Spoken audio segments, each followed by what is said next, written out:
everyone.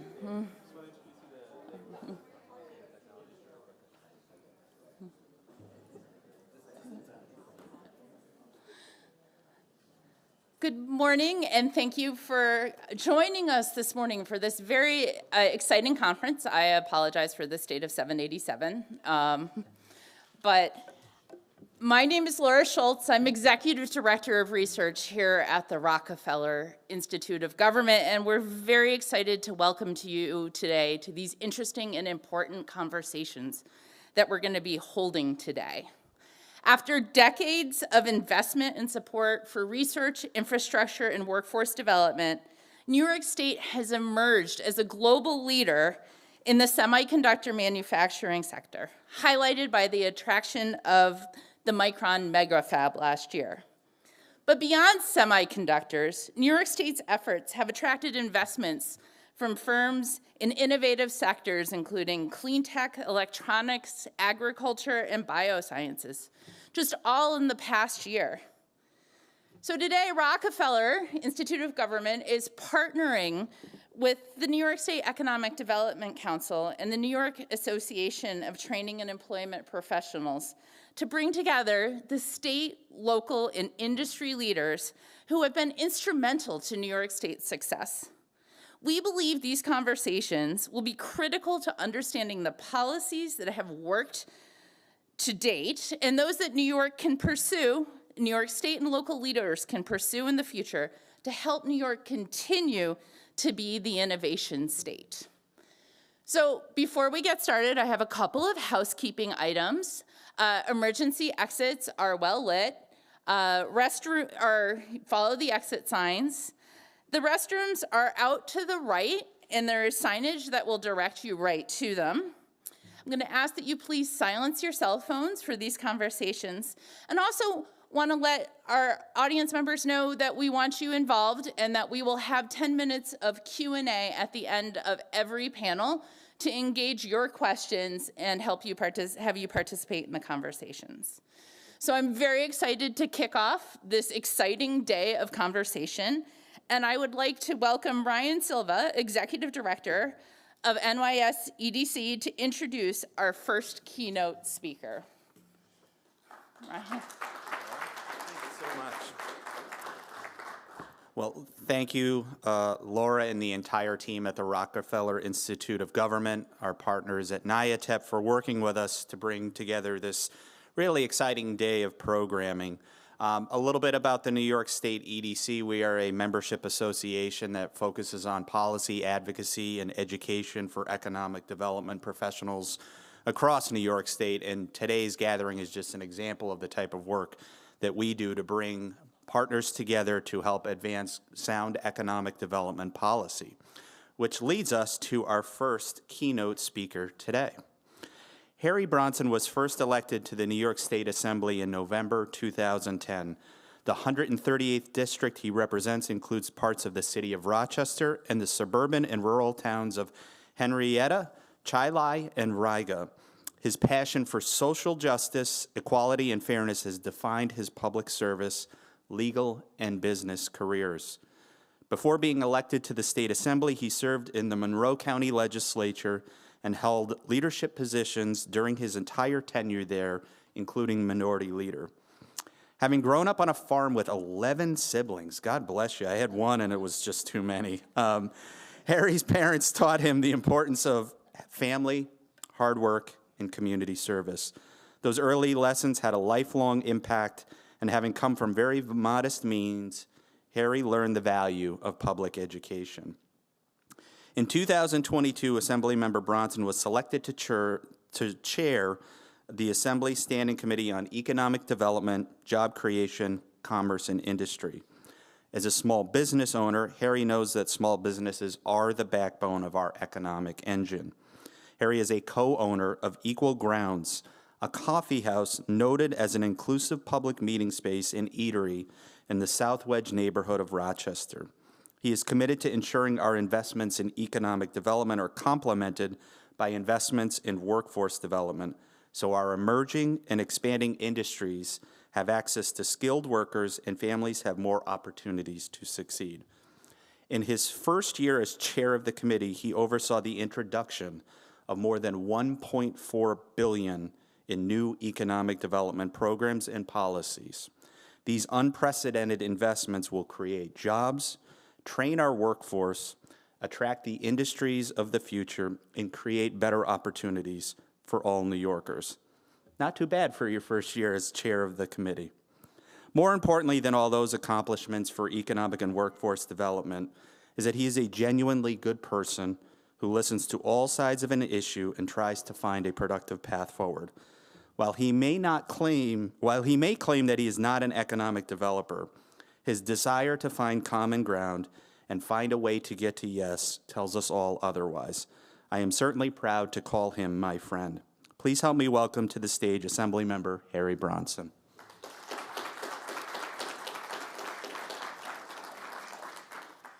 Thank you, Ryan, for those kind words, especially the part that you added at the end. I really appreciate that. You know, it's really an honor to be here, and I want to thank the Rockefeller Institute for hosting the event and helping to put it together, as well as NYATEP and New York State EDC. And I think that speaks volumes of one of the messages I want to get across to all of you this morning, and that's collaboration. You know, we're only going to have a vibrant, prosperous economy if we collaborate at all levels of government, with various sectors, with the nonprofit sector, with the higher education institutions, et cetera, et cetera. So, you know, one message from today, collaboration, which I'll talk a little bit more about. Another message from today is that whatever we're doing, workforce development-wise and economic development-wise, it needs to be industry-driven. We need to make sure that we're talking to industry to see what their needs are. Although at the policy level, we guide them, right? I mean, that's the whole green economy initiative that we're engaged in today. And then the last high point that I want to talk about is equity and opportunity. As Ryan mentioned, you know, I've spent my life working on social justice issues in various ways as an attorney, an anti-discrimination lawyer in the employment sector. In my business, we call it Equal Grounds for a reason. And now, both at the county level and at the state level, as a policy person, equality is, and equity and opportunity is very important. And I share this almost all the times when I speak, and so I apologize to those of you in the room who've heard me say this before. I'm guided by one mantra, and that is no matter who you are, what you look like, where you come from, what your ability, who you love, how you identify, we all have dignity. And with that dignity, we deserve equity, justice, and an opportunity to succeed.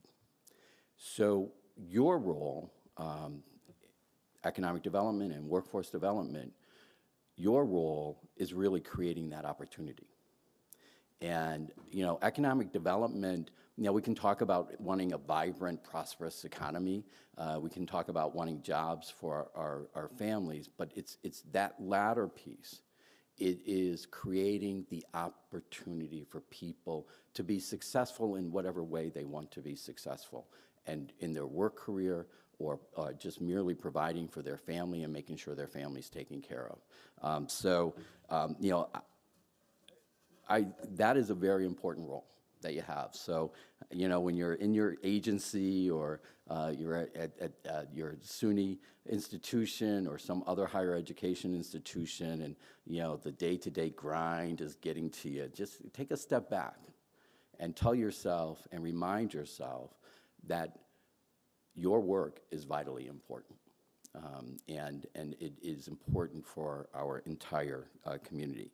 So let's talk a little bit about advanced manufacturing. And, you know, for me, advanced manufacturing is about modernizing our economy and utilizing the most recent and up-to-date technology. It requires, as I mentioned earlier, collaboration and partnership of the private, public sector, all levels of government, and it engages people, communities, nonprofit organizations, and businesses so that everyone is building and benefiting together. In Rochester, where I come from, as Ryan mentioned, We're seeing the benefit of these partnerships and how they are manifesting in job and economic growth. In the Rochester area, we work with MACNY, the Manufacturers Association of Central New York, as well as the Rochester Technology and Manufacturing Association. We work with RIT, the Monroe Community College, University of Rochester, and many business innovators, all coming together to work toward an economy that is good for not only the state, but good for all of New Yorkers. And the workforce development piece, so that's where MACNY and RTMA come into play. Rochester has a proud history of innovation, and we continue to reinvent and improve our manufacturing sector through the use of technology.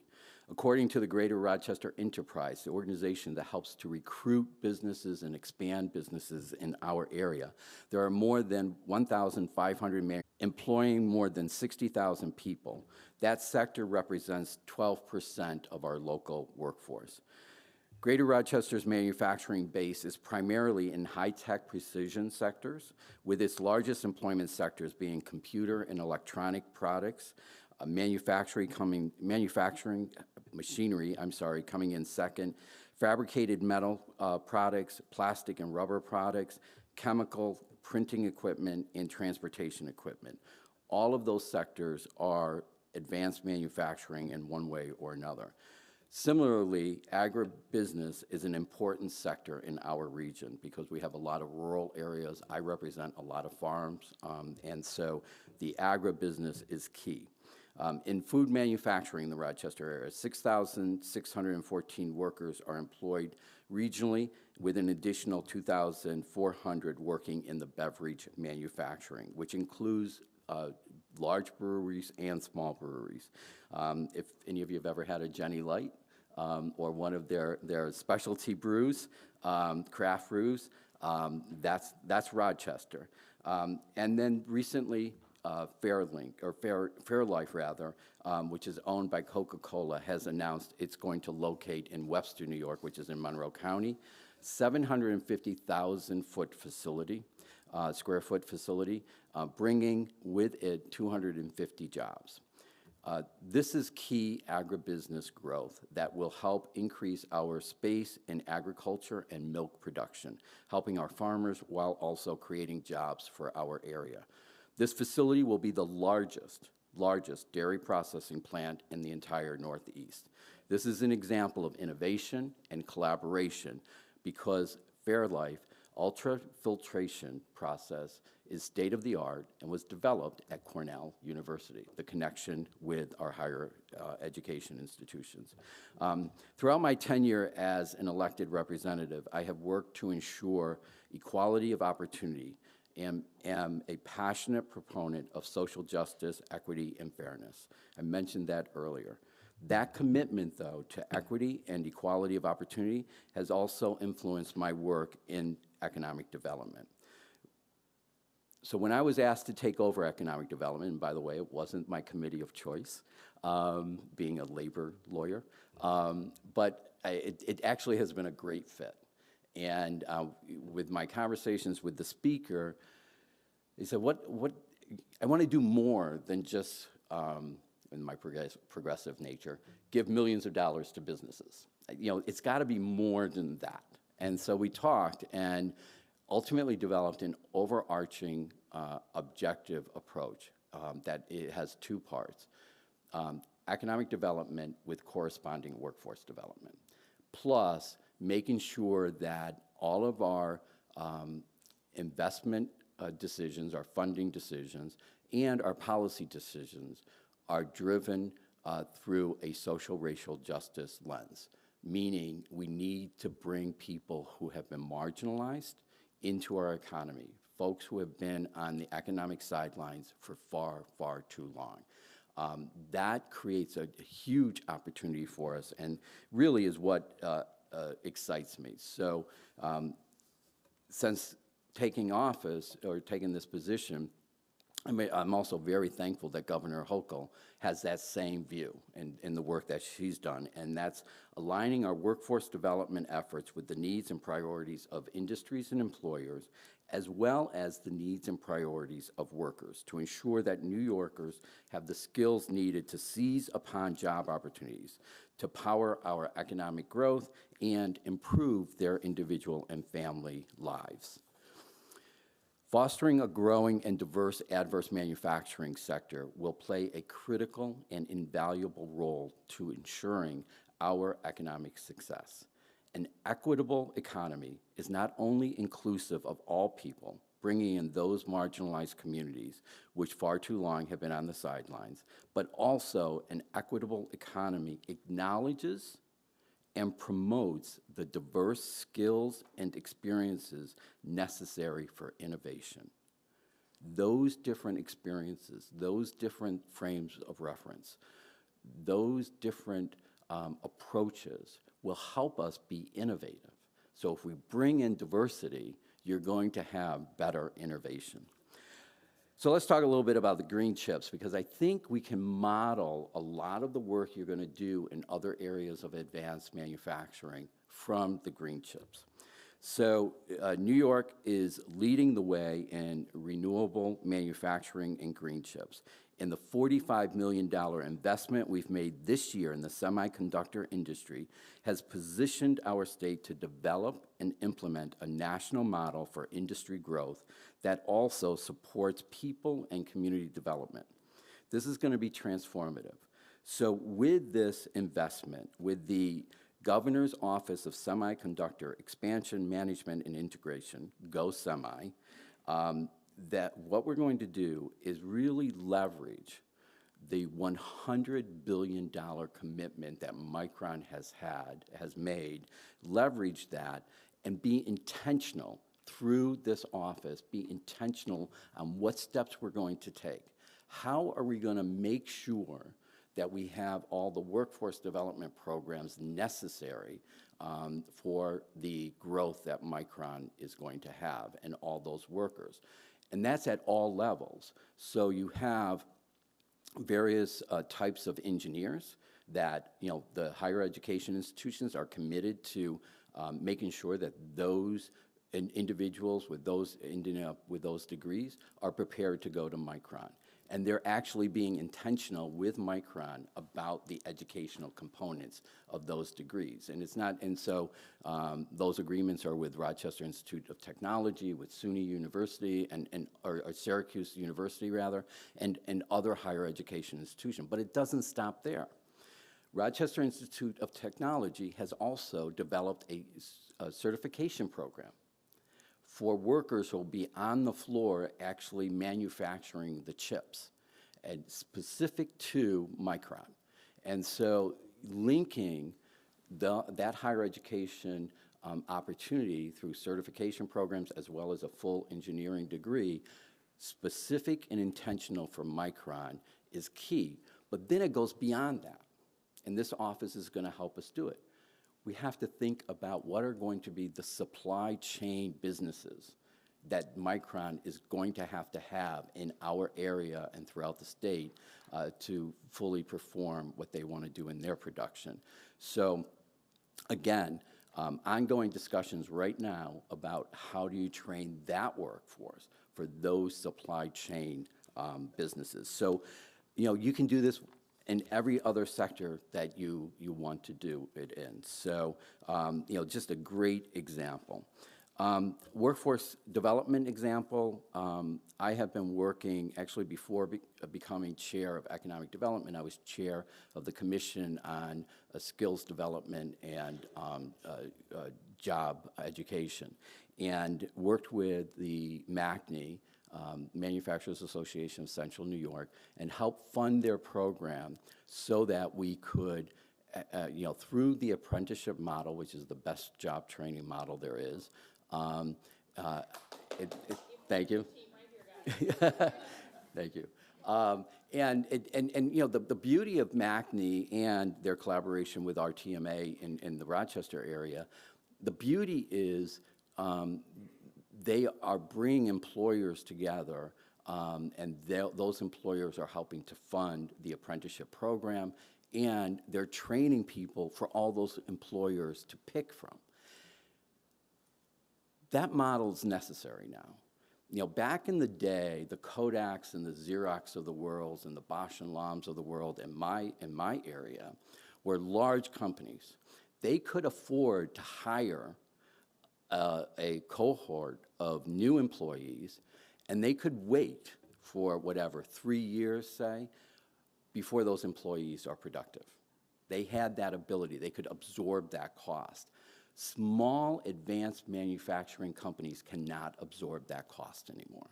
So having intermediaries like MACNY do an apprenticeship program that will train employees that these employers can pick from is really vitally important. So, and apprenticeship programs, look, if I had my way, every industry in the state would have an apprenticeship program. We would be modeled after Europe. We should be doing that. It's, you know, the beauty of it is you earn as you learn.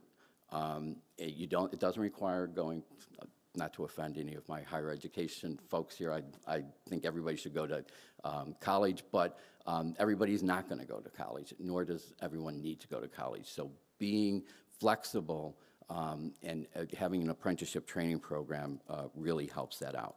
I'm just going to mention a couple of other things, and because I don't want to go on too long. CATS and COES, the Centers of Advanced Technology and the Centers of Excellence. We have 15 higher education institutions that house a total of 29 of those two programs together. They're really critical. How many people are familiar with CATS and COES? All right, so a handful of people know them. So let me just say, so this year, although I thought we were going to do a little bit better, right, Ryan? But this year we're investing $1 million for each of the 29 CATS and COES.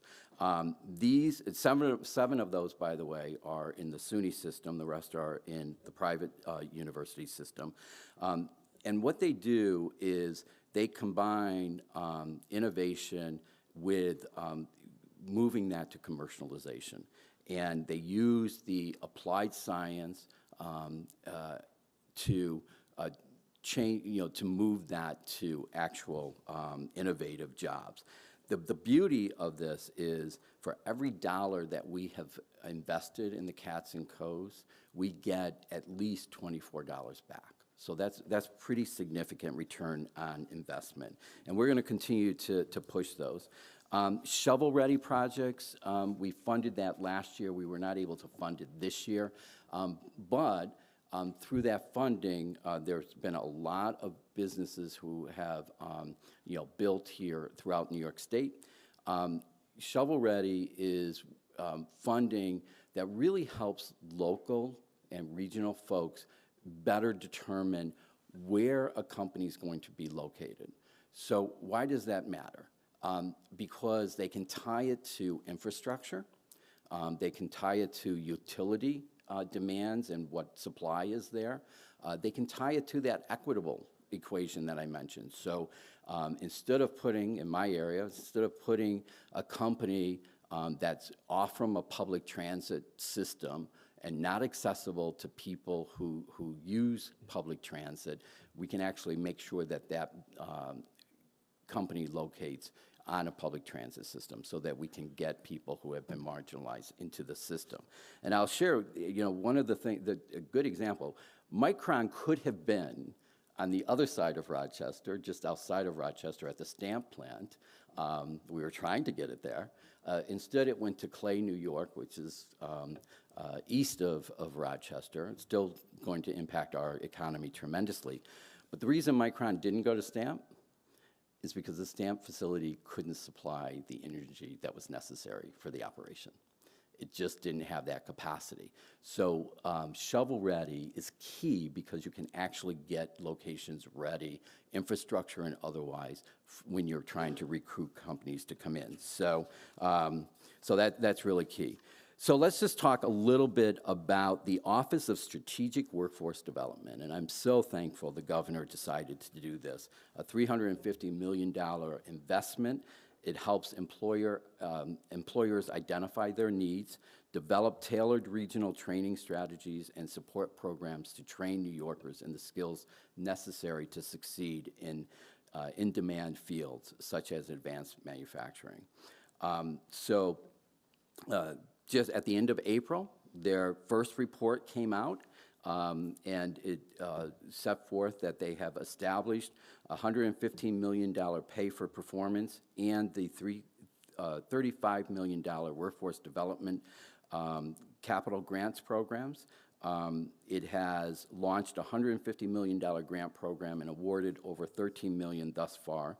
And that will grow 22 innovative programs to prepare New Yorkers for careers in advanced manufacturing, biotech and life sciences, clean tech, renewable energy, photonics, and they're also working with the film and television production industry, you know, that huge tax credit that I get criticized for supporting all the time by my progressive friends. But at any rate, so there's a lot going on, and your conversations today is really going to, I think, help you be creative and innovative as you go back to your various agencies or your higher education institution. Our state cannot thrive economically without a really strong and vibrant manufacturing base. When we outsource our production sources, we abandon our labor force and significantly harm and disrupt our economic potential. To compete globally, we must be innovative, work collaboratively. We must have a direct, supportive link between workforce development and economic development. And most importantly, be intentional about having an inclusive economy. The manufacturing sector has always centered around innovation, collaboration, and opportunity. We are doing right by our economy and our citizens when we make advanced manufacturing a priority. I'm proud to say our state is investing in and committing to modern industries that will keep our workforce, employers, and economy moving forward, bringing opportunity to all New Yorkers. I want to thank you for having me, and I really hope that you enjoy and learn a lot through your conversations today. Thank you so much.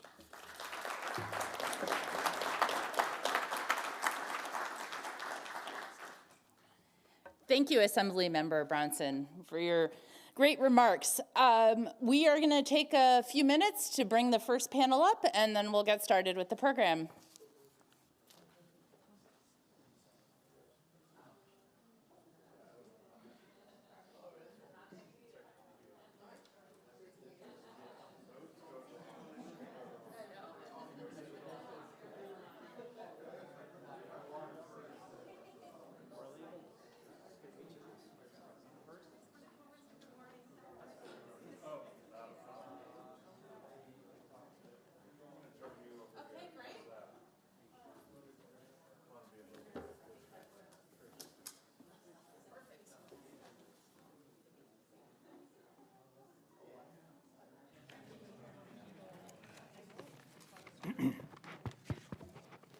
Okay, great.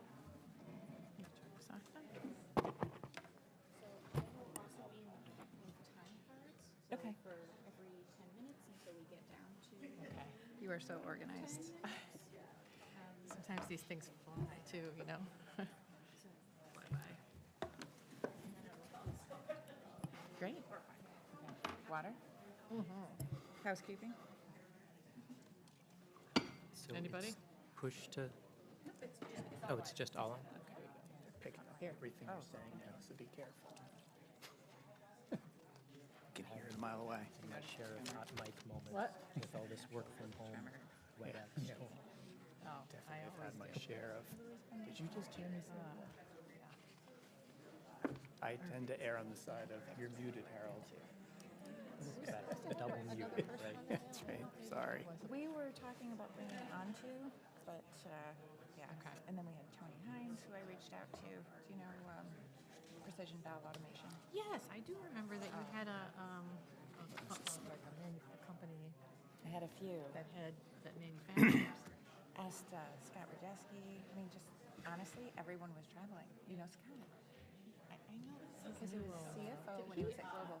I knew I and am Momentum. anxious to get up and get a tour And again. GE. It's been about 10 years since I've been there. It's got to be And completely here, we have, wait, is it, oh, you're all in one? I mean, our most recent Just make that a buildings were probably in place. and Yeah. about get 10 rid of years what ago. time it will I think they were actually pretty. start I think at, that's just what name was the the excuse panel. for the tour. I went up. Okay. I think actually, even before that, I think I guess I have to wear my glasses the whole time. I know. I do. It's got, I learned the hard way. This is why I got five.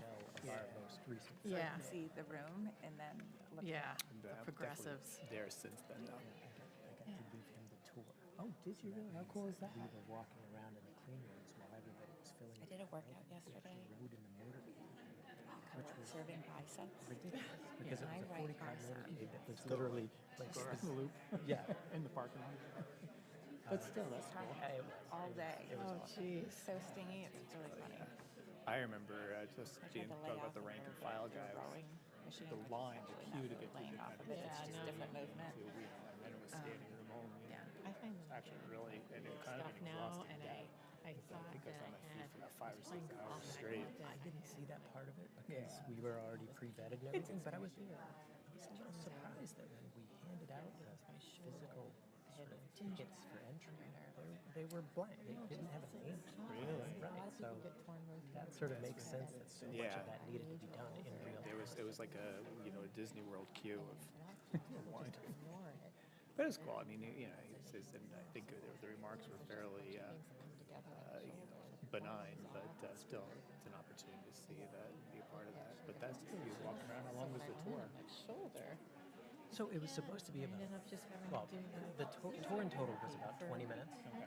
I met like them, the littlest the things, governor was rubber there, bands, all these. and then took them to 3 tour stops fixed it, with but 2 other tour what I guides. I learned sort of handed them off and they talked about, and then at the very end was my stop where we talked for 7 minutes was the plan. So the overall tour, No. It's fun either. And 20 minutes, these 25 little minutes. weird things creep up on you. And it's I funny was, because I thought it was something else. So afraid that I was in my head. Gripping the ball was or going to- gripping the clubs too hard. Nice to meet you, Mr. President, Mr. Vice President. Like I was, that I was getting called Cuomo, Vice President. That's what kept running through my mind. Yeah.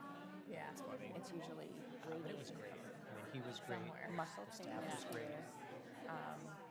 Honestly, what you guys are doing, it's really, ligaments in the front this that are Micron, actually pulling Global, the lower back. Anthony, all of it's just I going have to a be kind rib of growing out of that that. pops out. And I mean, I was part of a tour of the Taiwan group that was here last week, and they just stopped in the Hudson Valley and looked gotta at get some close. sites.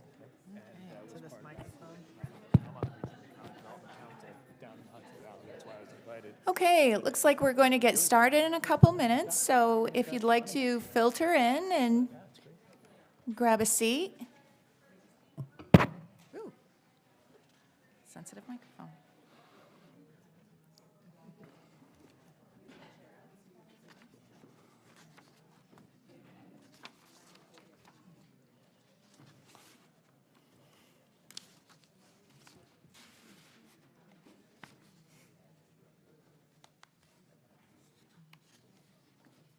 Okay, it looks like we're right on time. Okay, good morning, everyone. My name is Shelby Schneider. I'm the Deputy Director here at the New York State Economic Development Council. Thank you all for joining us this morning.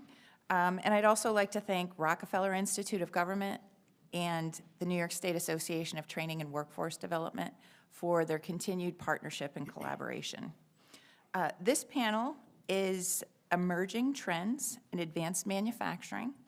I'd like to echo Assemblymember Bronson's comments that, economic development, workforce development, the policymakers, this public-private partnerships really are one of the strengths in New York State, and we have a lot of organizations, agencies that are all striving towards building an innovation economy, strengthening our workforce, but we are much stronger together.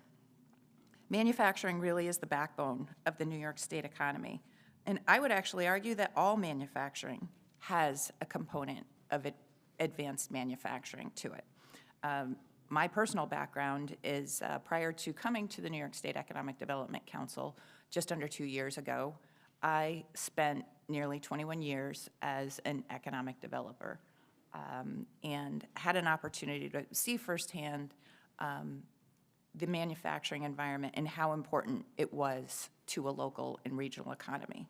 Everyone from paper mills, large printing operations, machine shops, chemical manufacturers, food processing, and in my community, we moved forward with attracting and trying to grow the semiconductor industry and landing global foundries.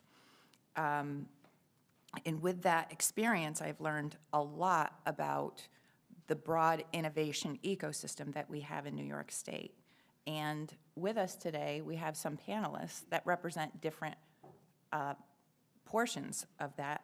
And I'd like to start off by introducing Merideth Andreucci. She's the Assistant Director of Economic Development at the New York Energy Research and Development Authority, NYSERDA. Merideth, would you like to introduce yourself? Sure. Good morning, everyone. Thank you, Shelby, and thank you to the Rockefeller Institute and NYATEP and EDC for hosting this great discussion today. As Shelby mentioned, I'm with NYSERDA, which, for those of you who don't know who NYSERDA is, it's the New York State Energy and Research Development Authority. We're a public benefit corporation. We've been around since 1975. We provide a lot of policy analysis for decision makers, and we do funding and technical assistance for residents and businesses looking to reduce carbon emissions.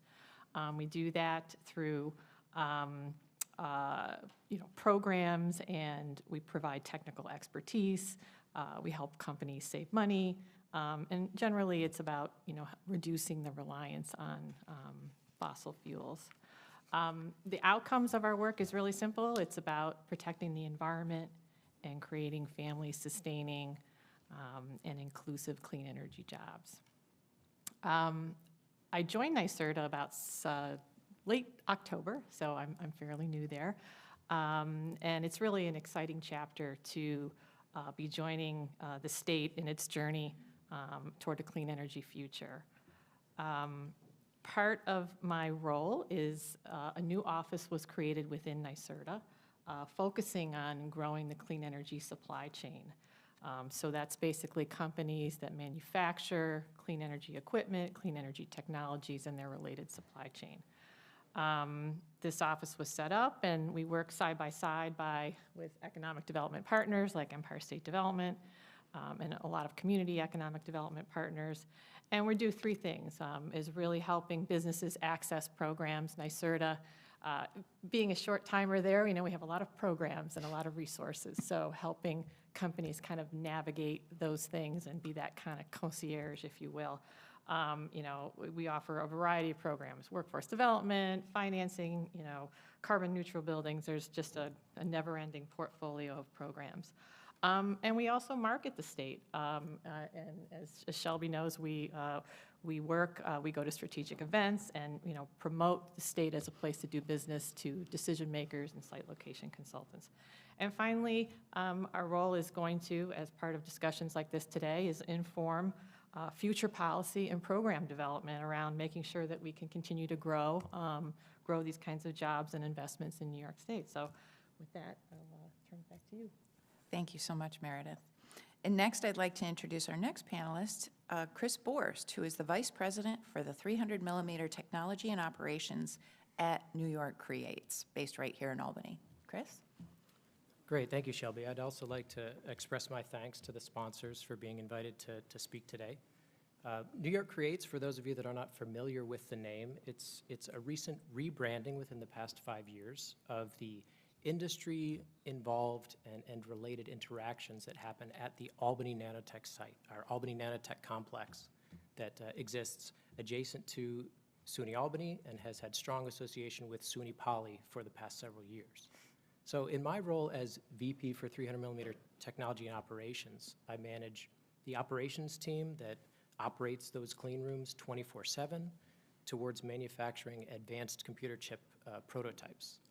I also manage about 75 or so engineers that perform work in the fabs, whether it's related to the equipment, developing processes, the biggest part of that role is to interact and interface with our industry partners. There's a reason why those industry partners want to participate in Albany at the facility, and we couldn't do that if we did not have the industry-relevant engineers and operators in place to help with that work.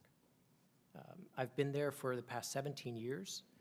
During that time, I have been involved not only in operating the facility and managing engineering teams, but talking to our industry partners about how to leverage the investments that the state has made in the facility and how to engage in multi-year contracts that further leverage the willingness of the state to continue to invest in this advanced manufacturing prototyping environment. So when we think about the state attracting some of the technology aspects of a Micron coming to Clay, or of a Wolfspeed coming to Utica, or Global Foundries, which preceded me in terms of timing. It's not just about, although it's a large part about these sites being ready, the workforce being in place, but it's also about linking to the technology that is driven out of Albany. So if we can support that in addition to all the wonderful things the state does for these companies and incentives to land in these sites, it's a big selling point. I think you'll hear a little bit more about that from Kevin Eunice and that panel. So I do interact closely with ESD as the funding source, making sure that state dollars are put towards the best efforts to accommodate industry partners and have the longest term impact and benefit to the state around that Albany Nanotech complex. So look forward to this panel and these discussions. Thank you, Chris. And next, I'd like to introduce our Harold M. King, who is the president of the Council of Industry of Southeastern New York, who is representing many, many manufacturers in the Hudson Valley area. Yeah, thank you very much, Shelby. Appreciate it. I too will express my gratitude for being included here. I think maybe one of these things doesn't belong, and that's me, but we'll do our best. Our association was founded in 1910. We are a group of about 125 small and mid-sized manufacturers. Some of them are household names, IBM, Konica Minolta. Most of them you have never heard of that make what I am fond of calling, actually one of my past chairmen said, we make goes-intos. We make things that go into other things. Sometimes that is ingredients for baked goods. Sometimes that is semiconductors that are going into your iPhone or other things. Sometimes it is, it is just an electronic component that's going into a guidance system or a fan that's going into an Abrams tank. So we have a wide range of companies that make a wide range of things. I'm happy to say that I've been in this role for about 3 decades, and I can tell you it was kind of like walking in the wilderness 10 or 15 years ago, where we were all alone and nobody cared about manufacturing. And I can tell you that in the last, well, let's say the financial crisis kind of piqued a few people's curiosity in the sector, but really since the pandemic and in the last five years, last 3 years, we are suddenly extremely popular. And I think that it is exciting to be a part of it. It's exciting to hear Assemblymember Bronson talk about some of the things that they're looking at to invest in manufacturing, to appreciate what the sector brings to our economy. And the Empire State here has been and continues to be a leader in manufacturing worldwide. Taken by itself, the manufacturing economy in the United States is I think it's the 8th largest economy in the world if it were just on its own. So, and I think in New York, where I think we're the 5th largest manufacturing economy in the country. So this is a very significant economic output that comes here, and the investments that we're making will certainly expand that and help that grow. I think what I want to bring to you all today, and hopefully I can in this conversation, is to talk about where those smaller companies fit into this. The Assembly member did mention supply chain and smaller companies, and I think that we are integral to making the vision for a greener New York and a green manufacturing economy and a semiconductor economy here in the state. I think those supply chain smaller companies are going to be critical to making that happen. Thank you, Harold. So let's move on to talk about broader trends. You know, as we've seen, Harold, as you were just saying, the pandemic has really exposed a lot of key vulnerabilities that the United States has. And public policy, whether it's the CHIPS and Science Act, the Inflation Reduction Act, otherwise known as the IRA, and also some statewide policies, are now driving reshoring and looking at kind of plugging some of those vulnerabilities. From your perspective, and we can start with Merideth, let's talk about some of those broader trends and how public policy really is creating opportunity in the marketplace and animating this marketplace. One quick question I have for the audience is, when we say clean energy technologies, does everybody know what that means, or do we need to level set a little bit? It's a broad bucket. So in kind of answering that question, let me just make sure that we're all talking kind of about the same thing. So clean energy technologies in kind of a manufacturing sense are going to be things like batteries. It could be storage, it could be stationary storage, so EV batteries for cars. It can also be generation, electric generation. So that's done with solar, PV, it's done with wind, both onshore and offshore. And then on the transportation side, we're getting into charging networks, so transportation charging networks. Anything in the clean transportation space, that's going to be trucks, it's going to be air, bus, and what have you. And then, of course, then there's clean heating and cooling, so buildings, and so it's a whole basket of technologies that we're talking about. And when I say that, I want to kind of set the table a little bit. Earlier this year, a group by the name of the International Energy Association, kind of a respected policy advisory and research organization internationally, came out with kind of a technology projection technology market projection for the coming years. And they basically said that the market for mass manufactured clean energy technologies is going to triple in the next 10 years to $650 billion annually. And so that, I just wanted to kind of set the stage a little. So all those technologies that I just talked about, and I didn't actually mention all of them, but so that's kind of where we are globally. And as Shelby said, there are a lot of drivers behind that. First of all, energy security is certainly a big one. Federal and state policy, very significant. The trio of federal laws that Shelby just mentioned has really accelerated investment in so many different ways domestically. And then, of course, the state policies here in New York, the climate policies, and really the investments that organizations like NYSERDA have been making in renewables, since 2015, are really, driving a lot of that type of investment. Another trend that really is playing into all of this is the cost of these technologies has really come down. And so you're seeing wind and solar at cost parity with fossil fuel alternatives. So again, it's just economical now to want to have these technologies. And I think last but not least, which is a theme, is corporate sustainability. So these technologies are becoming more pervasive in all industries. Everyone wants to have more sustainability, there's more disclosure, so investment in a lot of these technologies is really being driven by a lot of those things. So with that, I would say, so the outcome of this is that we have really, in my mind, kind of a once-in-a-generation opportunity, I think, to attract the jobs that go along with this. And I'll just give two little facts to kind of go along with that, which is the last count that I've seen, and I don't know if this is even current, but there's a group in Washington that's monitoring kind of all the projects that have been announced, the manufacturing projects that have been announced domestically in the United States just since the IRA was passed. There are over 90 private sector project announcements representing over $100 billion, which is basically the equivalent of the Micron project, and over 100,000 new jobs just since August in this space. So very, very exciting time, and I will turn it back to you, Shelby. Thank you, Meredith.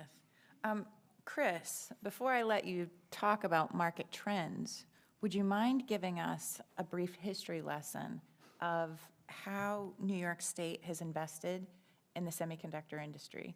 You know, you come from a perspective of innovation and commercialization, and how that really has impacted the entire state of New York, more specifically upstate, and a lot of our manufacturing. So can you give us, you know, a little background before we look forward? Sure, glad to. Glad to at least give my perspective. So since I have been involved in New York State, in the types of investments that we see in Albany Nanotech, from my perspective, the past 25 years in Albany have shown strong support of continued state investment in the advanced research and development public-private partnership that happens on site. The state clearly has a much longer history of working with IBM as a very solid New York State partner throughout the state. But in terms of activities in Albany, independent of the party of the governor who happens to be in place, sustained continued investment in the advanced technologies that drive semiconductor computer chips is what we have seen. The combined investment in the Albany Nanotech site here in Albany, we conservatively state is more than $15 billion, and that's from state providing capital and close to a 10-to-1 industry match in terms of those industry partners coming, participating, and feeding dollars into the economy. And what has happened is that the infrastructure that's been built, this critical mass, is now used to continue to attract. So Albany Nanotech, New York Creates, and the affiliation that we have with the SUNY system is well known throughout the world. When partners want to look at a model and a mode for public-private interaction, public-private partnership that has been successful, they look to Albany. They look to, in some ways, in many ways, emulate what we've done at Albany Nanotech. And again, the technology that we direct there, the understanding that the state is committed to that investment has turned into the larger industry investments at Global Foundries, continued expansion and investments for IBM and other semiconductor manufacturers downstate. Again, Wolfspeed and Marcy, and then most recently the Micron announcement in Clay. That's great. We know that the semiconductor industry is a very capital-intensive industry. And, you know, if you're not aware of it, New York is one of the few states that does have this level of public-private partnership that has been critical in attracting not just manufacturing, but supply chain. Harold, from your perspective, and, you know, you come from really the home of IBM, which has had a significant impact on the economy of the Hudson Valley and upstate in New York. That legacy talent and innovation and workforce. Tell us a little bit about the economy and the emerging trends that you're seeing in that. So first of all, I would just want to, having flashbacks to when the Albany Nanotech Center was founded, and that investment, how controversial it was, and how difficult a political decision that was, and what a heavy lift it was, and to see the result, it didn't pay off right away. It wasn't like a magic thing, but that consistency, that perseverance really did make a huge difference, and you see it now. We're reaping the benefits, huge benefits now, because I don't think any of this investment happens without the center. I really don't. IBM's a fascinating story. I grew up in the Hudson Valley with a whole bunch of people who worked for IBM when there were like 35,000, 40,000 people working in the Hudson Valley for the 3 different plants. Now it's kind of a shadow of that self, but it is still a huge force in our region and in the state. And I think that their evolution as a company from making chips, from doing a lot of fabrication and their own fabrication to moving on to farming out a lot of that stuff out and focusing on knowledge-based, and then their real core competencies of making the Z system. I don't know, anybody familiar with the IBM mainframe, the Z system in Poughkeepsie? So it is, yeah, right, like, it is, yeah, there you go. People know, I mean, if you did a credit card transaction today, or you went through on Easy Pass, chances are all that happened on a Z system, on a mainframe that was made in Poughkeepsie. So it's pretty substantial, it's pretty impressive, and it's also pretty under the radar. And I think they like to keep it that way. But they are also, you know, a huge user of local supply chains and smaller companies, and investing in that. And I think it can be a model for others, as we look at Micron and other places, to make sure and to, you know, to help provide the resources for these companies to maybe tweak their processes, or you know, be innovative and make some changes so that they can be a part of a supply chain, for whether that's green or semi going forward. Yeah, I mean, again, IBM really changed so much, and the region was so disrupted by their change, because there was a lot invested just in them as a huge part of our economy. But when that changed, it changed for the better. And, you know, we are a much stronger, more resilient region because IBM downsized and made some changes. And I think that resiliency is something, that adaptability is something that we can take advantage of and look at across the state to help companies adjust to meet new industries and be a part of new industries. Thank you. Let me grab, before we lose the topic, let me grab just a minute or two to hit on the CHIPS and Science Act. You know, as we entered the pandemic and worked our way through, we became aware that we couldn't get radios in our cars, we couldn't get GPS systems. So a lot of the public's awareness of our dependency on those simple chips, we call them legacy chips. They're not the advanced chips that are in your iPhones or in your laptops or your portables, but they come largely from overseas. So that was a huge motivation through the pandemic towards what we're now seeing in the CHIPS and Science Act, a massive investment, as Shelby mentioned, towards onshoring those capabilities, making sure that we take advantage of that public perception to make the United States a lead manufacturer of those types of chips, but also continued advances in chip technology for the next several decades. So again, large investments. And it's great that New York State is positioned very well to try to leverage many of those investments. Because of a $52 billion total investment in manufacturing sites combined with prototype development sites, you see all throughout each of those potential investments, or those calls for proposals or information sessions, the concepts of workforce development, the concepts of education systems that support each of those efforts. As was mentioned, tens of thousands of jobs necessary in the semiconductor industry as well. And the US government is not planning to pump billions of dollars into any sites or facilities without a strong commitment to workforce development and the education systems that would support that ecosystem. Thank you. When we talk about, you know, just doing a general SWOT analysis of our manufacturing environment in New York, because we can't necessarily just talk about trends without really understanding the landscape and environment where we're going to be facilitating growth of manufacturing.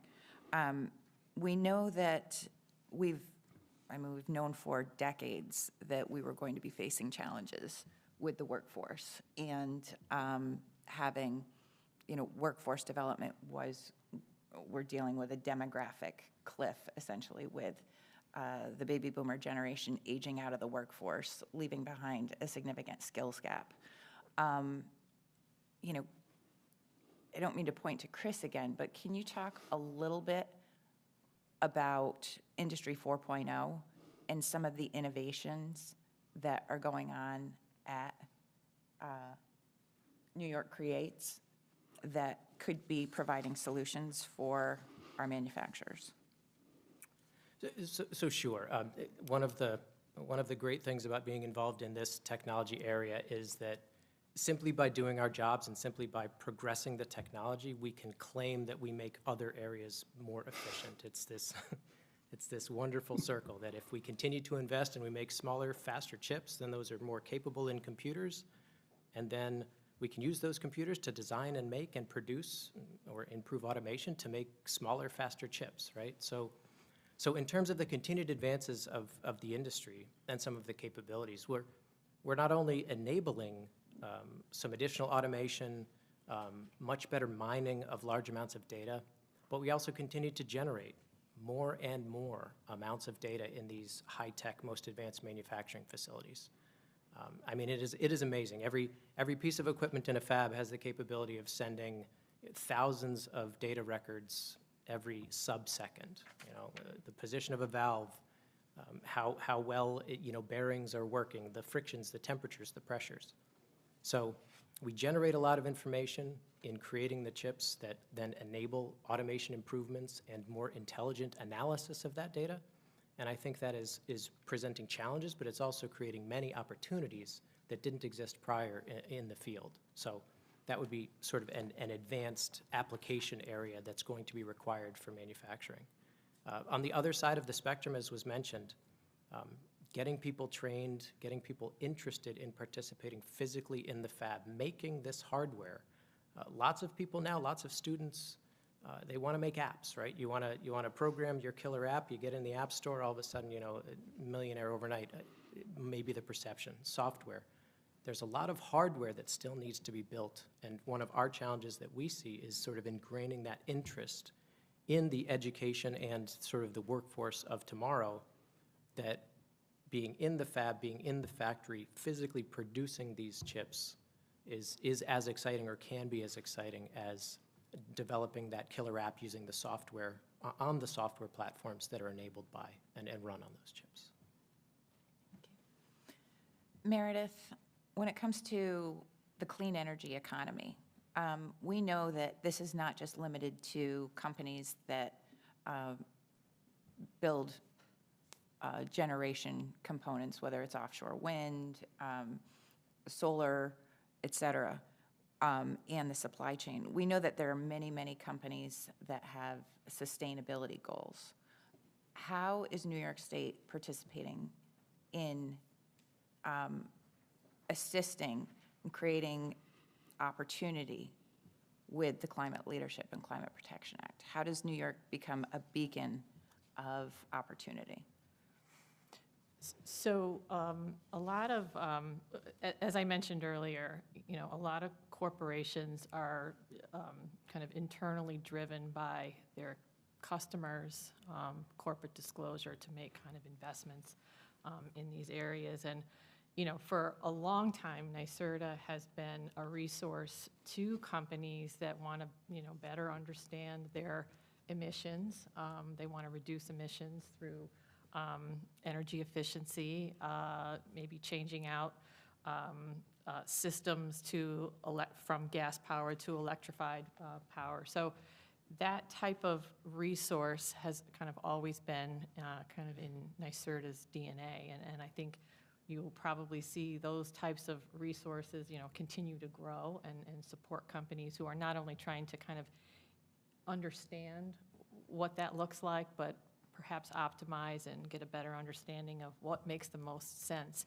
Is it my building? Is it my fleet? Is it my process?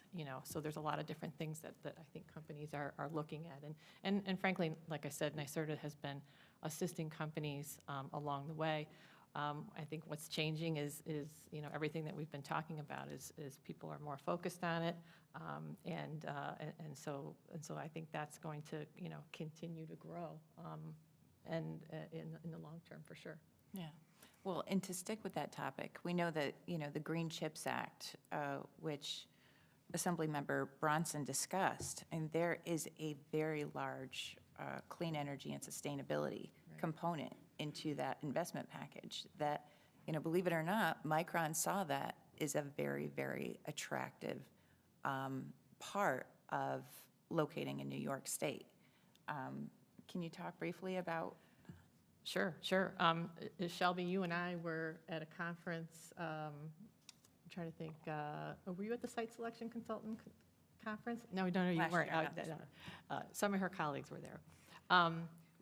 We had an opportunity, NYSERDA, along with a number of our colleagues at Empire State Development, went to what's a conference of consultants that provide specialty services for corporations who are looking to locate a new plant or a new facility.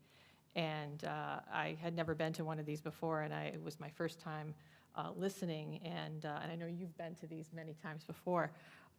What really struck me, and I wasn't necessarily planning on hearing this, was what struck me was one of the major themes that I kept hearing from either different talks or different conversations was how any company, and it doesn't necessarily mean, not necessarily chips companies, but all kinds of companies. In the old days, it used to be nice to have clean energy. It was kind of a requirement that was maybe 9 or 10 in terms of their ranking of importance. And the broad theme that I heard was that has now come to 1, 2, and 3 in terms of where their power is coming from and how clean it is as a site location, and their ability to access is very, very important to all industry. So that is definitely happening everywhere, and when you hear it in that environment, it's definitely real. Yeah, and we've seen it. Yeah. Industry trade associations like SEMI, which leads North America for the microelectronics and semiconductor industry, as well as components, they have a major, major focus on sustainability right now and are trying to incorporate that into all components of production, and even pushing on their supply chain to also have sustainability goals. Harold, representing an association and having public policy that is driving opportunity for onshoring, as well as, a public policy that is pushing for climate leadership. How do you work with your companies to help them understand that this really is an opportunity for them also, for whether it's supplying or? Yeah, I think a couple of things. One is, not to be the wet blanket, but I can be the person who has to say in my role, cost matters. And these companies are not working, they're not like the dry cleaner that is competing with somebody across the street. Their competition is global, and that includes the cost of labor, and that includes the cost of energy and the cost of other raw materials. So I think we need to be, as a state, very mindful of the other side of the equation here, and then the cost associated with all this. So it is, I said that, I put it out there. Having said that, investing in these companies and helping them get to, I think the digitalization and the machine learning and the artificial intelligence that is happening in manufacturing, this Industry 4.0, is amazing, and it does help a lot on the cost side. And I think if we can invest and help smaller companies, whether that's through NYSERDA or ESD or NYSTAR or whoever it might be, help companies access that technology and make that transformation and become a part of Industry 4.0. I think that is something that we should prioritize. That is one thing for sure. And really, Chris said it, the workforce, I know there's going to be a lot more talking about workforce later in the day, but that is the number one issue. And I think a lot of our economic development programs focused on job creation and not necessarily on the quality of those jobs, and not necessarily on where they're going to come from. So I think, and to everyone's credit at the state level here, I really think we are beginning to take a holistic approach. I mean, look at this, NYATEP, EDC, Rockefeller, together. We are looking at this holistically, and that is really important to especially for smaller companies who don't have the depth or resource or access that others do. Yeah, no, thank you. I mean, I completely relate to that as a former local economic developer. I mean, I had one company specifically that its headcount at peak was about 1,700 people. They had a lot of seasonality in their employment, and eventually that company was down to about 800 people. They kept investing in their company so that some of those jobs that were more manual labor, just picking up a stack of something and moving it behind them, which was an ergonomic nightmare. Some of those jobs phased out, and as they became to automate, the jobs became more skilled, and obviously their earning potential grew as a result. And so, investing in New York State companies is not necessarily just about job creation. It's about innovating to keep those companies here and keep them strong and ensure that the job quality improves and the economic opportunity for our residents improves. And speaking of improving our economy, Chris, we have, the research and capability of the New York Creates, and, this is positioning New York, most specifically Albany, as a potential home for what they call the National Semiconductor Technology Center, otherwise known as NSTC. Can you talk a little bit about what this NSTC is, how it derives from the CHIPS and Science Act? And, it's the research and capability that you have has already driven so much innovation throughout New York State. How could the NSTC catalyze that even further? Sure. So as mentioned, the NSTC is the research and development portion of the CHIPS and Science Act, the effort to create a prototyping capability within the United States that more quickly can translate ideas and innovations that come up within the U.S. to the manufacturing locations, again, within the United States that could produce them. So of the approximately $52 billion of the CHIPS and Science Act, the NSTC is about $11 billion of that. We're still figuring out exactly how it will form up. There have been requests for information from different sites and locations throughout the U.S. in order to plan to participate. But what we have built in New York State, in addition to having a senior senator in the state that's very supportive of these efforts, has really positioned us well to participate. NSTC, as far as the government is concerned, Department of Commerce and NIST, is about technology, but it's also about jobs and workforce, and it's really about creating a pipeline from, again, our own United States innovation towards manufacturing. It won't be one location, we don't believe, as part of their plan, but if you look across the United States at public-private partnerships, which they wish this to be, if at all possible, at the most advanced technology, and with a path to enable academic innovations or small business enterprises that don't have the dollars to build their own fab facility. What has been built in Albany that New York Creates, participates in, and now manages is sort of the exact template of how we could all participate in making that NSTC successful. Now, just a couple more words. NSTC is planned to be funded for 5 years, possibly stretched to 10. Again, $11-ish billion possibly, but needs to remain sustainable for the next several decades. So the government does not want to prop something up that then needs to be continuously sourced. So part of the NSTC mission will be to create a pathway and a pipeline that small businesses, small, medium-sized enterprises can bring their ideas, bring their technologies into maturity, and then find success in United States-based manufacturing. It's a lofty goal. It's a great goal, and it could sort of check off all the boxes that came out from the recent past 3 years of supply chain inconsistencies with COVID, of concerns about Taiwan right now and China. Probably half of the advanced computer chips that you have on your person right now are produced in Taiwan, so that has everyone's attention. And again, New York State is well positioned to be a template for that and have a significant presence in the NSTC. Thank you, Chris. Now we're down to about 5 minutes, so I'd like to, from Merideth to Chris to Harold, any parting thoughts right now on emerging trends in advanced manufacturing from your perspective, and what should the audience be aware of?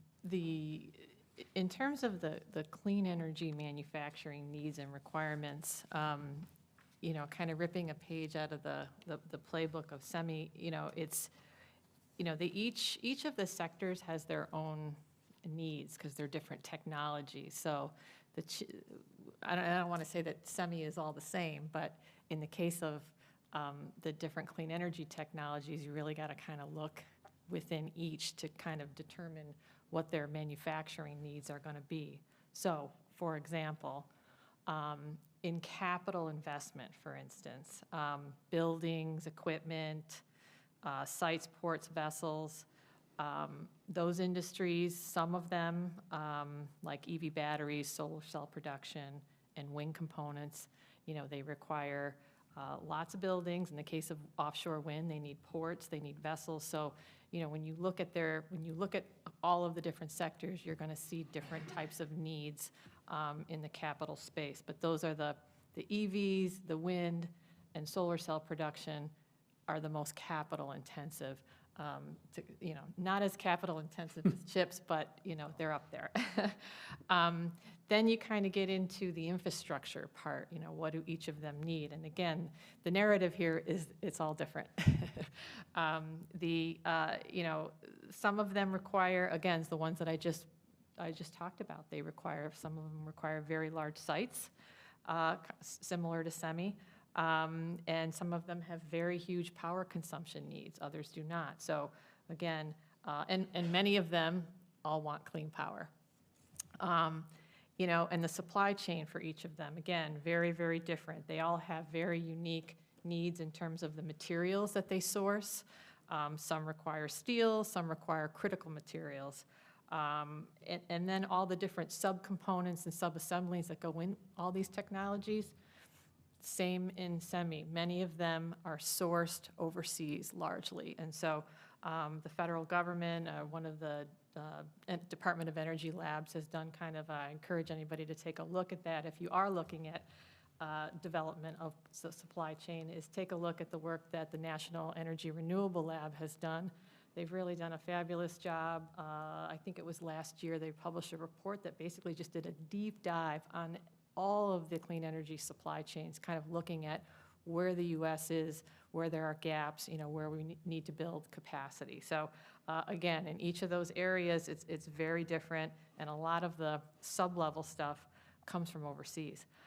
Workforce and training, again, I see my colleague here from our workforce group at NYSERDA. It's unique. It depends on the operators, technicians, trades, skills. The skills you need to go out on a vessel and install offshore wind is going to be different than EV battery. So very different types of, and even just if you think about regulations and safety, it's going to be different for both. So the kinds of workforce and training that they all need is going to be very specific. And that's the thing that we're looking at and seeing where we need to make investments and support our economic development partners to address all of these things. So that's the story. No easy task. No easy task. Chris? I think Merideth said it well, and I think that's how it'll go. We will agree more and more with the people and what they said to the right. I would just want to add and actually borrow from what Harold said, that even in the highly capital-intensive and very expensive semiconductor industry, it is still a business. It is about budget. It is about dollars. I mean, the fact that Micron landed in Clay, and I know we've mentioned them several times now, with that size of investment, Micron makes memory chips. Micron makes some of the smallest margin computer chips that are out there on the market today. The financials still worked in New York State. The New York State investment and the return on that investment that we've seen up in Malta, that I anticipate we will see additionally in Clay, if that comes together the way that Micron is planning. All of those very large numbers, they need to be understood, that there's a lot of investment to bring the industry, there's a lot of investment required to make what's made within those buildings, but the return to the communities and the positive business model, I mean, it does exist. And then, just again, workforce will be discussed later. There's specialized workforce in semi, there's specialized workforce in each of these areas. Specialized supply chain. Supply chains seem to be getting leaner. We can't order as much inventory as we have prior. We're having more and more sort of supply chain near misses, even in our relatively small facility in Albany. So supply chain workforce those words combined with the economics, right? It feels We've like, wrapped it up, right? it feels like 3 years' worth of supply chain workforce, am I right? Yeah, that's the summation. I would just add one more thing here. I think I saw a Corning shirt in the room. I mentioned IBM earlier. There's a lot more industry in the state than just semi and renewables, and I think all of them are facing a fair amount of challenges and also have a fair amount of opportunities. There was a conference like this probably 15 years ago at SUNY New Paltz, and the manufacturing czar from NIST was there, and somebody asked the question, what is advanced manufacturing? And he just looked, he said, are you manufacturing here in New York? You're advanced. And so I think that is the case. So everybody's an advanced manufacturer if you're still here, if you're struggling and surviving or thriving.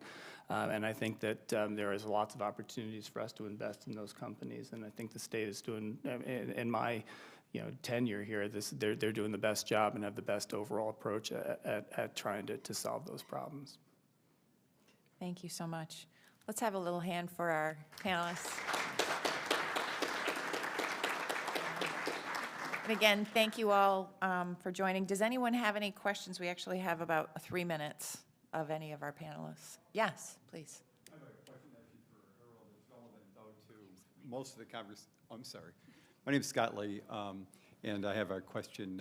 I had existence here in Albany at one point in time with CEG and some other programs I was running.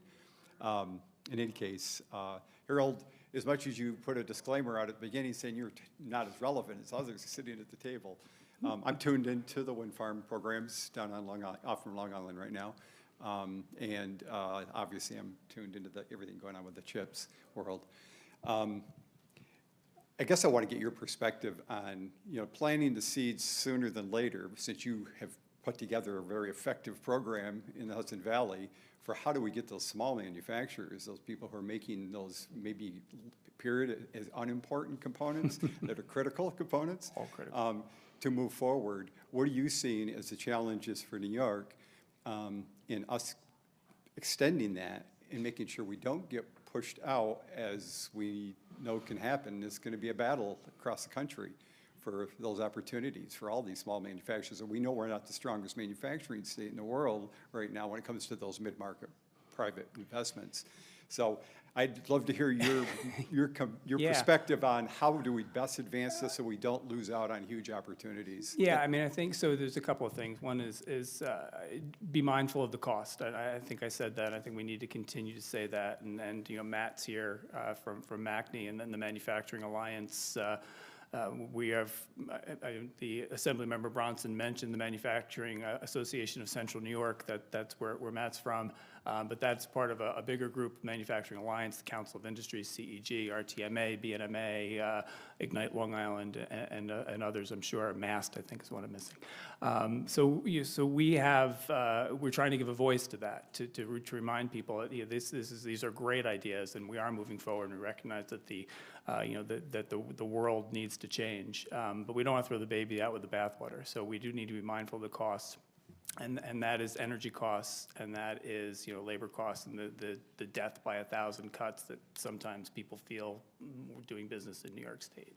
So we are tilting at windmills, saying to whoever will listen to us to remind them that is important. But I think the investment side is also important. So, in the investments in workforce development, I think I saw Joanna back there, and we've got, doing terrific work around apprentices and PTECs and all that. So I do think that we need to do that. I'm just going to say it again. Let's be mindful of the costs. Let's recognize that some of these ideas, while they're really good and important, maybe the pace needs to be a little bit different. Maybe we can slow down a little bit. Maybe we can help people adjust along the way a little quicker so that we aren't driving people out. Meredith, you had one more. Sure. Let me address that. Most people familiar with the offshore wind program. I suppose if you live here in Albany, you hear a lot more about it. I think the question really gets to how can we create opportunities for small and medium-sized enterprises to have access to what I would say, market intelligence, access to the buyers, access to knowing what it is that they need to buy and what those requirements are. How do I need to train my, how do I, if I'm a worker, how can I partake in this industry? And a lot of the investment by the state on the offshore wind program is really trying to kind of create that opportunity.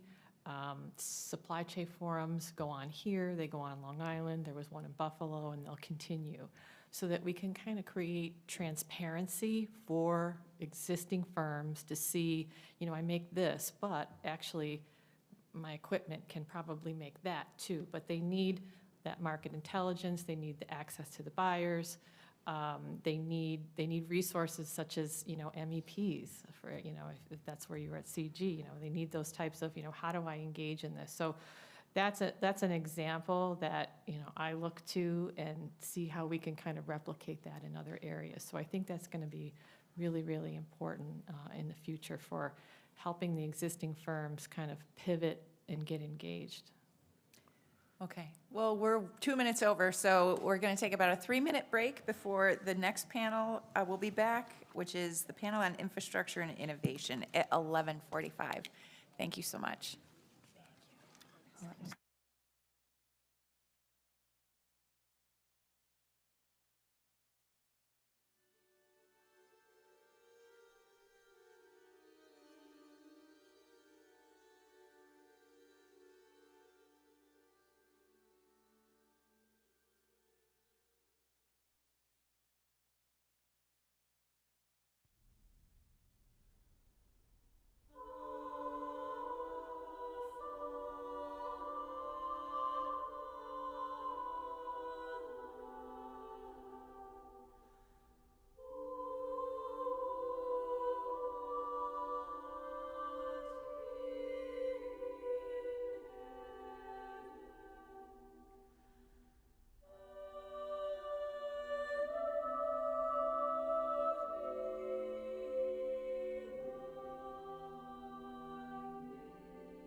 This is from Matilda.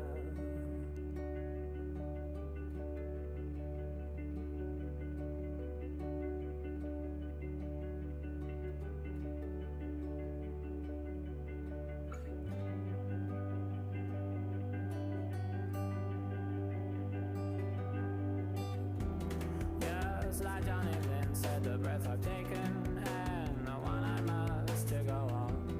But you can ain't been in your hand, so you understand who's boss. My defeat sleeps top to toe with her success. Oh, this is from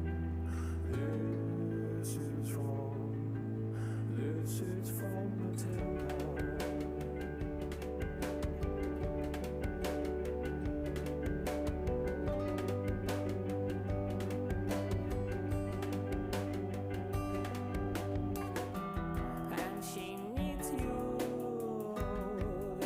Matilda, and she needs you.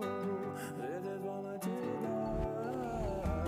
Just like Johnny Flynn said, the breath I've taken and the one I must to go on. But the ain't been in your hand, so you understand who's boss. My defeat sleeps top to toe with her success. Oh, this is from.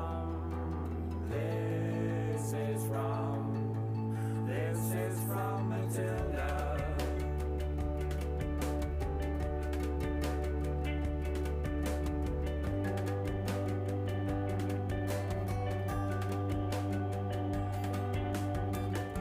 And she needs you. This is from Matilda. And she needs you. This is for Matilda. She needs you. This is from Matilda.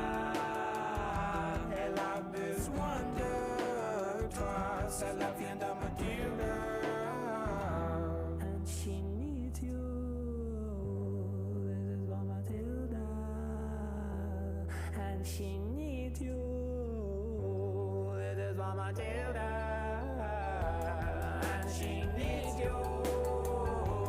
This is from Matilda, and she needs you. This is from Matilda.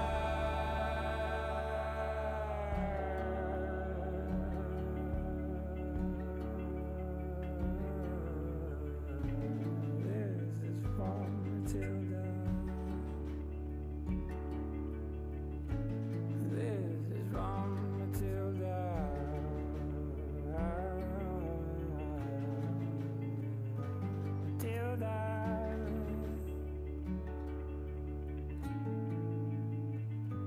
Matilda.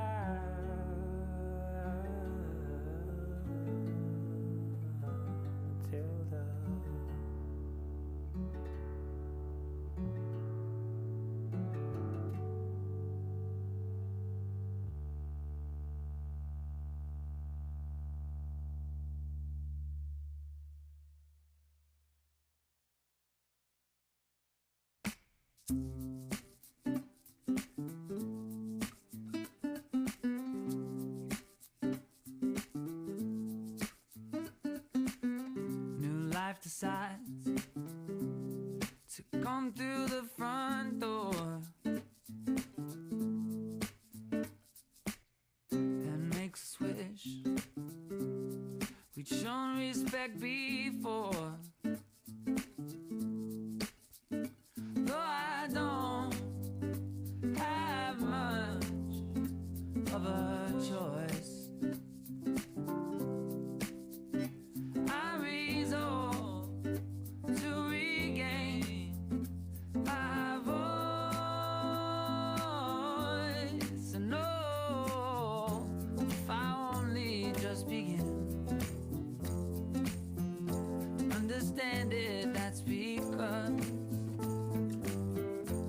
Every time I start to change my mind again, gets me back to where I was.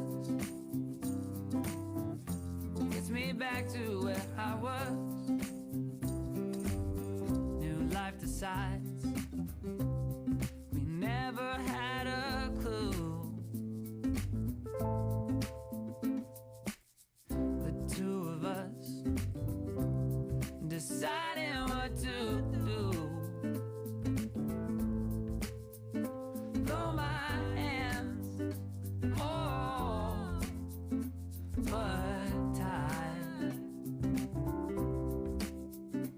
I rebound, so I can say, at least I tried. And oh, if I only just begin to understand it, that's because every time I start to change my mind again, gets me back to where I was. A lot of times he gives us a jingle, you know, so it's been Wasn't doing anything. fun. Hey, folks. The panel you guys have all been waiting for is about to start. So you're gonna wanna grab a seat. This is pretty exciting stuff.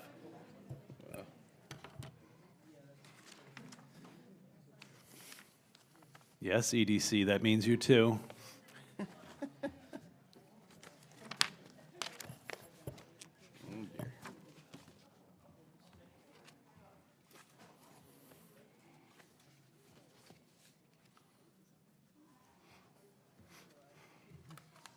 Rachel, are we ready? All right, cool. Hey, good morning, folks. Welcome. My name is Kevin Eunice. I'm the COO at Empire State Development. Excited to be here today on behalf of my boss, Commissioner Hope Knight. Thank you, and I'll serve as a moderator for today's panel. I want to thank the team at Rockefeller Institute, Rachel, Alex, and whoever else I should thank, and if I'm not, I apologize. Thank you for hosting us. Sponsors today, New York State Economic Development Council. We saw Ryan and Shelby a little while ago. Thank you to them. Friends at NYATEP. I know I don't think we'll see Melinda here today, but thank you to them for their sponsorship. We're here to talk about innovation, infrastructure for innovation. So we have a great panel. To start with, Trish Nielsen is the President and Chief Executive Officer of New York Gas and Electric and Rochester Gas and Electric. That's a pretty big hat. Steve Hyde. Steve is the President and Chief Executive Officer of the Genesee County Economic Development Center. And Matt Morose is the Vice President of Industry and External Affairs at the Research Foundation. I'm sure some of you probably know Matt pretty well. Thanks for all joining today and bringing your expertise to the panel. I'll start with a couple minutes of discussion. I'll turn it over to my fellow panelists here, and then we'll do a broad discussion and some Q&A, so thank you. So for decades, New York State has recognized the benefits to our economy of growing advanced manufacturing, and over several administrations has invested in the infrastructure needed to grow this industry. Today, with the Federal CHIPS and Science Act and the Inflation Reduction Act, we are witnessing a huge federal push for semiconductors and clean energy manufacturing on a scale that we've not seen, certainly in decades, but maybe really ever. For New York State to remain competitive on a national level, Governor Hochul introduced, in a partnership with the legislature, introduced and launched the first in the nation Green CHIPS program. The program was designed to attract the semiconductor industry specifically, while ensuring that we safeguard our environment and make sure that communities actually benefit from the projects that will be when they're in their backyards. These state and federal programs led to one of the largest economic development announcements in New York State history, and that was Micron's choice of Clay, New York for its newest megafab. $100 billion investment, 9,000 direct jobs, and more than 40,000 indirect jobs.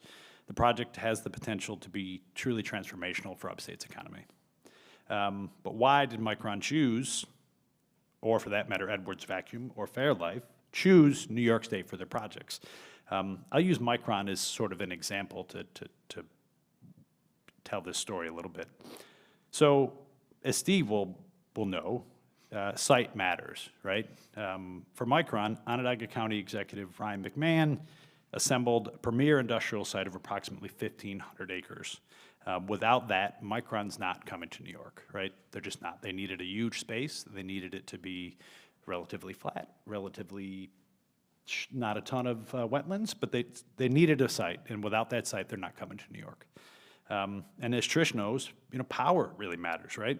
So for Micron, the site they ultimately selected is this confluence of power from the north, nuclear power from the north, and hydropower from the west.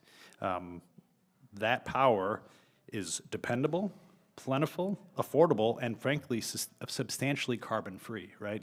Again, without that power, huge amount of power, folks were extremely excited to see the available resource there. Without it, they're not coming. And NYATEP, one of today's sponsors, will tell you, and probably has, workforce is of paramount importance. So for Micron, the region's significant military population, as well as access to leading higher education institutions such as Cornell, Clarkson, the SUNY system, were critical to convincing Micron that they could get the workforce that they would need. That's from certificates, 8-week certificates for their techs, to the PhDs. I remember being in discussions with them and seeing that transition from skepticism to, oh yeah, this can happen, right? Because they saw the asset, they saw the workforce, and that really there was a switch. And as Matt can and will attest, today's technology-driven economy, R&D resources and capacity matter now more than ever.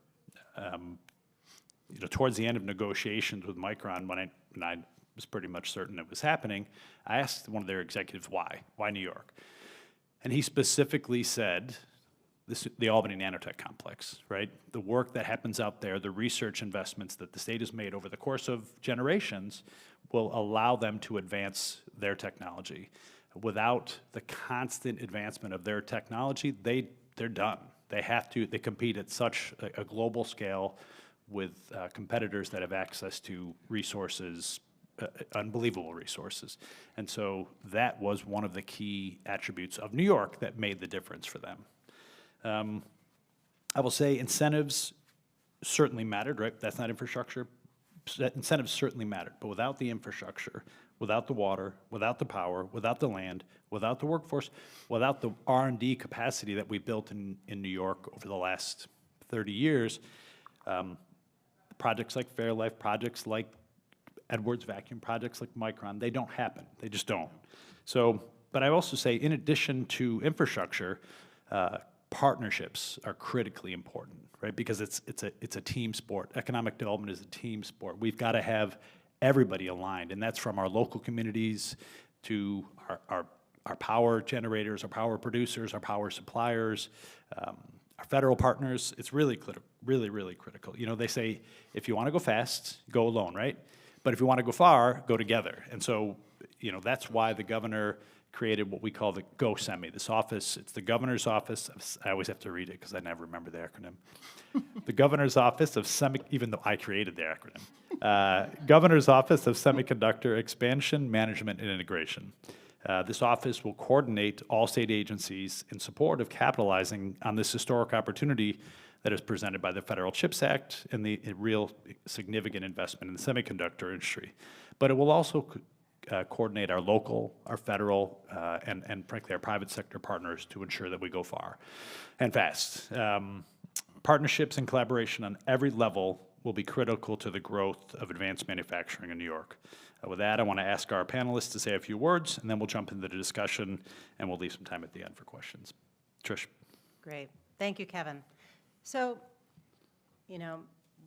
Micron is not in NYSEG or RG&E's service area, so I'm a little sad, a little jealous, but also a little relieved because at the same time I heard those very specific site selection requirements, and not every peg is going to fit, the square peg in the round hole. I think the first step is really making sure that after the why New York question gets answered is why this site, and that it has to be really the right fit for us all. Because while it's a team sport, you don't want a player on the team that has expectations of, you don't want to draft a basketball player to play football, not too often. So, it has to be the right fit. And it's, to us, it's a benefit when any new industry or new technology wants to site in New York, because there's many NYSEG and RG&E customers who will benefit from it, whether it's their kid going to college, themselves going to college, or they're commuting to that workplace, or they're a local restaurant or a supplier, or, we all benefit together and we all grow together. And that's been really the key, is looking at that team approach, but also considering that we have to work together for the right successes. And for some customers, it's not going to be to choose to be in New York because they don't see the attractiveness here. We can do all we can to make New York appear and tell our story. And sometimes we don't tell our story enough. I'm just going to say that. We have to dispel some myths about New York, I think, before businesses come here, because they see us as something they may have read in the media on a negative side. Like, for instance, the fact that it's sustainable power and that we have the sustainable power already here in New York. Yes, we have goals to increase the portfolio of a sustainable energy in New York, but it's already here now. And that we have available alternative fuels of energy. So you can still have electricity and natural gas for manufacturing here in New York, but it might be a cleaner, greener, and more environmentally sound gas delivery than you might get someplace else. And I think those are key things that if a business is interested in that, we absolutely have it to offer. And we have a fabulous workforce. That's the other thing. I grew up downstate. I'm going to admit that now. There's no shame. And I've lived in upstate New York for more than half my life. I'm not going to say how long that life has been, but it's a long time.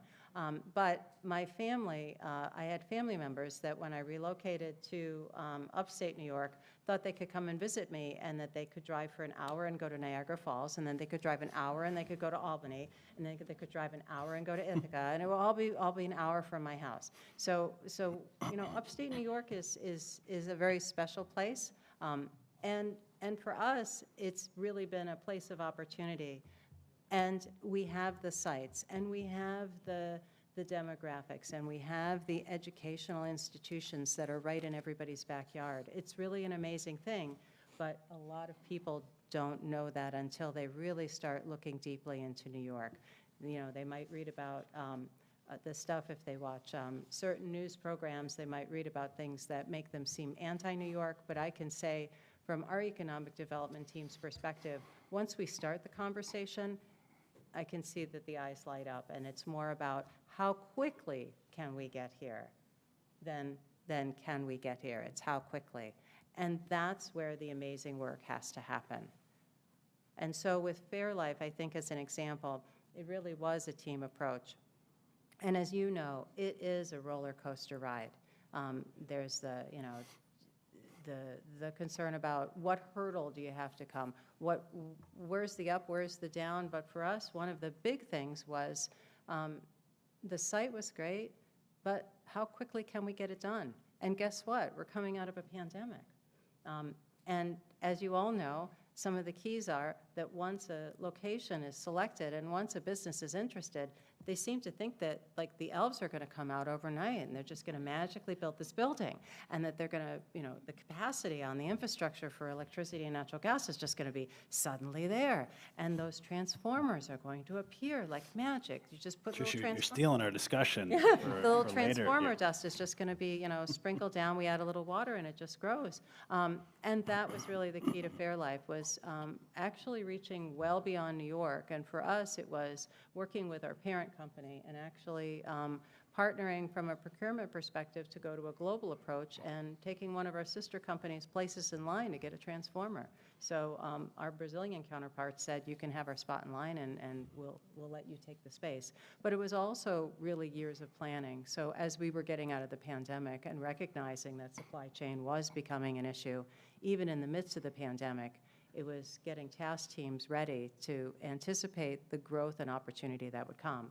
So the advice that I would give somebody who's going to sit in an economic development chair at a utility now is you have to be thinking 10 years ahead, and you have to be thinking 5 years ahead, and you have to be thinking about all those pieces and making sure that you are not the barrier to that development. You have to be able to move those mountains and sprinkle that transformer dust and make all of those key components appear so that you're not the barrier to entry. And that was really the key to our success. Thanks, Trish. Steve Hyde? Hi, everybody. First off, I want to thank, all the sponsors for, putting this panel on and for inviting me. I think Harold said last session he didn't feel like he belonged, and I think I'm kind of the same way. We got illustrious crews here, and I'm just a local guy in the trenches trying to grow our community. But I think it plays to exactly what Kevin talked about. If you want to go far, you got to go together.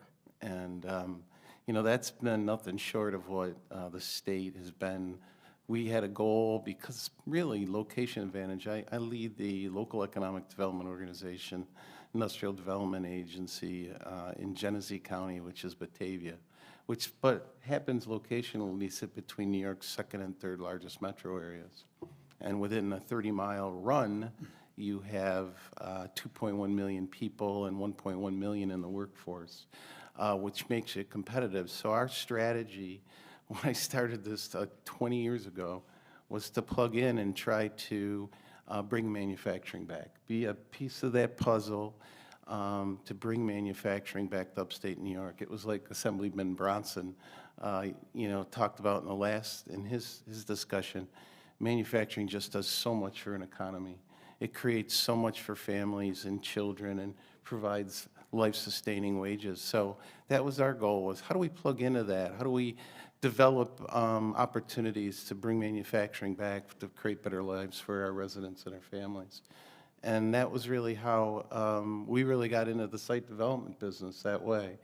In Genesee, we've built eight industrial parks while I was there over the last 20 years.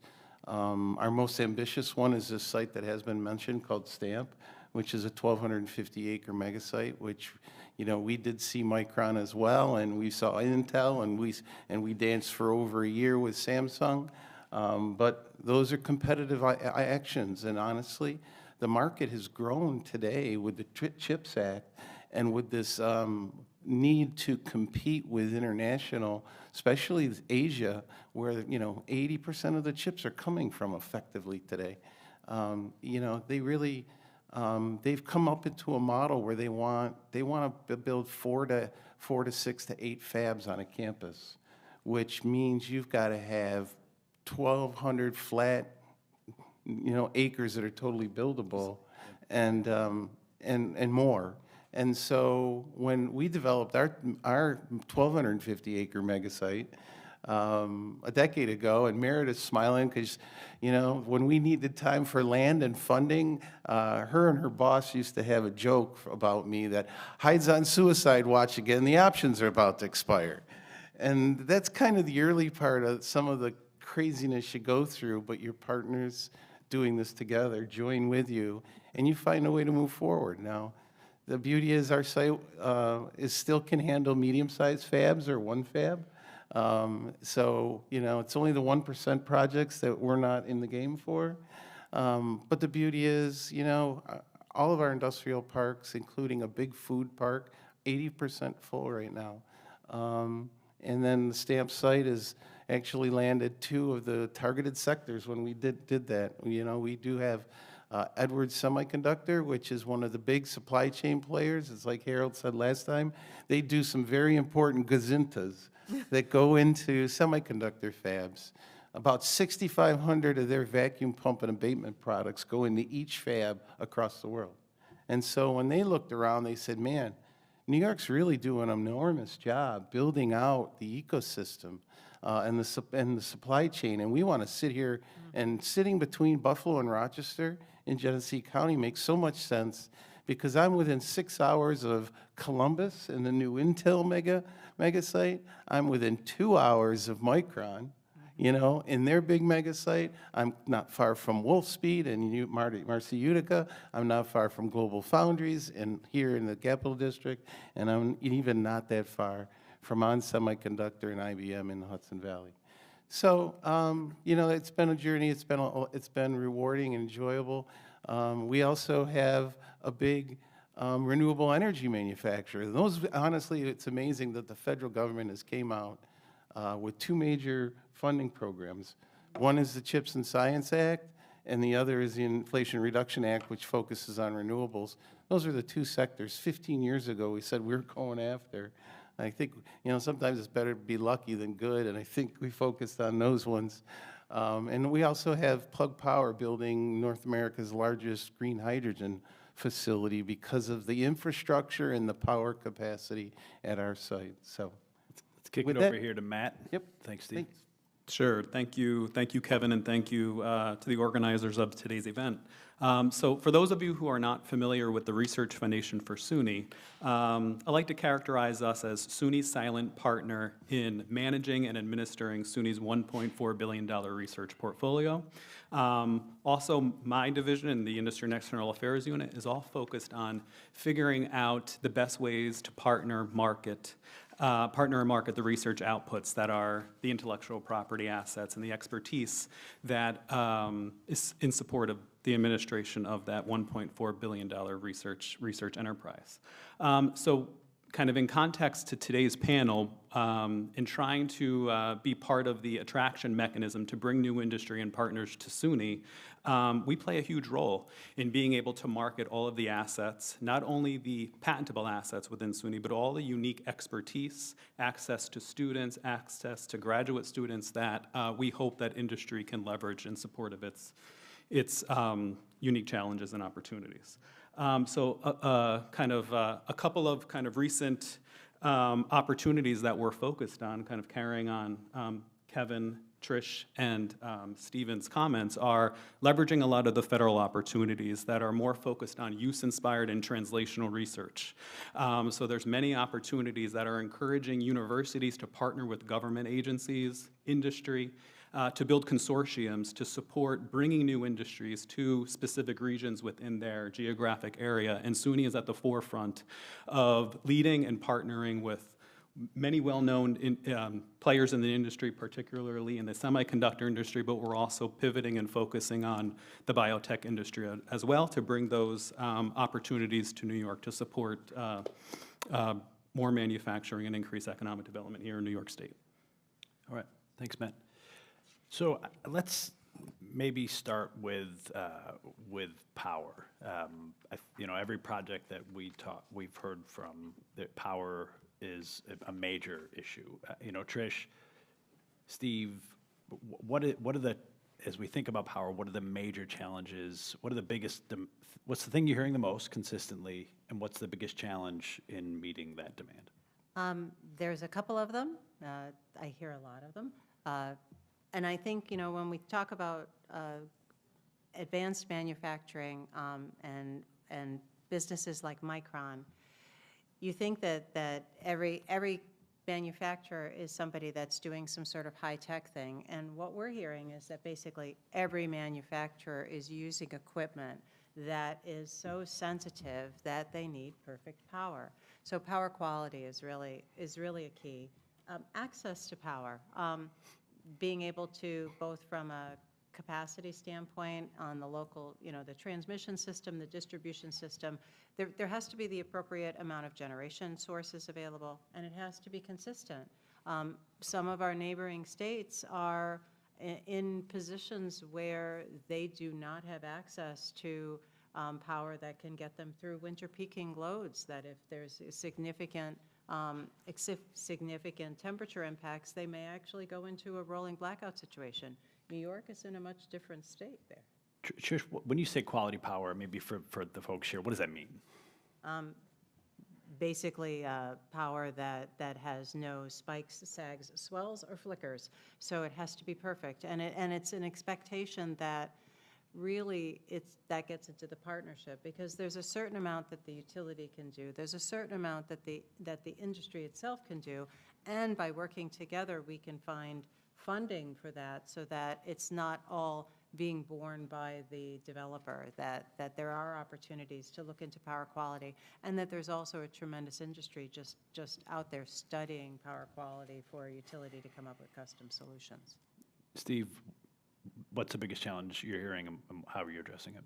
Yeah, You know, when we just took a quick look at our portfolio of projects that we've seen with ESD, and in the last 18 months, we've been very active with 14 different large advanced manufacturing projects, mostly semiconductor, renewable manufacturing, and other advanced. Every one of those want huge power. In fact, the average power requirement across those projects was 112 megawatts, and they go from 60 to 400. So supply is critical. Quality is always essential, especially in the very upper advanced sectors like semiconductor. I mean, reliability, you know, the ability for those things to stay up and on is critical. Like it or not, cost is still a major equation. Absolutely. All right, so you're looking at how do we build a model where these costs are affordable vis-a-vis other locations, because they got places all over the world they can go. And another one that's becoming a real preference item, and I think you heard this in the last session, is renewable. Renewable sources of power is a preference item now. It's moved up into the top 5 as far as site selection goes, and sometimes it's in the top 3, and the focus is there. And then the two other issues, the struggles, we're in the midst of building a 600 megawatt capable substation at the Stamp site. It's 1,000 feet long by 200 feet wide. It's owned half by the New York Power Authority and half by National Grid, because we're in their service territory. But because of coming out of the supply chain issues that we're all talking about, that we're trying to reshore and bring more chips back, the biggest challenge we're having right now are the lead times around equipment and materials to construct these things. I mean, we ordered 600 megawatt dual transformers almost a year and a half ago. That's how long the lead times are. You should have told me I have a couple in my backyard. Yep. In your trunk? I brought them with me. Okay. So those are some of the things, and grid reliability is also a real issue. And the New York ISO is starting to constrain some of the economic development opportunities, requiring system impact studies on any project that wants more than 10 megawatts. Now, we went and spent 5 years getting pre-approved for 300 megawatts, so we don't have to play to that point. But guess what? If you got projects that are 100 megawatts a pop coming through town, you can quickly run out of 300 megawatts. Trish, and just to, again, contextualize, what's 100 megawatts in terms of just households? So folks are like, what's that, 100 megawatts, what does that mean? Like, what does a city like Albany use? Oh, I don't know. I don't have a city of Albany. Yeah. How about Rochester? You got a sense on that? You got something there? No, I don't have that offhand. Joe, Okay. can you do a shout out? Do you have any idea what Fairlife is? What did we say that they're? Yeah, so Fairlife, very large project, going to employ 250 people, is 15 megawatts. Okay. So you, yeah, so that's just 20. a tiny Yeah, little, and but tiny in comparison. So you're talking, you probably are talking about a city of Rochester right there. I'll give you an example. I know the regional exec for National Grid told me like a couple years ago, Ken Kajawa, you probably know Ken. Ken said that, because at that time we were looking at a 500 megawatts substation. We actually went to 600. But 500 megawatts was 25% of National Grid's entire load in all of Western New York. Like that doesn't even resonate. Our largest city is Rochester. Right. We wouldn't even be thinking about that. Yeah. Matt, when we talk to Micron, when we talk to other businesses, that industry, that research partnership has been critical. What are the things, I know you guys work with a lot, particularly startups, what are the things that you're hearing from businesses that is critically important to them?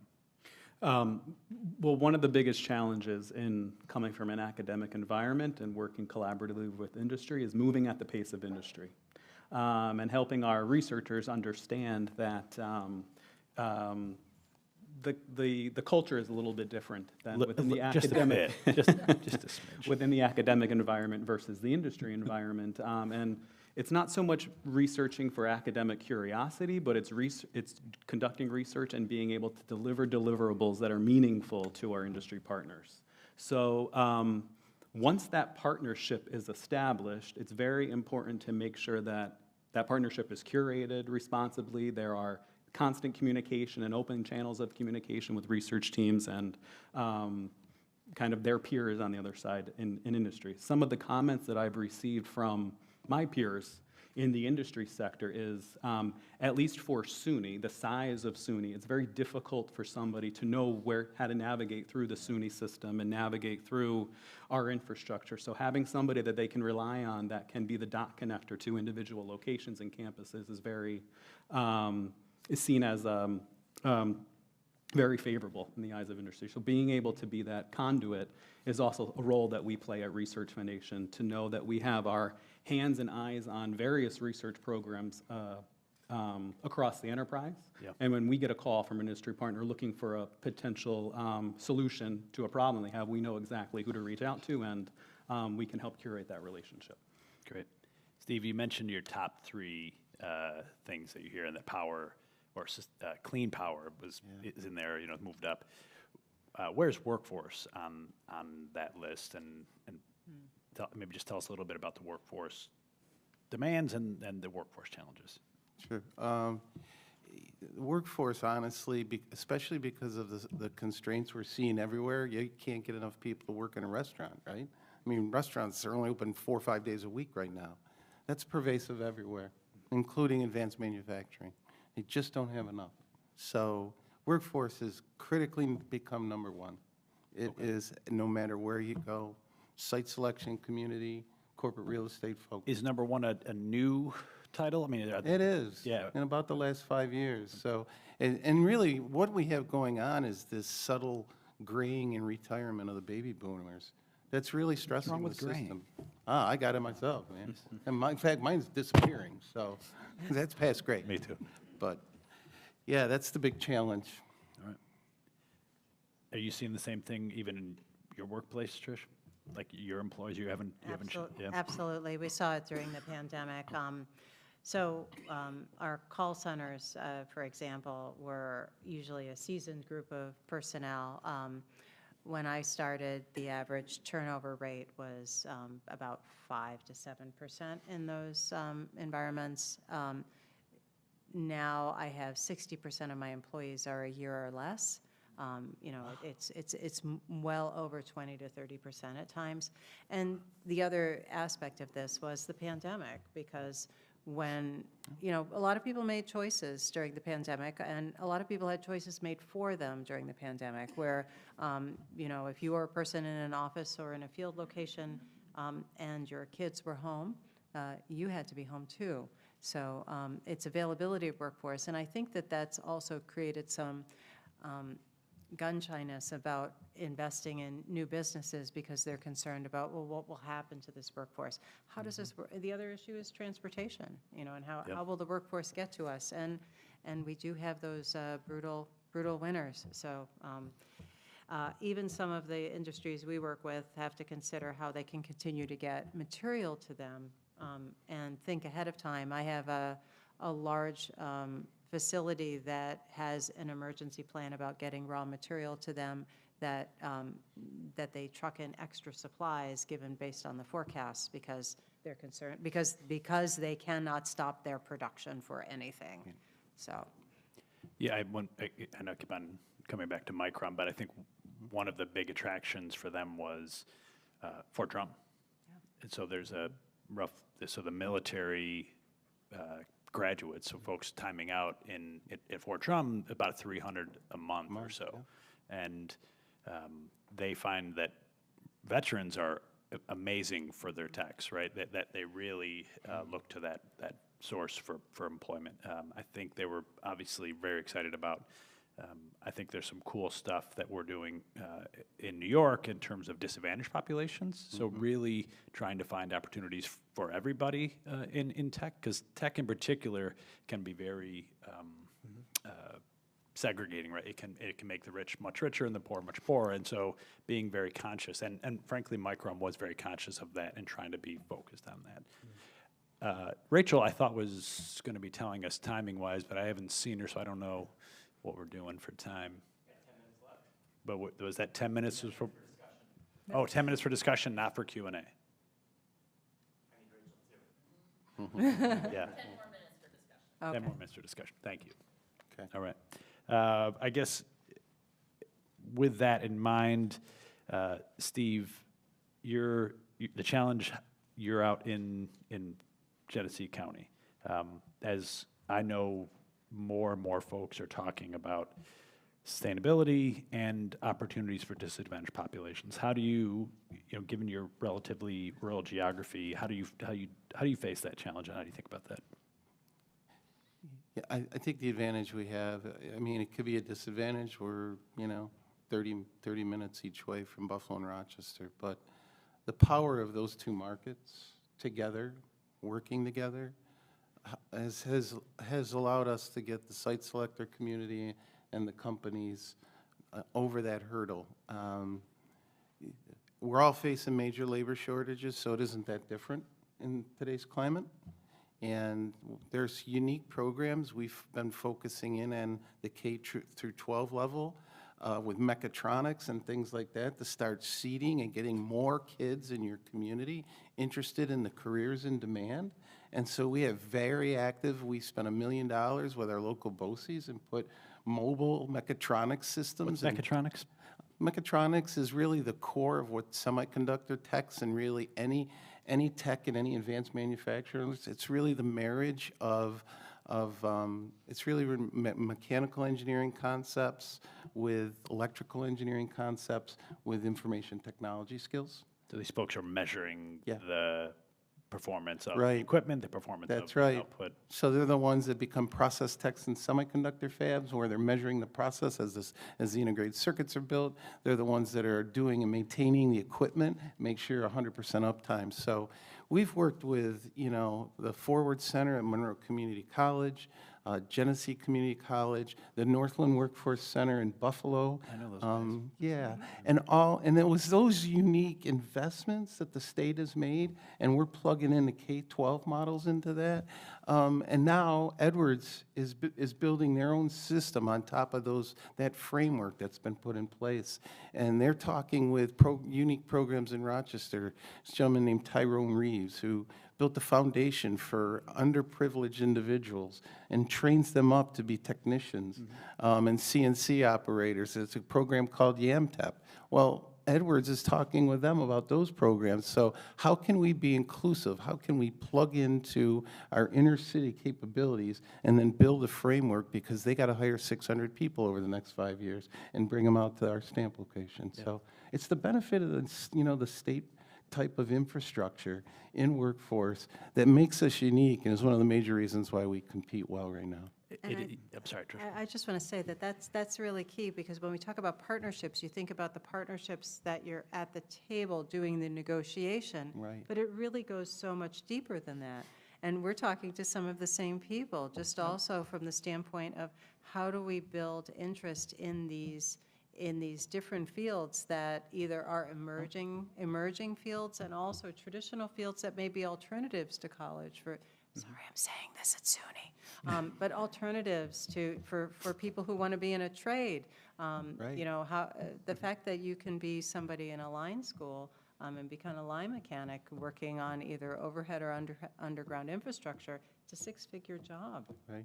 And it's a career. It's Working for ESD is not a six-figure job. well, I'm just saying, but people don't, when you were in school, did anybody tell you you could be a line mechanic and go, yeah, you have to work storms, but it's just not something, and certainly for groups that are not traditionally in those roles, it wasn't something that was ever, because your mom didn't have that job, and maybe your dad didn't have that job, or you didn't have a parent in the home that you could look up to.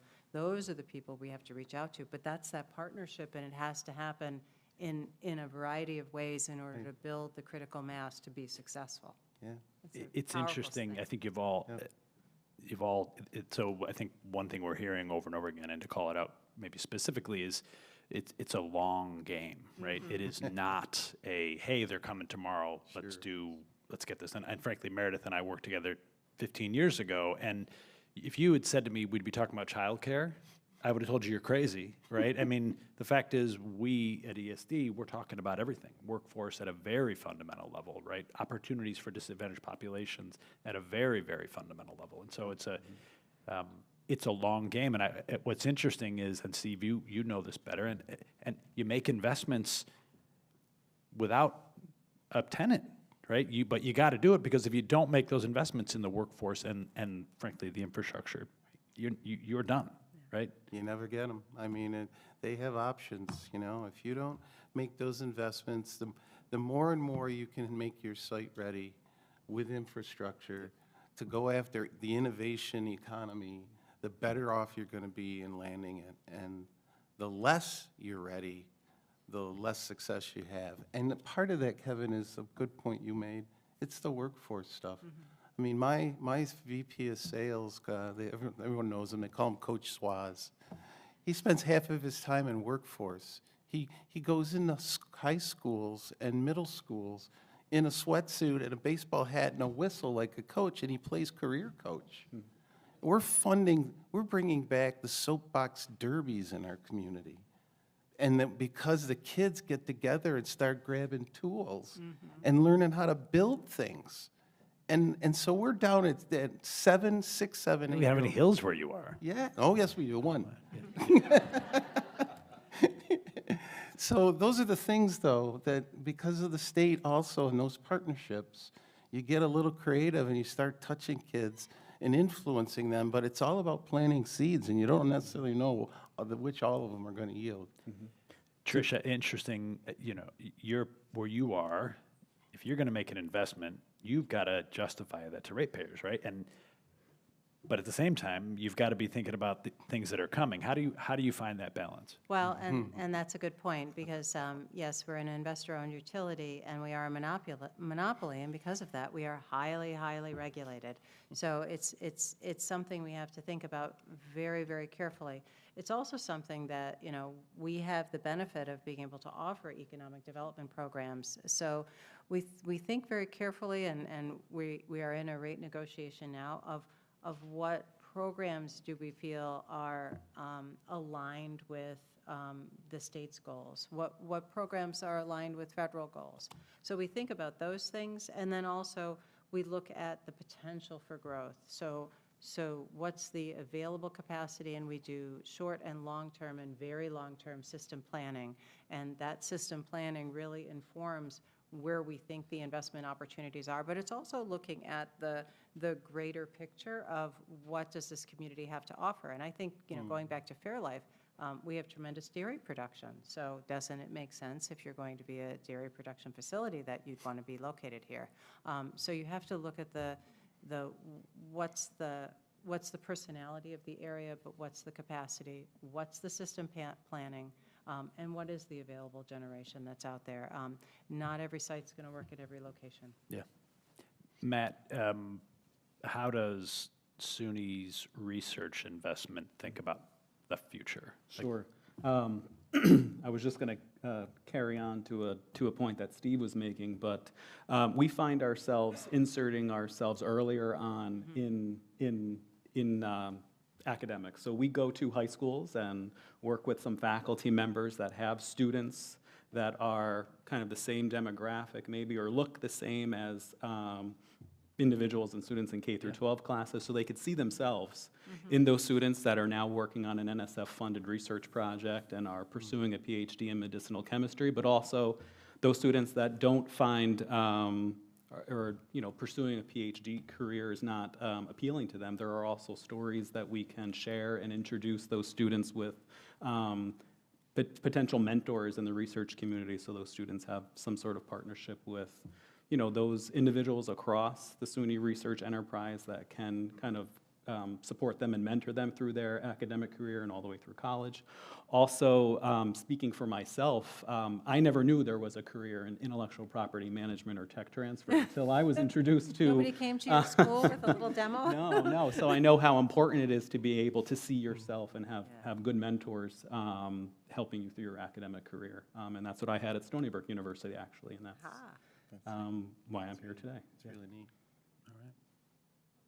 Are we on to 3 minutes? Sorry. All right. Oh, I did want to say, though, Trish, you made the point about you sort of you said, I don't want to say this in front of SUNY, but in terms of technicians and Yes. certifications and stackable certs. And you we know, actually talk. I would say are talking Johanna, to SUNY you know, about it. that's something we're absolutely working on, right? I mean, that's something that I would say that SUNY is recognizing and definitely getting into that space more. And actually, we have been talking to some of the SUNY partners about doing that and looking for either at the college level or the community college level, a way to bring forth people that may not consider college as an option, but may consider a certificate program or an apprenticeship or something like that, and use the SUNY system for it.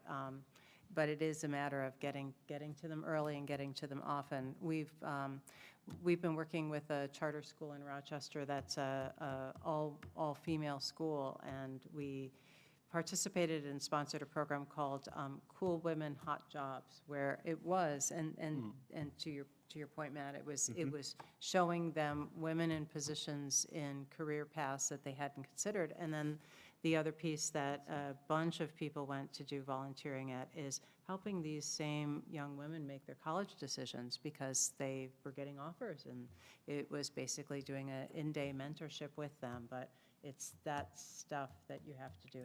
And I'm glad to see that organizations of higher education are thinking about education in a holistic and a very enveloping way, not in a this is how it always has to be way. Yeah, absolutely. All right, we just got the shut up, take questions warning, if there are questions. Hi, my name is Amy Van Tassel. I actually work for a staffing and recruitment firm, but I work in the industrial. I manage our industrial division. And I wanted to say the Cool Women, Hot Jobs, I love that. So my positions are mostly going to be more entry-level type roles. And I am also finding that it is getting more and more difficult to find people who are interested in invested in that more entry level. And I'm going into the schools and I'm talking to students. And I was just curious, I love the idea of like the derby that you were saying that you were doing. How are you also reaching the parents? Because what I'm finding is that the students are going to school, they're communicating with their teachers who are usually generational, so they only know teaching and they only know higher education. And, you know, maybe some of us whose parents have not gone to college also feel like our parents pushed us to go to college because they didn't have, so they want us to have.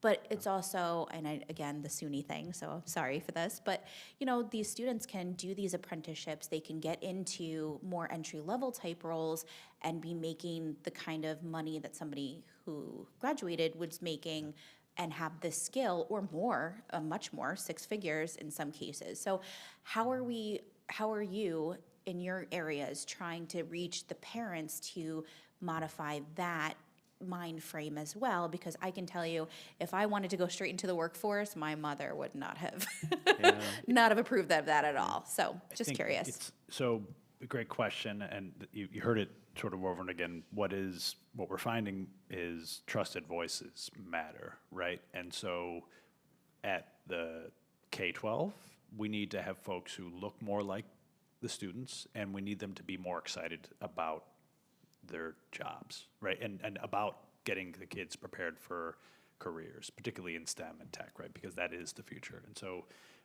huge emphasis on that, huge emphasis on, frankly, the parents getting them into the workforce. And when we can do that, then it's, you know, it's twofer, right? So you're getting the employee and you're getting a trusted voice and somebody who that kid can say, yeah, this is an opportunity for me. Yeah. So, Just a couple points, because we're living that every day right now. We have a program called Genesee Fast. We have pre-apprenticeship programs that developed with the colleges and the schools and apprenticeships now going on with our manufacturers and our BOCES and our K-12 schools. The parent equation is the most difficult to access. You can work hard and interface with teachers and guidance counselors and administration. But the one thing that we have found that is pretty effective is you do open houses on some of these new programs. So like our BOCES does a big open house on their electronics, mechatronics stuff. And the kids now are bringing parents in. OCC president was talking about like free haircuts. Yeah. Right. He was like, Kevin, you'd be shocked. We get spot night, and the parents come, Yep. and we can talk to them, and we can talk to the students. So they're really being creative, right? How do you connect? Boxcar Derby has become an incredible innovation, place yeah. to touch parents. Innovation comes in pretty crazy ways, right? Absolutely. Same with those live lines. We do live line and gas safety demos, and it'll be at community fairs and community organizations. We do pop-up customer service activities, but when we do those, we try to bring, at that pop-up, our person from Human Resources might be there with some job applications. So it's really showing a full spectrum of what the field has to offer. But the biggest win is testimonials. Comida is doing something in the Rochester area with local unions, and I think that's another key voice here is union leadership talking about career paths, but their whole ad campaign is, the outreach is two-phased, it's multi-phased, but the social media where the testimonials are for the younger person is on certain social media platforms, and then there's companion social media on other platforms that perhaps the parents would be more attuned to that help, but it's really to answer that question is a parent just wants their child to be successful, so how do we answer that question that maybe a trade path or a certificate program is also a viable program. I think a big win is having it at SUNY because your child is enrolled in SUNY to take that program. They may be taking a different path, but they're in the door in SUNY. So while they're there, they might get an associate's degree or they might get a bachelor's degree while they're learning that trade. It's that step in the door. With just one more quick comment, with summer coming up, parents are wondering where will their kids go in the summer when school is out. So there's many summer camps focused on coding, focused on robotics and things like that happen across the SUNY enterprise too, again, with the mindset of introducing these ideas and these potential careers to students early on and building that trust. Sure. Great. Well, what a rich discussion. Thank you all to the panelists. Kevin Stump, I'm our Vice President of Economic Mobility and Workforce Innovation at SUNY Rockland, a community college downstate. And, you know, we've talked a little bit about everybody on the panels have had a sorry SUNY, but at the end of the day, higher ed has its roots in solving workforce needs, right? And that was how we scaled the system across the country. And so, interestingly enough, fast forward to today, we all put higher ed over there and then talk about workforce development. But that's not really the case, right? It really is kind of a full pathway of opportunities that start with the kind of, you know, certificate or credential that goes all the way up to the PhD.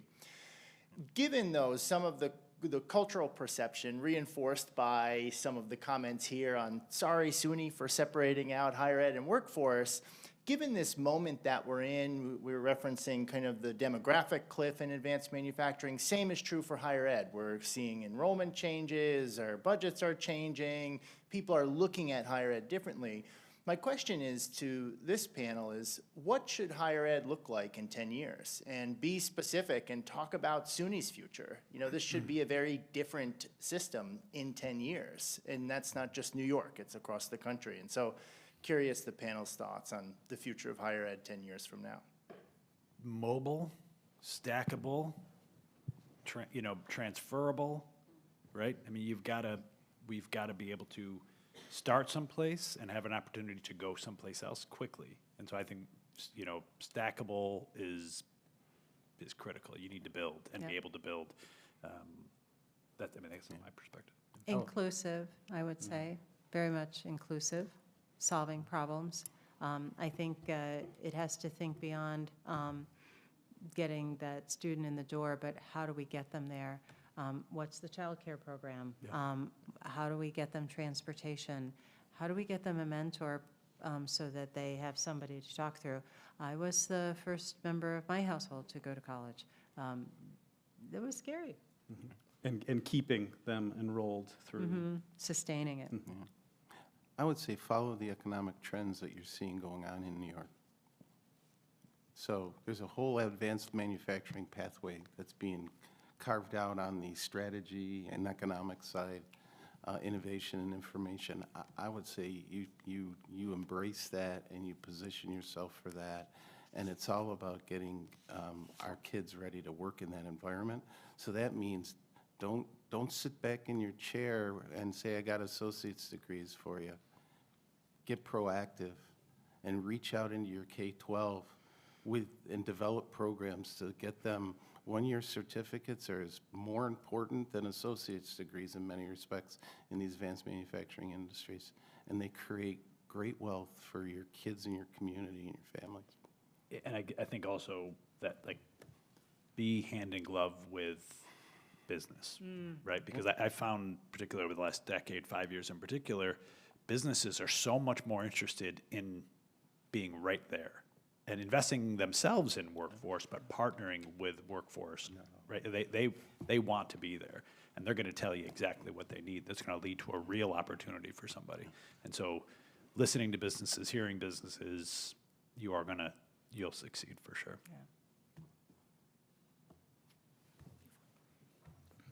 Thank you, Joe Sayer. I work in economic development at NYSEG and Argini. And my question, a little bit for Stephen, some I was for gonna say not for me. not for Trish, not for Trish. I get enough of You've heard that, her huh? time. So a little bit for Stephen, some for Kevin. You know, stamp plant is extremely impressive. Really a kind of a one of a kind, one of a handful of sites in New York that is truly can handle a 150 megawatt project. And really that's a huge weakness of New York. And I think the Fast New York is a great start to that with the $200 million fund. But how do we see New York going forward in responding to a lot of our competitor states are putting $200 million into one site or have billions of dollars available for site development? Because I'm assuming that Fast or Stamp just for the electrical infrastructure side was 100 million, couple $100 million at a minimum. So it's how do we leverage private-public partnerships? Because as utilities, we can't really take on that speculative investment because of our responsibility to the ratepayer. So I guess, one, how did you kind of do the Stamp project, and how can we leverage things like that success to move forward? Oh, that's a lot. There's a lot in there. Yeah, we're running short on time. That's why No, I immediately said it's he a doesn't have a question Good for me. question. I'll try to hit it really quick. You know, it was, again, partnerships. New York Power Authority was nothing short of incredible in helping us noodle and figure out how to fund an $88 million substation. That's just one piece of infrastructure for a site. And so New York Power Authority and National Grid came together, working with Plug Power and ourselves to figure that out. And then I think you got to walk before you run. So yeah, a lot of states are putting a lot of money in the ground and making sites. And we need more of that in New York. We're missing opportunities because we just don't have enough build-ready sites. But the beauty is the legislature realizes it now. We've got our foot in the water with $200 million. It's going to be able to do a lot for many. And as that money starts to roll out, then we can build the case back to the legislature to say, let's keep refilling this bucket. Yep. Make this sustainable. And we have a very credible organization in Kevin and his team that can manage that well. So it's that partnership that allows you, and then you can look at sites like Stamp and White Pines and Luther Forest as examples of the success of making those investments. Build it and they will come. It takes courage, right? It's hard. Yeah. It's hard to get out there and put a power out when there's nobody, using it. It's hard to put a pipe in the ground and move 10 million MGD, and there ain't nobody taking 10 million MGD, right? So it takes political courage. It is a risk, and because it's fiscal, and it's a challenge. So it's absolutely to see, Steve's been out there taking a risk. People are saying, "What the hell are you doing?" for a long time, right? And so, I'd say courage is huge. The governor putting $200 million into Fast New York for maybe, that's something. Yeah. but you got to do it. You gotta do it, Or yeah. you end up with 100% of nothing. Yeah. So if you want your kids to stay here, if you want them to have good family wage paying jobs in the industries we've been talking about, you got to take that risk. You have no choice. And that's why we did it. Despite all of the criticism I've gotten heaped on me for years, you know what? You end up becoming a little Teflon and remembering your true north, which is it's about better jobs for your kids. Right, yeah. Cool, we have one more. It better be good. I will do my best. My name is Danielle McMullen. I work at SUNY Oneonta, but I come from, prior to that, I worked at SUNY Empire State College, just to help with the context of this question. But this discussion is focused a lot on the 18 to 24 population. And I was just wondering, do you see opportunities to incorporate prior learning assessments or college credit for work and life experience into skill adjacency and perhaps helping adults who are seeking a new career get into this pipeline as well? I hope that was an okay question. That was brilliant. The best one for last, yeah. So I guess the answer is yeah, absolutely, right? I mean, I think that's what everybody's talking about today is we can't get the workforce. We have, what, 40% of the eligible workforce not actually in the workforce, something like that, some unbelievable number. Johanna, what do you know that number? I mean, it's crazy. Yeah, I mean, so what does that mean? That means there's a whole. If you have a football team and you're putting 60% of your team out there, how are you going to perform, right? And so that's just we've got to find a way to get that portion of the workforce in, and we've got to find a way to get that portion of the workforce forward, right? So that we've got to do that. We can't succeed with the demands in from industry without doing that, in my opinion.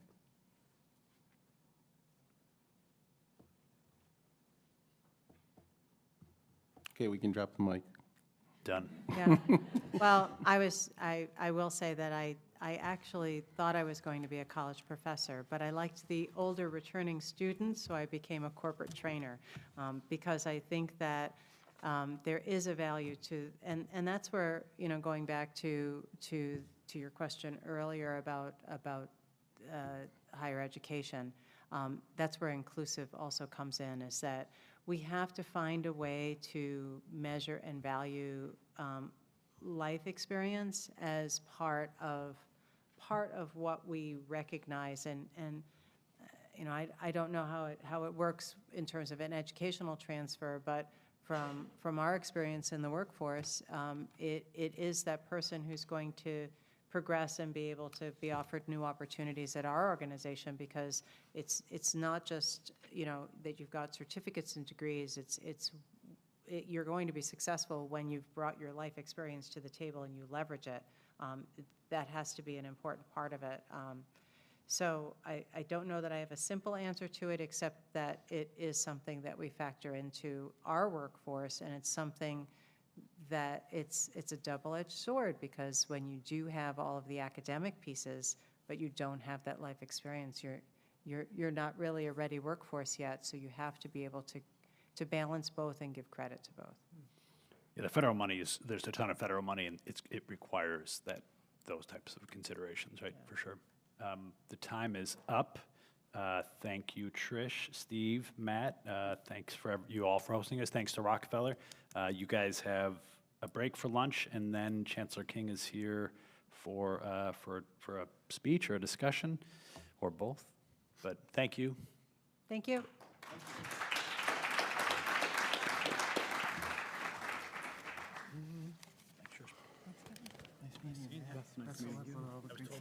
Yeah, you too. You too.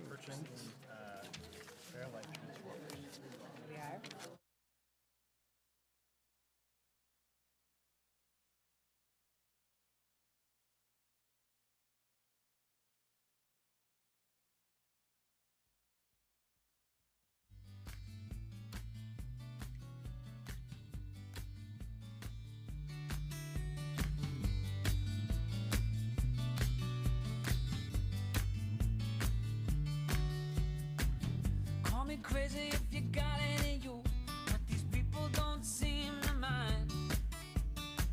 Sweep my mood.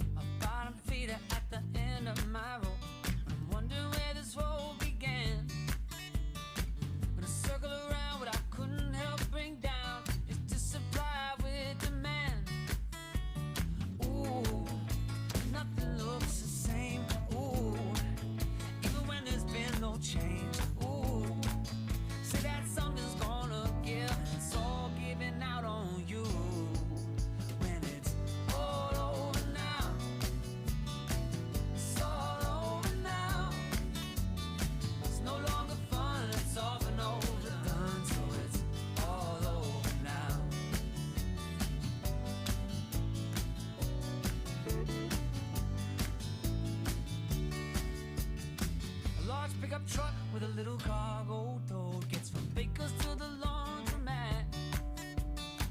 These daily fights all start to sound alike. I guess I'm gonna have to live with that. Short change, now it's getting even harder to identify the repetition. Short change, now it's getting even harder to identify the repetition. Ooh, well I sip and peel away. Ooh, feels more like every day. Ooh, say that something's gonna give and it's all giving out on you. When it's all over now, it's all over now. It's no longer fun, it's all been overdone. So it's all over now.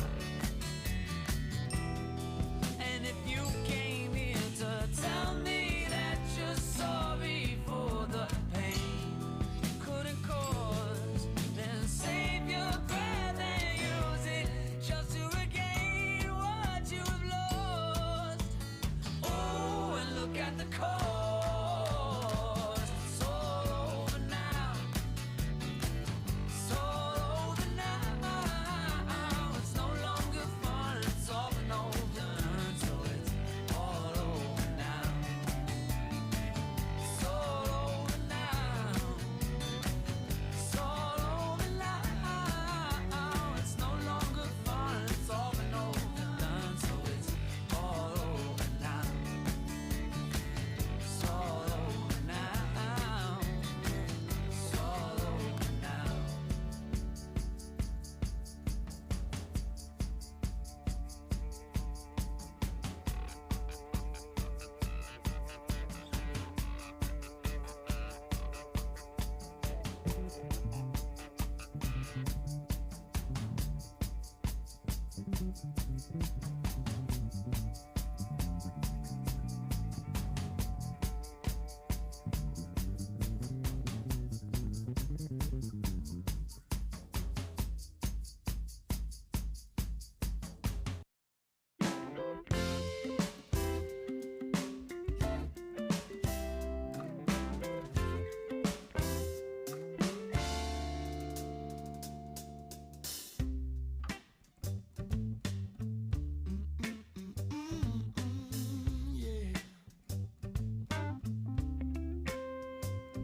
I come over early in the morning.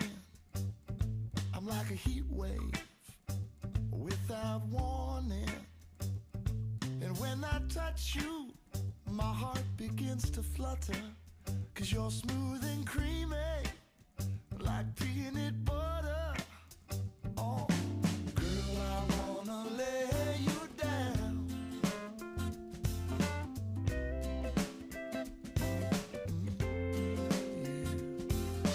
Girl, I wanna lay you down.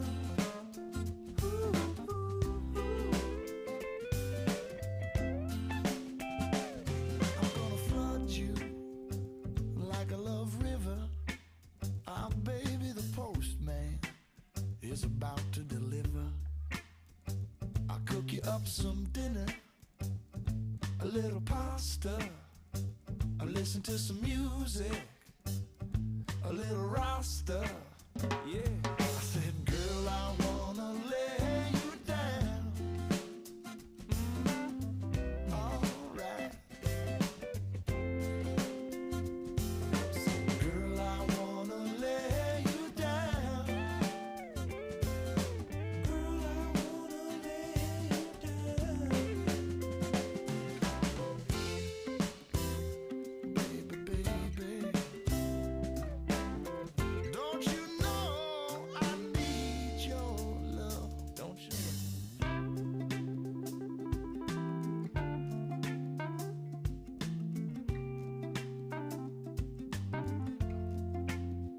So turn out the lights, bring out the candles, wrap your arms around my love handles. They say that passion may not always endure, but this feeling that I have for you is burning up my world. Girl, I wanna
something good.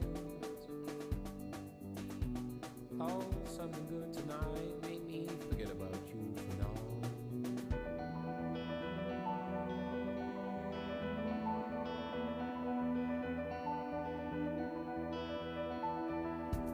Get high, hit the floor before you go. Matador, escocada, you're my blood sport. But something good, oh, something good, oh, something good. Oh, something good tonight, make me forget about you for now.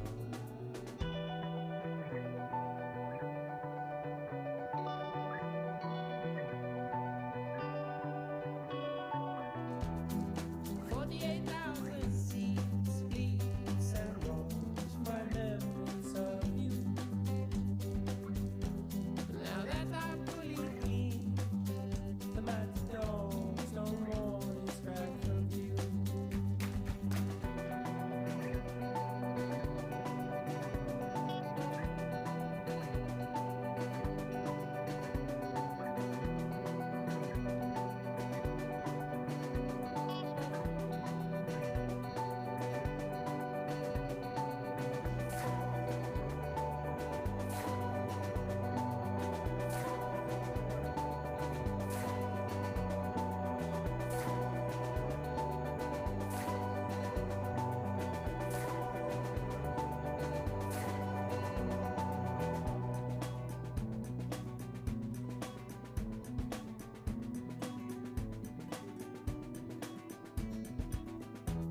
Get high,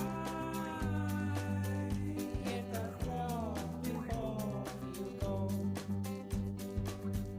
Matador, estocada, you're my blood sport.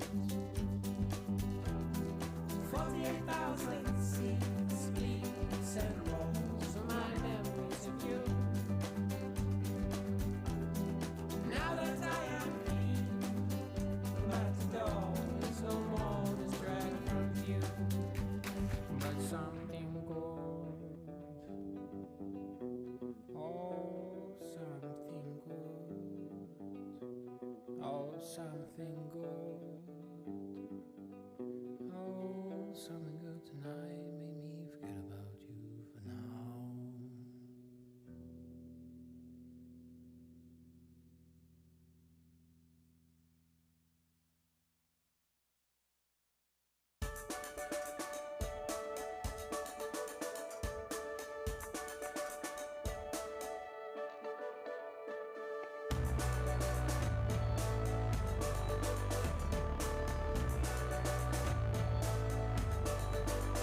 Now this with me,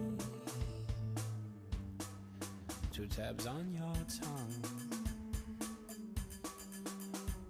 I heard the shepherds, I heard the sheep sleep, now my only one. Broken sweethearts, who sleep apart. Most of pine, hillside spines, moon sweep starts. And most of foes now shush. She makes the sound the sun sea makes to calm me down.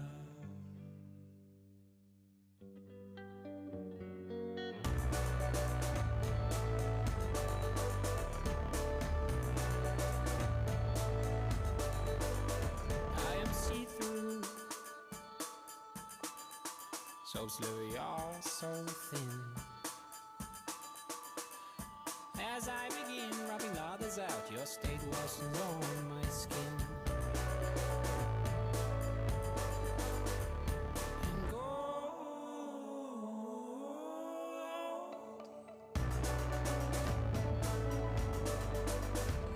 that is finger to live 1, 2, 3, 4.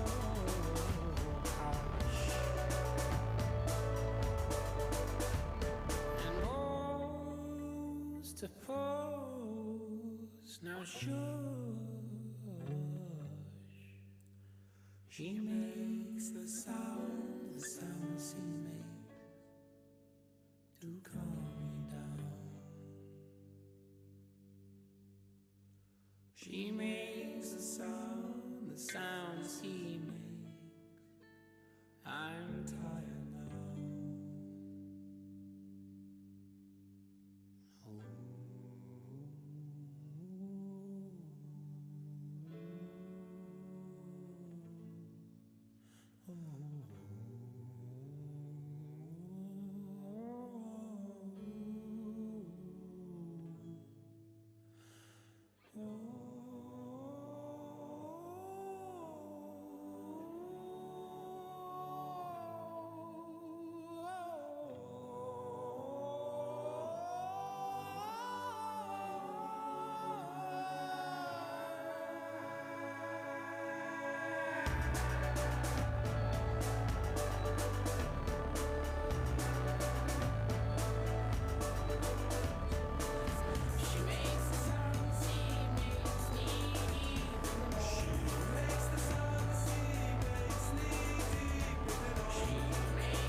Okay is alright with me.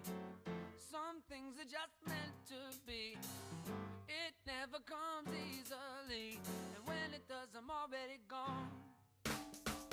I'm practically never still, more likely to move until I end up alone at will. My life continues itching along. When Bernadette comes, I get lost on her time. She's much too sweet, and she's always gonna be. And when I return to her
melting. Later it will run black down its track into an ocean. She stands on the bridge, dim light on a back.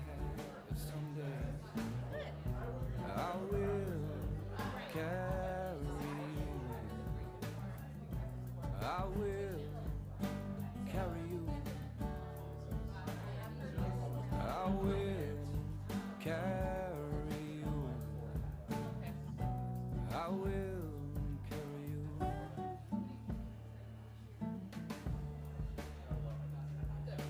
I wanna float high above waves of electric wires and stare down onto the street. I see you drunk with cute glazed eyes, telling me about the girl I should meet someday. I will carry you. I will carry you. I will carry you. I will carry you.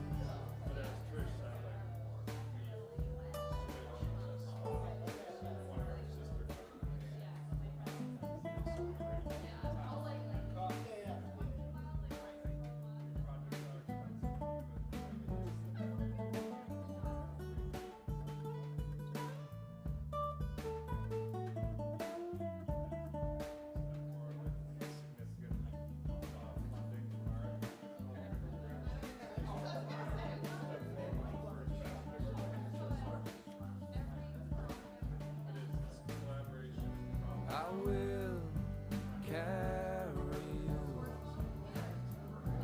I will carry you. I will carry you. Are we at least going to see his picture? I will carry you. Once I'm done?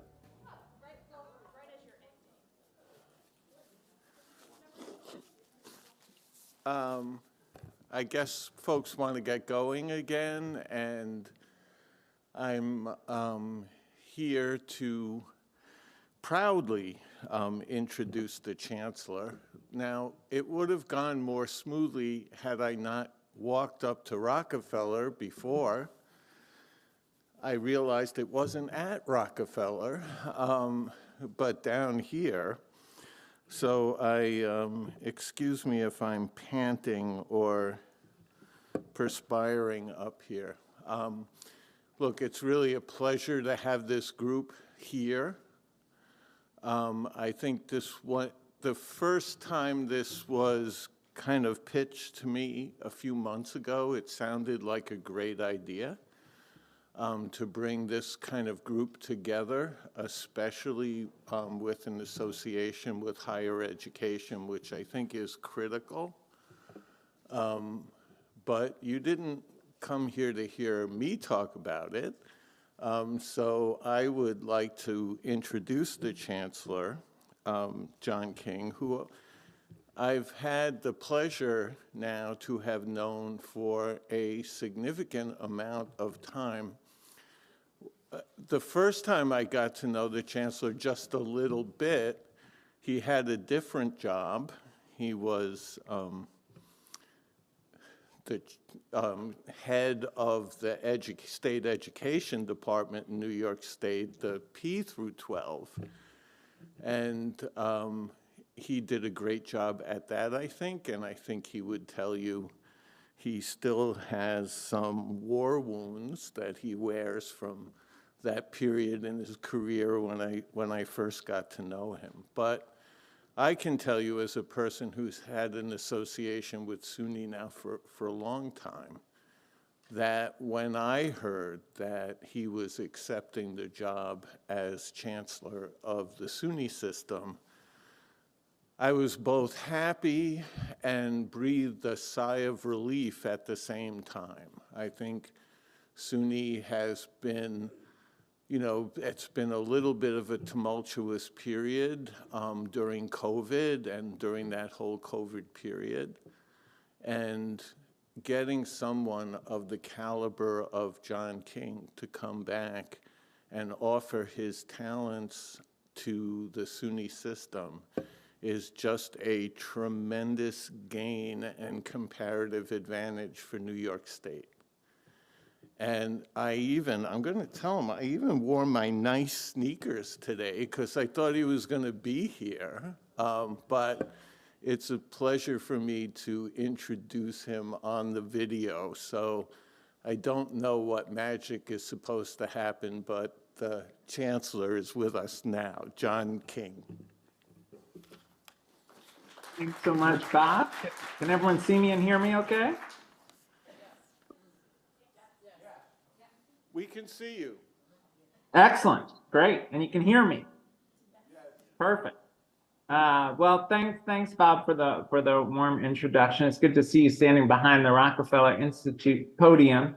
So we'll look forward to having you back at Rockefeller soon. It's great to be able to join this conversation and really to lift up the role that SUNY can play in the state's advanced manufacturing renaissance. I think about the tradition in New York State of innovation dating back, even think about the building of the Erie Canal. We have this long tradition in the state of leading in advancements in our economy, and the current renaissance in advanced manufacturing, I think, is a perfect reflection of that. And I wanted to focus today in particular on the semiconductor industry, because I think there we have an opportunity to make New York the Silicon Valley of the semiconductor industry. And I think it exemplifies the multi-dimensional role that SUNY can play in the advanced manufacturing sector more broadly.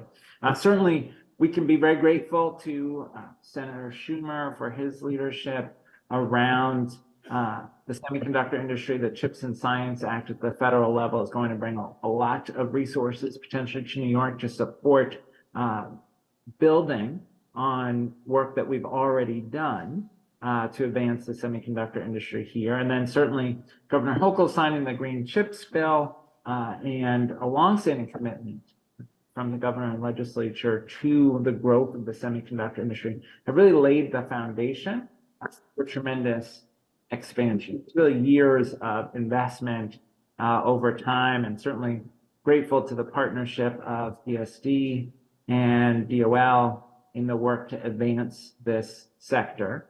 And one reflection of the progress is Micron's decision to come to New York and the potential for 50,000 jobs in the Syracuse region tied to Micron and the supply chain companies. That's a tremendous opportunity for New York and economic development in New York.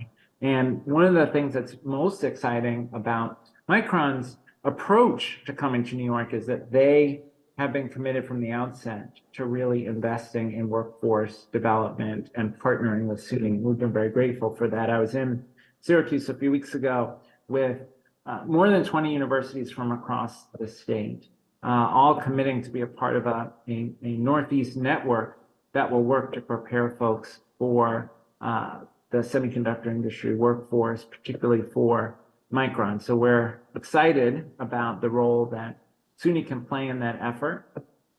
We also know the governor is very committed to the success of Micron coming to the state. Governor Hochul has launched the Go Semi office and has really mobilized resources at ESD and DOL to support the workforce development that Micron is going to need. So we're very well positioned to be that Silicon Valley of the semiconductor industry, to ensure that our approach to the development of advanced manufacturing state within the semiconductor industry and beyond is consistent with our environmental sustainability goals. We've got a great opportunity to create lots of really good jobs for folks. Certainly, the semiconductor industry also is not just about manufacturing. This is true of various actors in advanced manufacturing. There's not just the jobs for technicians and engineers. There's the jobs for folks in communications and marketing. There's the jobs for accountants and lawyers and software developers and managers. So again, this is, I think, an opportunity for us as a state to really advance the state's economic well-being and prosperity through this renaissance in advanced manufacturing and the growth of the semiconductor industry. I've been thinking a lot about this as I visit campuses. So I just finished up week before last visiting all 64 SUNY campuses. I started on January 9th, and one of my goals was to get to every campus this semester and to spend time talking with campus leadership teams, with faculty, with staff, with students, and with employer partners. And there are a few things that I saw around our role in the future of advanced manufacturing, and in particular the semiconductor industry. One, we're doing it. We, over the last 5 years, have produced more than 35,000 bachelor's, master's, PhDs, and associate degrees in fields that are directly or related to the semiconductor industry or related. That's an incredible foundation to build on. We've got incredible assets across our campuses. I think about the Albany Nanotech facility that's been associated with CNSC and New York Create, where we've got incredible clean rooms where folks are working to make semiconductor technology even faster. Really grateful to Empire State Development for their partnership in that work. We've got industry leading partners there who are doing research alongside university researchers, tremendous asset and a real competitive advantage for New York relative to other states as we implement the CHIPS Act. We've got commitment K-16.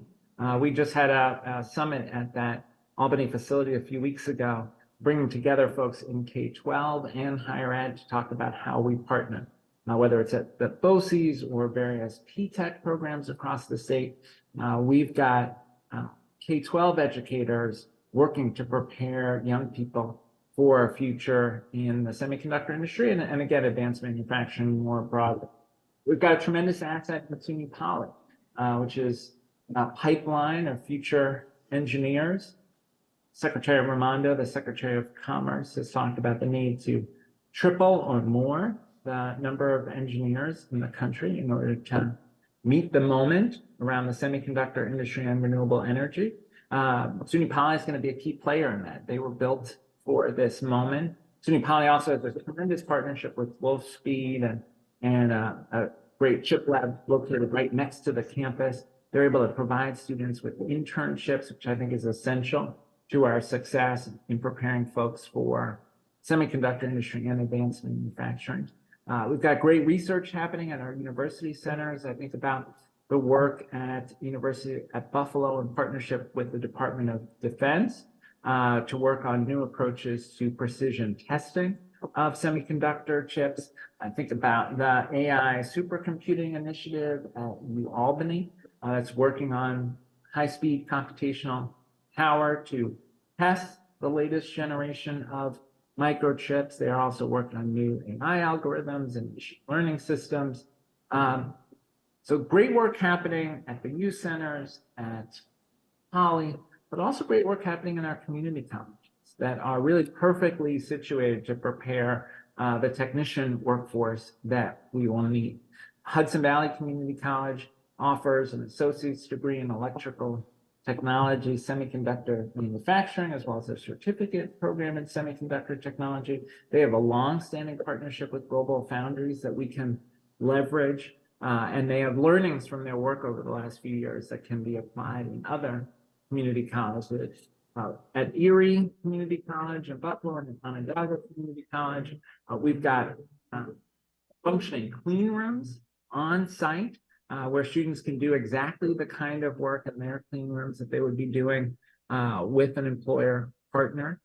Certainly Onondaga, which is right in the heart of Micron's future geographic footprint, they are growing their capacity in this area to develop technicians. They are working on not only associate degree programs, but credit-based certificates. So students will be able to do a certificate, get a great job, go on to an associate's degree, potentially move on to one of our four-year institutions, and really have the opportunity to get stackable credentials.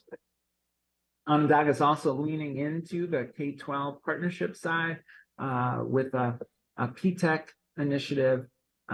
So we've got community colleges that are working so closely on the ground with employer partners. They're going to play a vital role in building the workforce that we need. We also have a culture shift to work on. We have to make sure that young people understand what this industry and what advanced manufacturing more broadly looks like. You know, I think about when I early in my career was a teacher, and you'd ask students about manufacturing, and they'd describe folks covered in soot working long hours on an assembly line. They did not have a vision of a clean room, of programming, advanced robots. So we've really got to help students see firsthand how advanced manufacturing has evolved.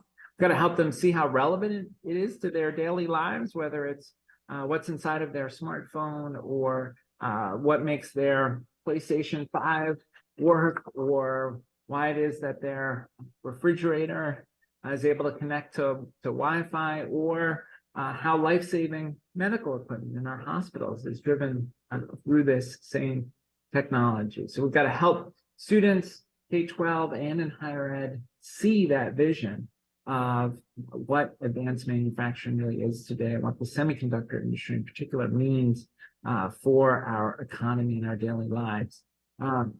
We've also got to make sure that we engage educators, K-12 and higher ed, in learning about the needs of employer partners.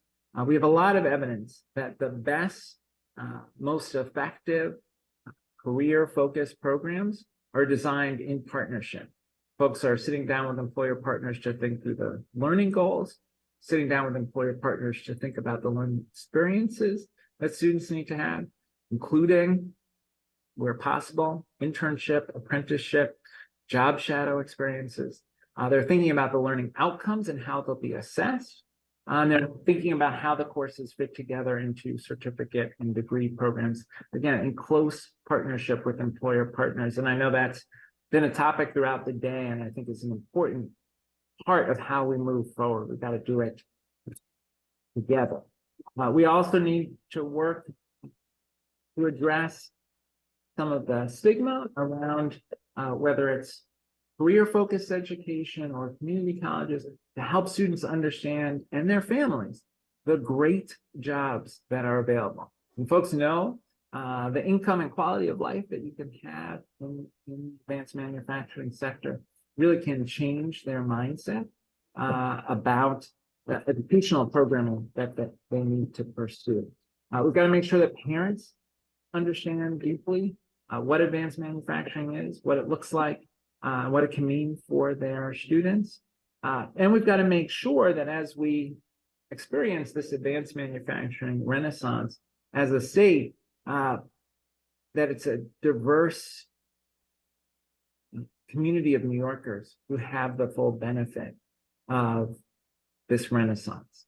And it's a real fear. And I think as we look across the country, a real fear that advanced manufacturing in general, semiconductor industry in particular, often doesn't reflect the full diversity of our country.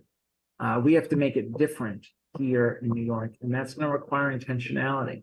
It's one of the reasons that SUNY partnered with the Black and Latino Caucus for Caucus Weekend, to have Caucus Weekend open with a panel on diversity in the semiconductor industry.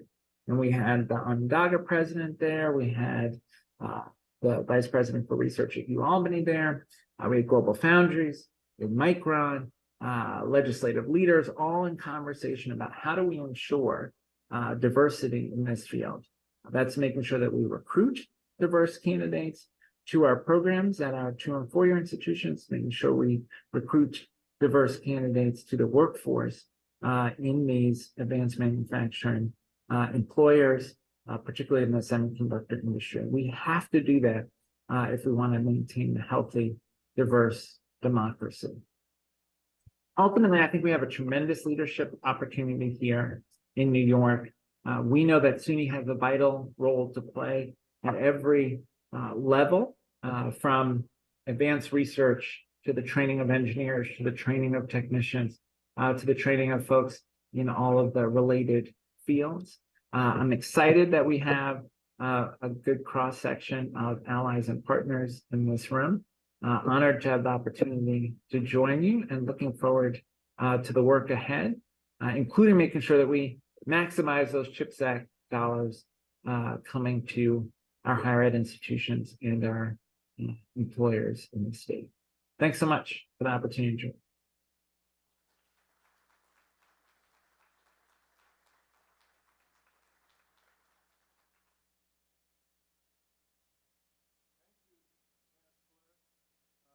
Thanks, Chancellor, for taking the time to be with us today. I think all of you, most people, within 10 minutes of meeting the Chancellor recognize what an asset we have in New York and at SUNY. So thanks again. Thanks so much, Bob. So now I'm an announcement person, so I'm announcing that we will have our workforce development panel starting at 1:45. So I think that gives us a few minutes.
Check my face, it's slightly harder than last year.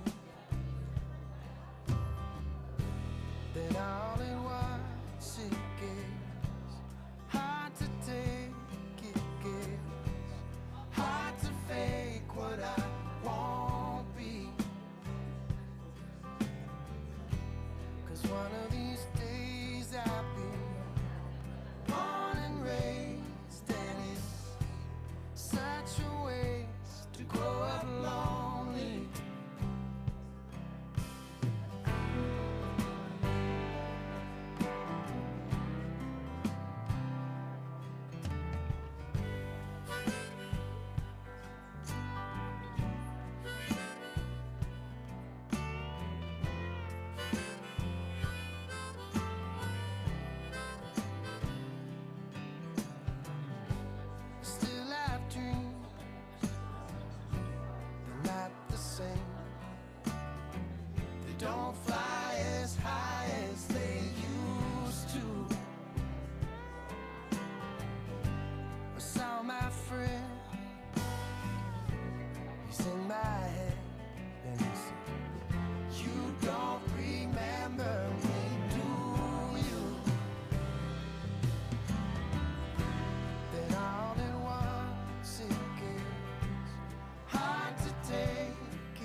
got faith.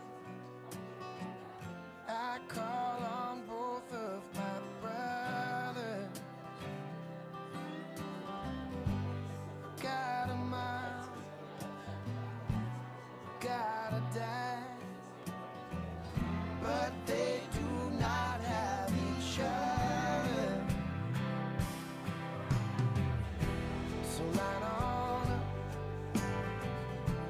and take your place. Show your face to the morning. 'Cause one of these days you'll be born and raised, and it all comes on without warning.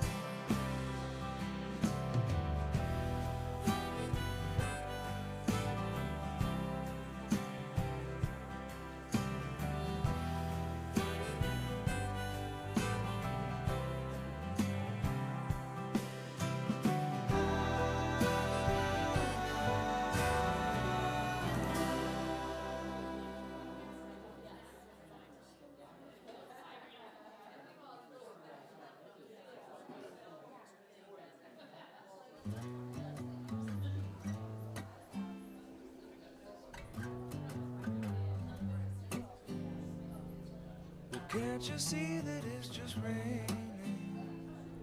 There ain't no need to go outside.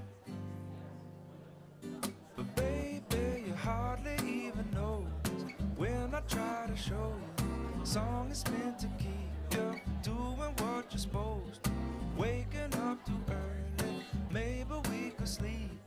Make you banana pancakes, pretend like it's the weekend now. And we could pretend it all the time. Can't you see that it's just raining? There ain't no need to go outside. But just maybe like a ukulele, mama made a baby. Really don't mind the practice, 'cause you're my little lady. Lady, lady, love me, 'cause I love to lay you lazy. We could close the curtains, pretend like there's no world outside. Then we could pretend it all the time. And can't you see that it's just raining? There ain't no need to go outside. Ain't no need, ain't no need.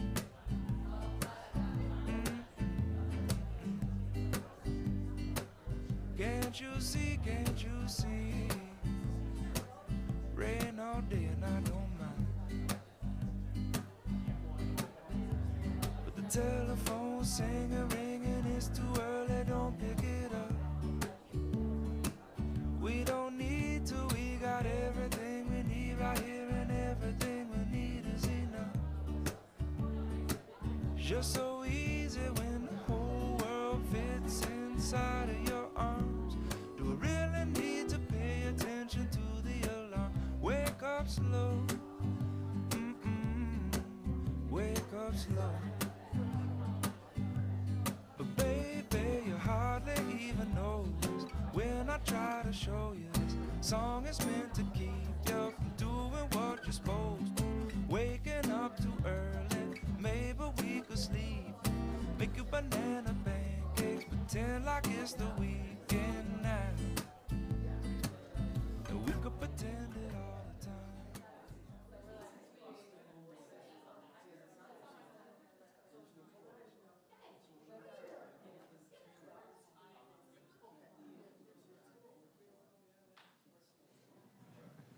Oh, you guys all settled down before I need to even say anything. All right.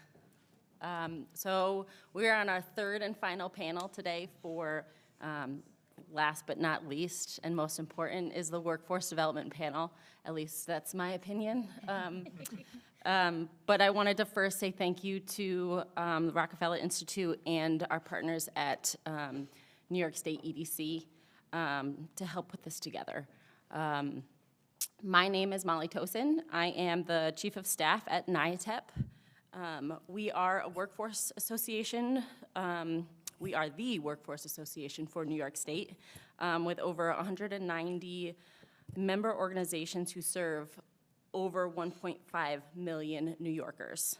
NYATEP continues to focus on advocating for policy improvements that foster and promote economic mobility, providing necessary real-world trainings that educate and elevate workforce professionals, and advancing the workforce sector through cutting-edge research.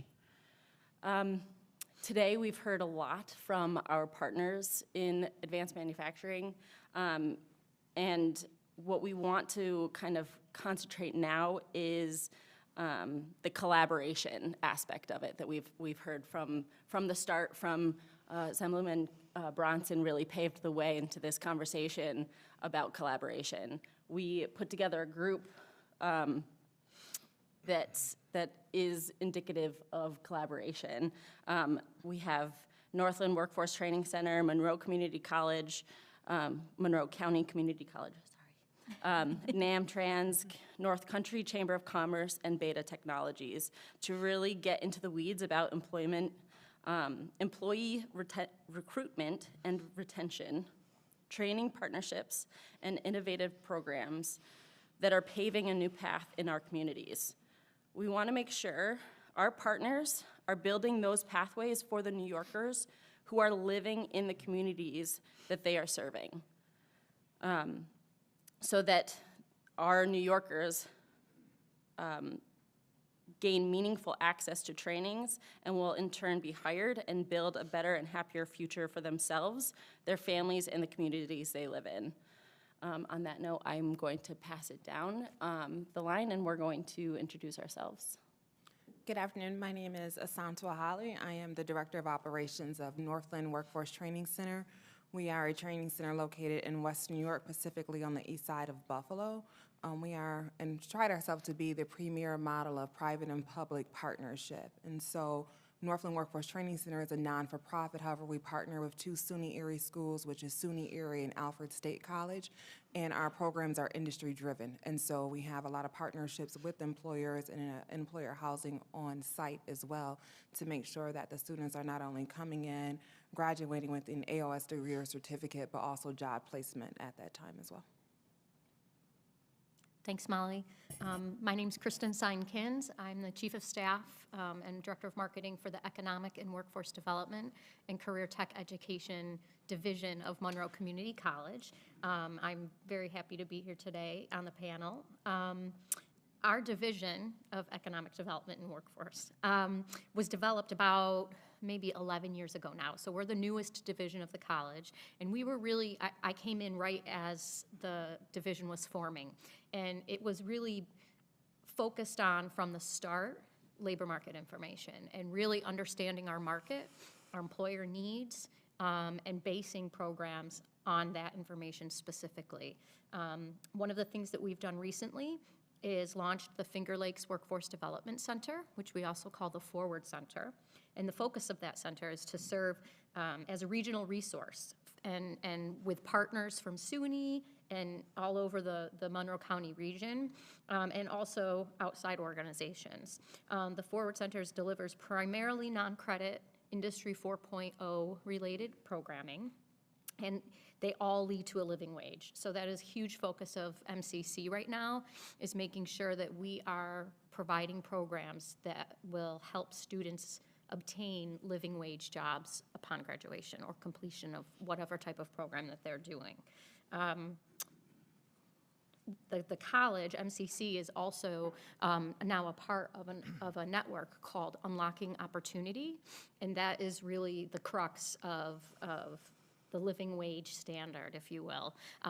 MCC was selected. It was a competitive process to participate in this network. We're one of 10 colleges across the United States, and we get to learn from each other, strategies that have worked, strategies that have not worked, and build them into innovative plans for the future for MCC. Thank you. Perfect. Hi, everyone. My name is Joel Wood. I'm the Vice President of Strategic Initiatives at the North Country Chamber of Commerce and the Director of NAM Trans. I'll explain what that is if you haven't heard before. The full name is the North American Center of Excellence for Transportation Equipment. I did not pick the name, my boss did, but we shortened it down to a nice little acronym for you, which is NAM Trans. NAMTrans is a subsidiary, a nonprofit subsidiary of the Chamber in Plattsburgh. A little bit about the Chamber first. Our Chamber is like a typical Chamber of Commerce. We're a 501c6 nonprofit organization. We're one of 5 of the largest chambers in New York State. Some of our similar sized chambers, what we would call our partner chambers, are like Buffalo, Niagara, Long Island, those sorts of chambers of commerce. We have 4,200 members across upstate New York, and we cover a very large geographic area. NAMTrans is a subsidiary, a 501c3 nonprofit of the Chamber, and we formed that nonprofit in 2015. And the reason why we did that is because we realized that we had a cluster of transportation equipment and aerospace manufacturers in the North Country. How did that come to be? Well, some of you may not know, but Plattsburgh, about 2.5 hours north of here, was once home to the 3rd oldest military post in the United States. It played a pivotal role in the War of 1812 and the Revolutionary War. But unfortunately, in 1995, when I was the ripe age of 1 year old, they decided through the park process that they were going to close the Air Force Base. And for most people, they thought that was the death knell of our community. It was a huge economic driver. And a lot of people threw up their hands and said, that's it, Plattsburgh's done. We might as well pack up our bags and go home. What we realized, though, is that there was a lot of companies, one being Bombardier Transportation at the time, who was producing rolling stock, who was looking for a place close to New York City to produce rail cars for the MTA. And Plattsburgh had a lot of developable land at the time with the Air Force Base closing, and we were lucky enough to have Bombardier fall into our lap. But that was the last time that we counted ourselves as lucky, and what we did at that point is we strategically went after other transportation equipment manufacturers. We went after suppliers of Bombardier to get them to co-locate close to the Bombardier site. And then in 2015, we were lucky enough to nab Novabus, which is part of the Volvo Group, building transit buses for MTA and other transit agencies across the country and the world. So today, we have over 55 transportation equipment manufacturers in our upstate area, and NAMTrans works to support them every day through a variety of workforce training programs, employee recruitment and retention activities, promotion, awareness, supply chains, and events. And Sarah, sitting to my left, who's representing Beta Technologies, is one of our cluster companies. And I can't wait to tell you about some of the wonderful initiatives that we've launched. Awesome, thank you. My name is Sarah Deshaw, and I work, I'm on the Team Ops team at Beta Technologies, and I focus on workforce development, excuse me, and continued education opportunities. So for those of you that aren't familiar with Beta, we're an electric aviation company based in South Burlington, Vermont, and also Plattsburgh, New York, where we have our flight test facility. We're building an all-electric, battery-powered aircraft, and the entire systems that's connected to that. So it's a whole new mode of transportation, so that all sort of in-house are chargers, charging infrastructure, as well as the training programs to train our pilots and maintainers. So, a pretty novel thing to be growing, not only in Vermont and New York, but just in New England in general. As I said, and Joel mentioned, our flight test center is located in Clinton County at the Plattsburgh Airport, and it serves as the point of origin for most of our flight tests. So some of our largest flight test milestones have been in New York. One of which we flew our aircraft from Plattsburgh to Bentonville, Arkansas, and back last summer, utilizing all of our chargers along the way, which is a really exciting milestone for us. And actually, in New York alone, we have 3 chargers online and active today, and I think there's 4 more in development. So, exciting on that front as well. We're currently we've been around for about 5 years, and we've been focused on research and development and sort of heavy on the engineering side. And we're making an exciting shift this summer, really, to production and manufacturing. We are almost near completion, I think. I was just saying, sort of the end of the summer of our final assembly and manufacturing facility. Did I get time? Sorry. Oh, sorry, I saw you shuffling papers. Oh, no. So our final assembly and manufacturing facility just across in Lake Champlain. Plattsburgh plays a really key role in that shift to production. As we start to build aircraft later this summer, we'll be flying those aircraft across the lake to Plattsburgh for final flight test and painting, and then delivery to customers, such as UPS, United Therapeutics, Bristow, Blade, and others. So a really key partner in growing on that side of the lake. So we're excited to be here today. Obviously it's been showcased in many of the really amazing speakers in these panels, that New York is clearly a leader in clean energy technology and specifically electric and EV. And we're looking forward to opportunities to collaborate and how we can continue to build really innovative hands-on workforce development strategies and pathways to bring more green jobs to New York as our footprint grows in the state. Thank you. So from a few different panels, there was a conversation about the lack of people to fill jobs. So from this group's perspective, what are some of the challenges recruiting and retaining workers in manufacturing? So I'll start. I'll start with just the recruiting aspect of it, because we recruit, our students range 18 to 60 years old, but our signature is probably about that 18 to 25, 26-year-old population. And one of the biggest pieces is just not knowing, right? So you say advanced manufacturing, well, what is advanced manufacturing, or what is clean energy?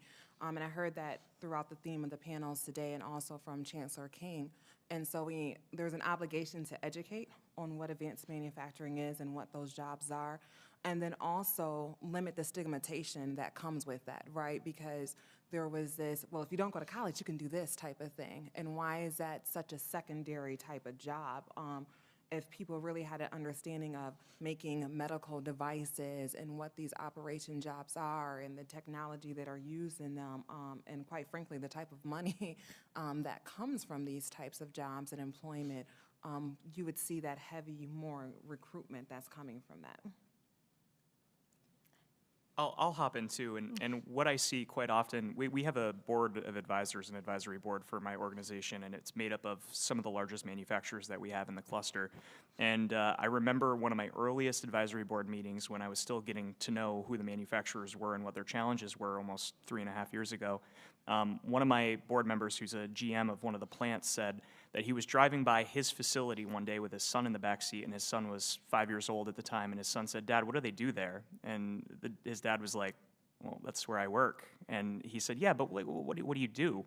And his dad said, "Oh my goodness, we need to change that, because what I've seen from going to visit local high schools and things like that are students get jobs at places that they know, right? So they're going to go, they eat at Subway every day, they shop at Walmart every day, they go to, Home Goods every day. So they're familiar with it and they know what those jobs entail, and they feel more comfortable applying for a job there. But if they've never been inside a manufacturing facility before, which most of them haven't, how could you ever expect them to apply for a job where they don't know what's happening? So one of the innovative things that my board came up with, and we came up with it together, and I credit them, is there's a lot of programming out there. There's a lot of informational, educational programming, and we kind of used Dirty Jobs by Mike Rowe as an example. And we created a program called On the Job with Joel being myself. And what I did is I got a lot of my manufacturers to let me go in for a full day, so I work an 8-hour shift, and throughout the day I have a production crew who comes with me from one of our local firms and videos me. So they put me to work in a bunch of different roles at those facilities, assemblers, welders, weld inspectors, so on and so forth. And it's a lot of fun, and I get to talk to a lot of employees in a natural environment, and I always get a lot of real candid interactions with them where I say, "So do you like your job?" And you wouldn't imagine the glow they have and them being able to tell their story on camera.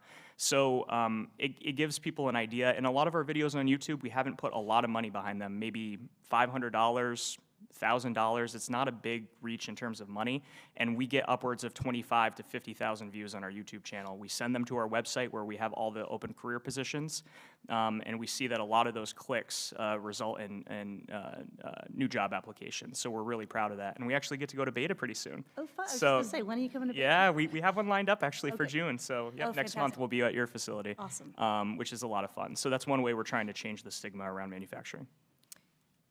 Thank you, Joel. I'll jump in too to just give some examples of strategies that we're using.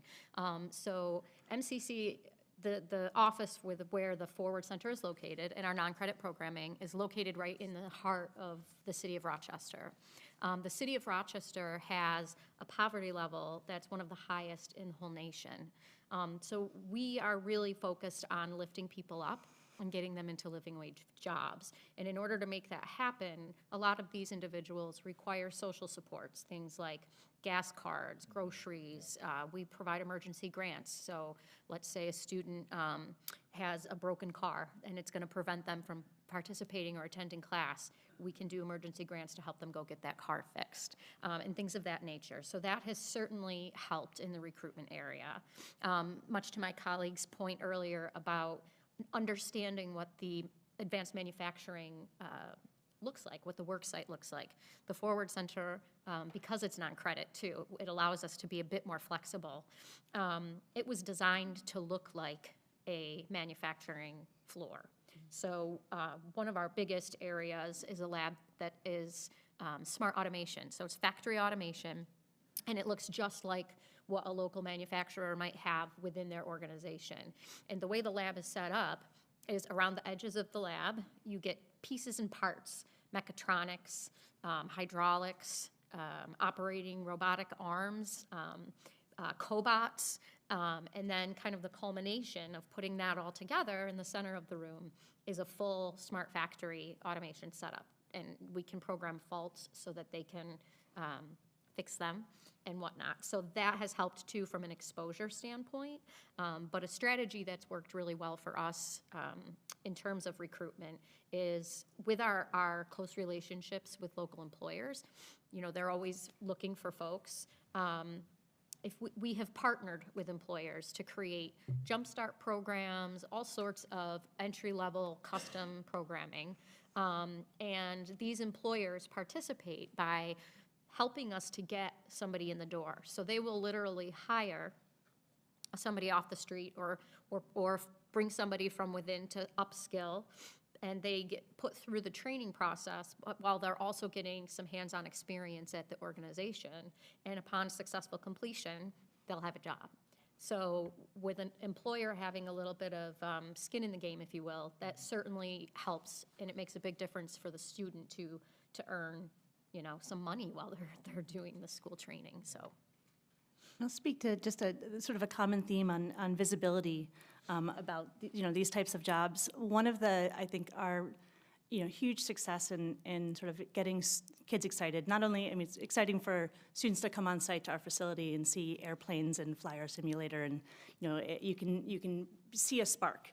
But, you know, making sure we have those, you know, concrete pathways or sort of like what, now what? You know, you're excited about this, you know, technology, then, you know, what are those next steps? One of our, you know, really amazing tools for outreach is our mobile flight simulator. So we took an Airstream trailer and turned it into a flight simulator. It's pretty awesome. Yeah, and, really cool. And we're able to bring, and I think that's one of the really great things about, you know, our growth in New York and partnership with organizations like NAMTrans and the Chamber is there's a lot of really amazing coordination of employers, you know, bringing together large groups of students for career events like at, you know, Clinton Community College, the Manufacturing Day, and most recently we were in Plattsburgh for the ADK Career Connect. You know, where there's like 1,000, 1,500 students that are coming through these, you know, these really robust, you know, opportunities for them to connect with employers. And so we bring our flight simulator. We also have these really amazing, we have a team of people at Beta that we call Study Hall. So they're creating, based on our core technologies, so we have a motor that we took, an electric motor that we took off one of our aircraft and turned it into kind of, if you think of like a science museum, like hands-on prototypes that they can, you know, learn about the core technologies and sort of get an understanding about some of these, you know, sort of the future of what we're doing in aviation. And it's really an amazing tool to, you know, there was a lot of talk today about sort of like starting young and getting kids excited about what the future holds. And, you know, we often say to, at least I say this, when I'm talking to students and, you know, you see their eyes sort of like, you know, looking at this electric motor and asking questions about it, it's very likely the jobs that they're going to have don't even exist yet. And that's like something just to really get excited about. And someone said today, I forget who it was, that, you know, it's about being, the jobs that your kids are going to have. So I feel very excited that I get to be working for a company that I would want my kids to work at, but then also be involved with kind of the partnerships and growing those opportunities to sort of connect and make those opportunities possible for more kids. And I just want to add to that, if I can, so we're all in agreement that it's a lot of the hands-on and it's videos and there's these different interaction things. In Northland, we have a summer youth program where the students go through these programs. And so as a collaborative, a lot of the schools and not-for-profits and educational partners are doing these things to bring people in. But the other part of the question was the retaining this workforce, right? And so that also becomes a lot of partnership on the employer side and the school side and the nonprofit side. So the wraparound services that were talked about, and we do a lot of intensive wraparound services at Northland. But also, if the segment for advanced manufacturing originally was predominantly male and predominantly white male, and then you're looking to retain women and you're looking to retain minorities and you're looking to retain from a DEI perspective on there, it just can't be at the top level, right? And so if you're saying, hey, you're a woman and you can do this advanced, of course you can do the advanced manufacturing, but when you go into the employer, is there a female bathroom that you can use, right? Are these other things being taken care of to make the employees feel comfortable when they're working there, comfortable when they're in there, and to be able to go ahead and do those jobs that are being offered? I think that kind of brings it to another question of how can, what do you see as a important part of, building this sector for workers? What kind of, Joel, I kind of want you, I'm teeing you up here on the wraparound care. Oh, yeah. Can you talk a little bit more about how beneficial that's been to your training stuff? Yeah, absolutely. So one of the things that we're most proud of that we launched just on May 1st, actually, and it's actually starting to wrap up, and I'll explain it a little bit. It's a short training program, but it's really intensive, is 2.5 years ago, we were approached by Bombardier, who I mentioned earlier, who's now Alstom. They were acquired by Alstom, and they're in our community, but these conversations started almost 2.5 years ago. And they came to us and they said, we have a really large contract coming from New Jersey Transit, and we're gonna need 50 welders. And we do not want to have to recruit out of the area. We've tried it in the past. It doesn't work. There are plenty of people here in our community who want to be welders. How can we do that? And their first idea was, we want to find funding to build a welding training center in-house. And we said, okay, we could help you with that, but you have some wonderful educational facilities in the area already who offer these sorts of trainings. Let's figure out a way to work with them.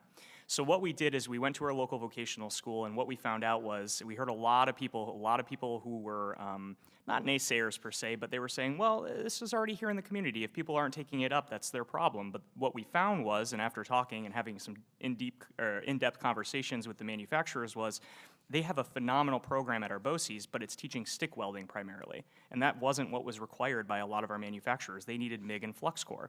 So what we did is we worked with our community college, Clinton Community College, at their Institute for Advanced Manufacturing, and we said, what would we need to do this? And they said, well, if we run this course the way you're proposing it, it's gonna be pretty expensive for the students to come. It's gonna be probably between $5,000 and $7,000. And we said, well, there's just no way that's gonna work. So what we did is we developed curricula that worked for the employers and our welding instructors, which we worked with Lincoln Electric, who's a world-renowned educator in the world of welding, and Alstom. We got Alstom to put some skin in the game and actually commit 2 employees from their facility to come and help teach the class, as well as donate welding machines and supplies like test plates and wire. We said, listen, if we're gonna do this for you, you need to put your best foot forward. We developed a curriculum, which was 120 hours of welding training over 3 weeks. So that's intense. That's 40 hours per week. So we said, okay, if we do this, and we're going to try to put these welders through as quickly as possible for the benefit of our employers in the area as quickly as possible, we need to support the students. There's no way students are going to be able to attend 120 hours of training across 3 weeks and still be able to support their families and themselves. So we were lucky enough to secure a grant from the Northern Border Regional Commission for $285,000 to pay for the training itself, which was great. So the training was no cost. But now how do we cover the PPE? How do we pay for the stipends? How do we pay for the childcare? How do we pay for the transportation? So we worked with a ton of our partners. We pulled in the Workforce Development Institute, WDI, who I'm sure some of you are familiar with, who offered to pay for the PPE for the students. And then we went to Empire State Development, who's a great partner, and we said, we're looking at your new Office of Strategic Workforce Development and your Pay for Performance grant program. Could we apply for that just for wraparound services? And they said, absolutely. So we applied for stipends. So now the students who are unemployed or underemployed, and we have criteria for that, qualify for a $2,500 stipend across the 3 weeks of training. We give them one stipend after 7 days of class, or after attending 7 days of the class, and then the final payment at the final class. We have money to pay for taxis or Ubers, and we also have childcare money, and we partnered with our local YMCA to provide childcare. So really, at this point, we have resume writing services through our One WorkSource Center. We have an employment seminar at the end. What we've said to our students is, we had 123 people sign up for the first session, and we could only put 12 through. And we said, we have everything available for you. This is an opportunity of a lifetime, and there are 100 other people who are begging to have your seat in this class.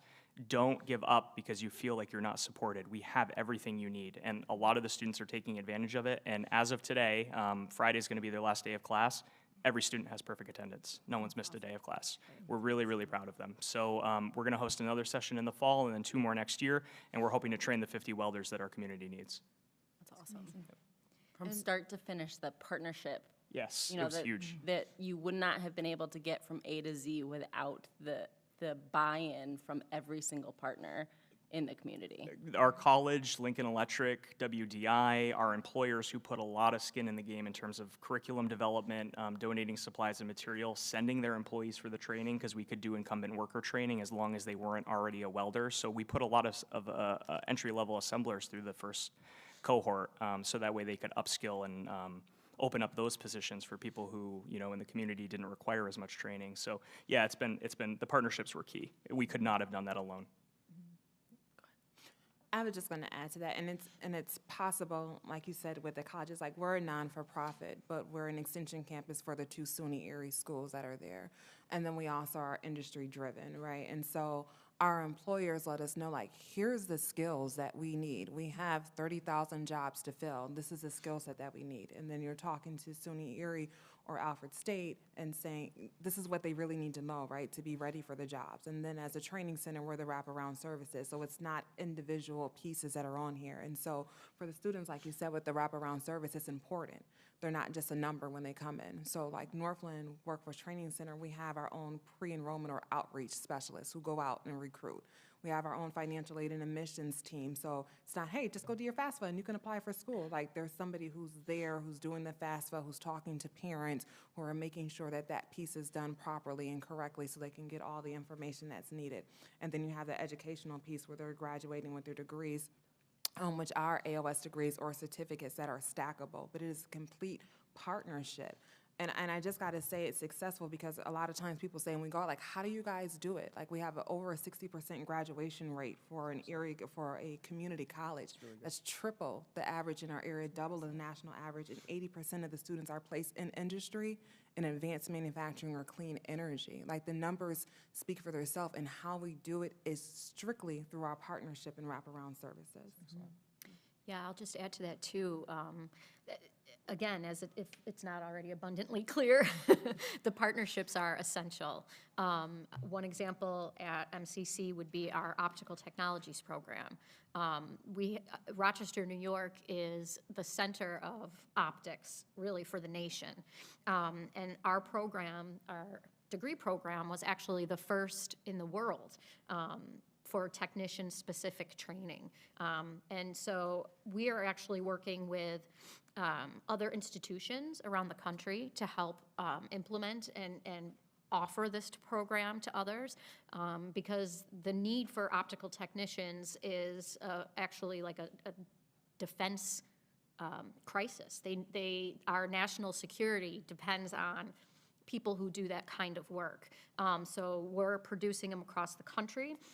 We work very closely with the optics cluster in our community, to the extent where they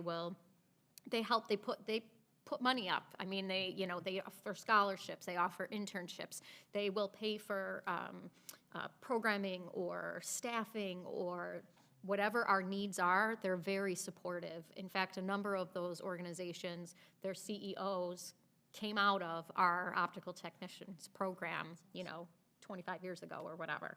And that, again, building those programs it takes partnerships. It takes all those local employers and the wraparound services from the college to really make that work and understand what's needed. Yeah, just to highlight, we couldn't do anything without those partnerships. We have a really robust internship program. We recognize that in order to, we're such a specific type of industry, aerospace already, but also, creating an electric aircraft, it's just sort of this novel thing. So we recognize that we're going to have to invest in hands-on training, and internships and apprenticeships and job shadows are a huge part of that, that vision. And I think I have a big role of mine at Beta is coordinating our internship program, and I think we have 70 interns coming on site this summer. We had over 3,500 applications, so it was really challenging to sort through all of those. But one of the key things, and a lot of those are, they're from universities from across the country, but a lot of them Vermont students. But we will have a cohort of students that spend a lot of time in Plattsburgh that are focused on the flight test component of our mission, but also maintainers as well. But some of the wraparound services that, not just for our interns and students that are on the site, but I think you just have to take care of people. And after COVID, when we didn't want people having to go out to the community, come back, we bought a food truck. And we started serving lunch, and then once you start serving lunch, you can't really take it away. So we renovated, and as we're sort of renovating our facility in Burlington, we built a kitchen, and we brought on a team that we serve lunch every day. And it's a hugely powerful thing to sit down with people across the company and have lunch together. So that's a huge aspect for students too that are coming to the Northeast from around the country to learn about what we're doing, to have that service. And we also have a health center too, which we just opened. So we have a healthcare professional that is just dedicated to Beta. So it breaks down all the barriers. If you are going to come to this area and you don't have so long to access get new doctors or whatnot, like if you're not feeling well, and it's available to everyone. So you can just to break down those barriers of care and for your family as well, is a huge thing as far as like retention, but then also just to attract people. Yeah. So as you think about the future of manufacturing, what technical skills, if any, do you see as essential for the future of advanced manufacturing? All of them. I would just a quick sort of example, partnership, but also skill specific. One of the things, as I said, as we start to produce aircraft, we're going to fly those aircraft for final flight test over to our facility in Plattsburgh, and that's where they're going to get painted. And we're going to be building a fully electric paint booth at our facility in Plattsburgh. And aerospace paint is not something that I had really sort of thought. I'd been at Beta for 2 years. All of our planes look lovely and beautiful, but I hadn't really thought that it was this very specialized thing. And turns out it is. Painting planes is actually there's huge implications from safety and quality management. It's a very specific skill, but there's a lot of transferable skills in it. So we had approached CV Tech in Plattsburgh because they have an auto body and collision program. And we have someone at Beta who was actually responsible for developing the certification program for aerospace painting. And this has been this grassroots, really amazing partnership that's grown in this last year. And I think actually today or tomorrow, the 4 students that are part of the pilot program are sitting for their level 1 certification it's called ACAS, Aerospace Coding Applicator Specialist. So that's sort of a specific skill, but for Beta specific, or aerospace in general, all of those, anything related to hands-on and building, and we've talked about a lot of examples have been given today, but opportunities for students younger and younger to explore robotics, and that's huge for access to working with circuit boards or a high-low voltage, or opportunities to I love the soapbox derby example, and that's one thing that we look at. Seeing thousands of resumes for interns, it's not so much the grades that you're getting in school, but who are those students that are interested and passionate about pursuing these projects or these school groups outside of class. And a lot of schools have opportunities to work on like the electric Formula One race cars and even just passion projects like rebuilding a car in their garage. And if they can show that passion and talk about that, and that the skills there that they are developing in those types of projects and taking their time outside of school to do those, that's the passion and sort of approach that we see value in. I'll add to that. So on a side note, our optical technology program has found that students with an interest in music and the arts and obviously hands-on type work of any kind are typically the strongest and most potential for success in the optical technologies field, which I always found very interesting.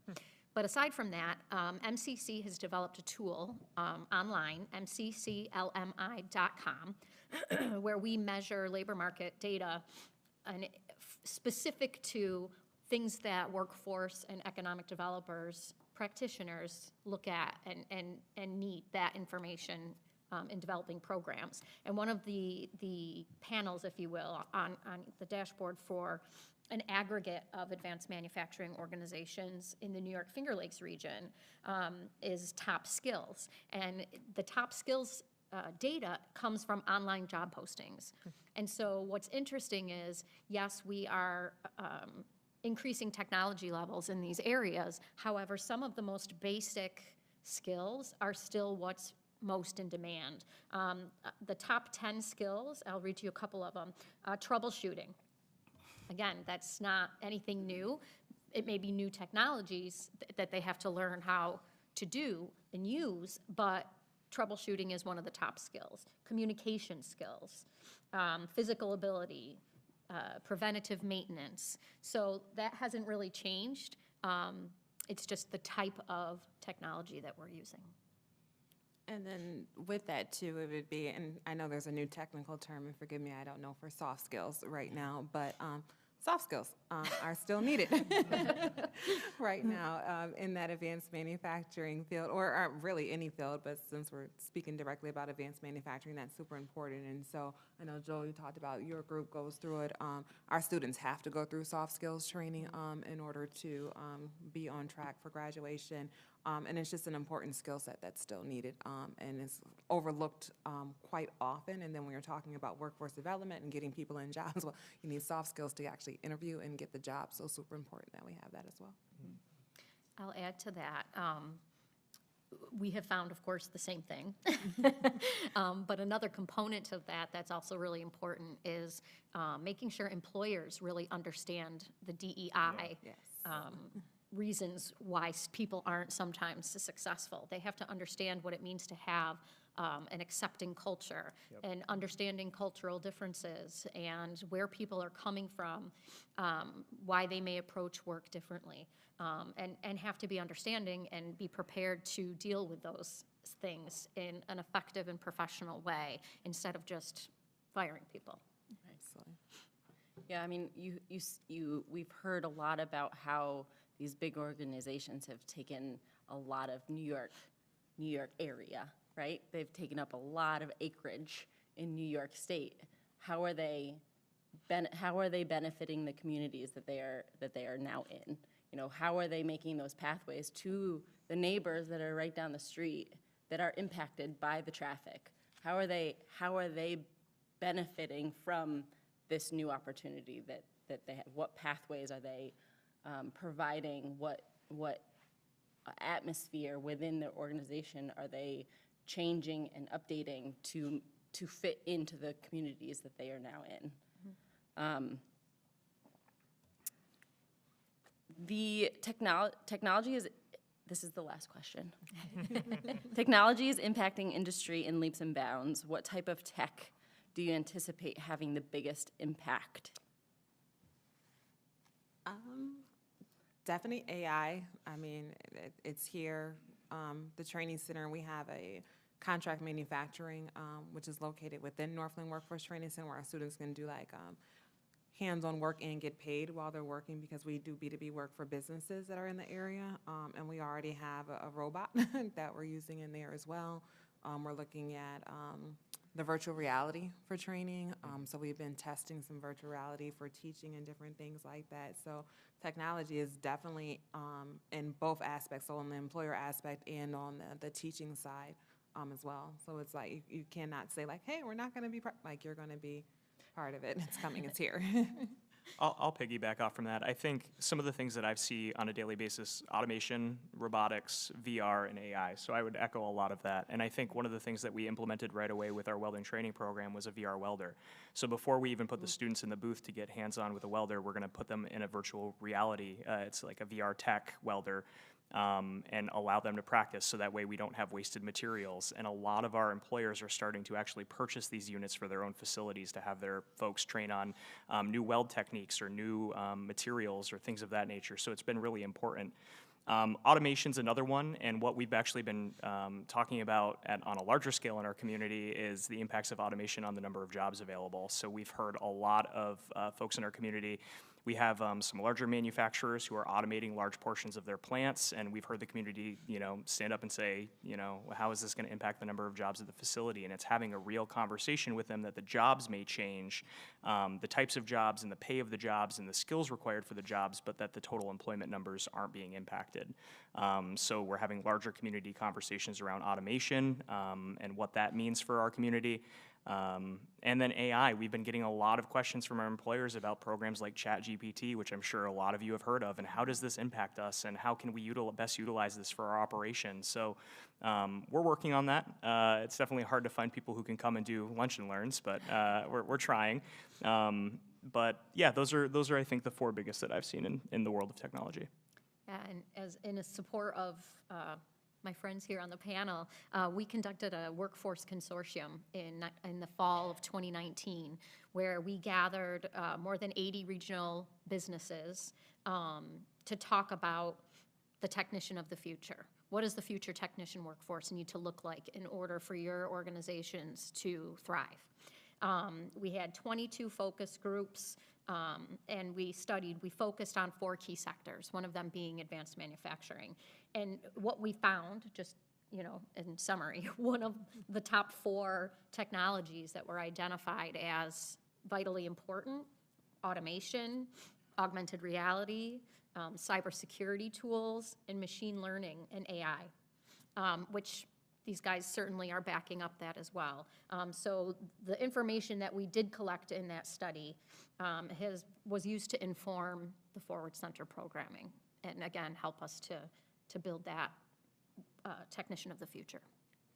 And I think a big part of that too is envisioning, it's not just, a person coming into your company and staying in that position for, forever. And thinking about in each area as they come in, as you're thinking about those pathways from tech schools or certification programs, as they come to your company, what skills are they learning, and then what does that prepare them, where does that prepare them to move on to? And thinking of that ladder, I think, sort of combats a little bit of that. Automation is definitely a key component of the future of advanced manufacturing, but that doesn't mean that it's, to your point, going to take away any jobs. It's just going to create different jobs. Right. And really, some of that is just bringing the public along with, as we're sort of innovating and thinking about the future, and educating the public about what those opportunities are. And it always comes back to, we don't even know what those jobs are in some ways for 5 years, 10 years down the road. Yep. So it's really exciting. It definitely, it takes some risk-taking and trying different things and what's going to work, but I think it's exciting. We can pass it off to questions if anybody has any.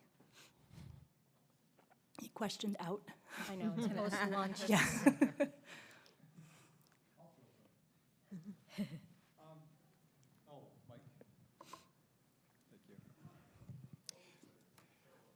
Just, you think about how do you map kind of technical skills to what are the core abilities of the average person who you want to be able to bring into your organization. I mean, are those things thought about in general?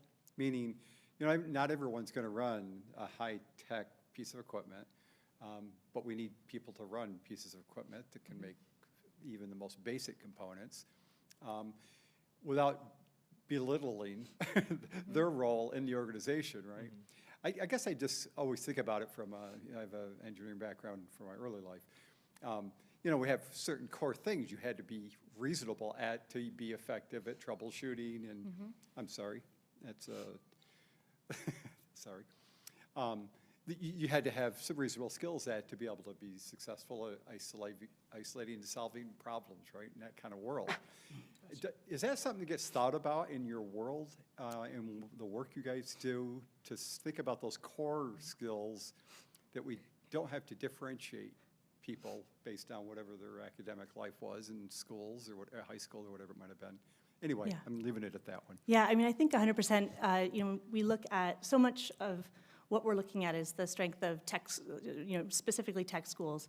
And I think what I hear more and more is students are coming into tech programs with less and less skills. So, and some of that goes to what we've talked about earlier today about giving, you know, younger students opportunities to, you know, hands-on opportunities with robotics programs and building things and problem solving and building, sort of getting them excited about some of those basic skills that are going to put them into a program that then, you know, gives them that baseline that then prepares them to go on to a specialty that they, you know, hopefully get exposed to in some of these, you know, amazing, you know, sort of programs where they're sort of exposed to different career paths. But I think strengthening funding and strengthening for the programs for younger students is going to, you know, meet that sort of baseline, and then it's up to sort of students looking at the opportunities, and also from the employer standpoint, you know, making sure that those pathways are clear, and it's not just one pathway. It has to be a really, you know, creative mix, because there's going to be, you have to meet students where they are,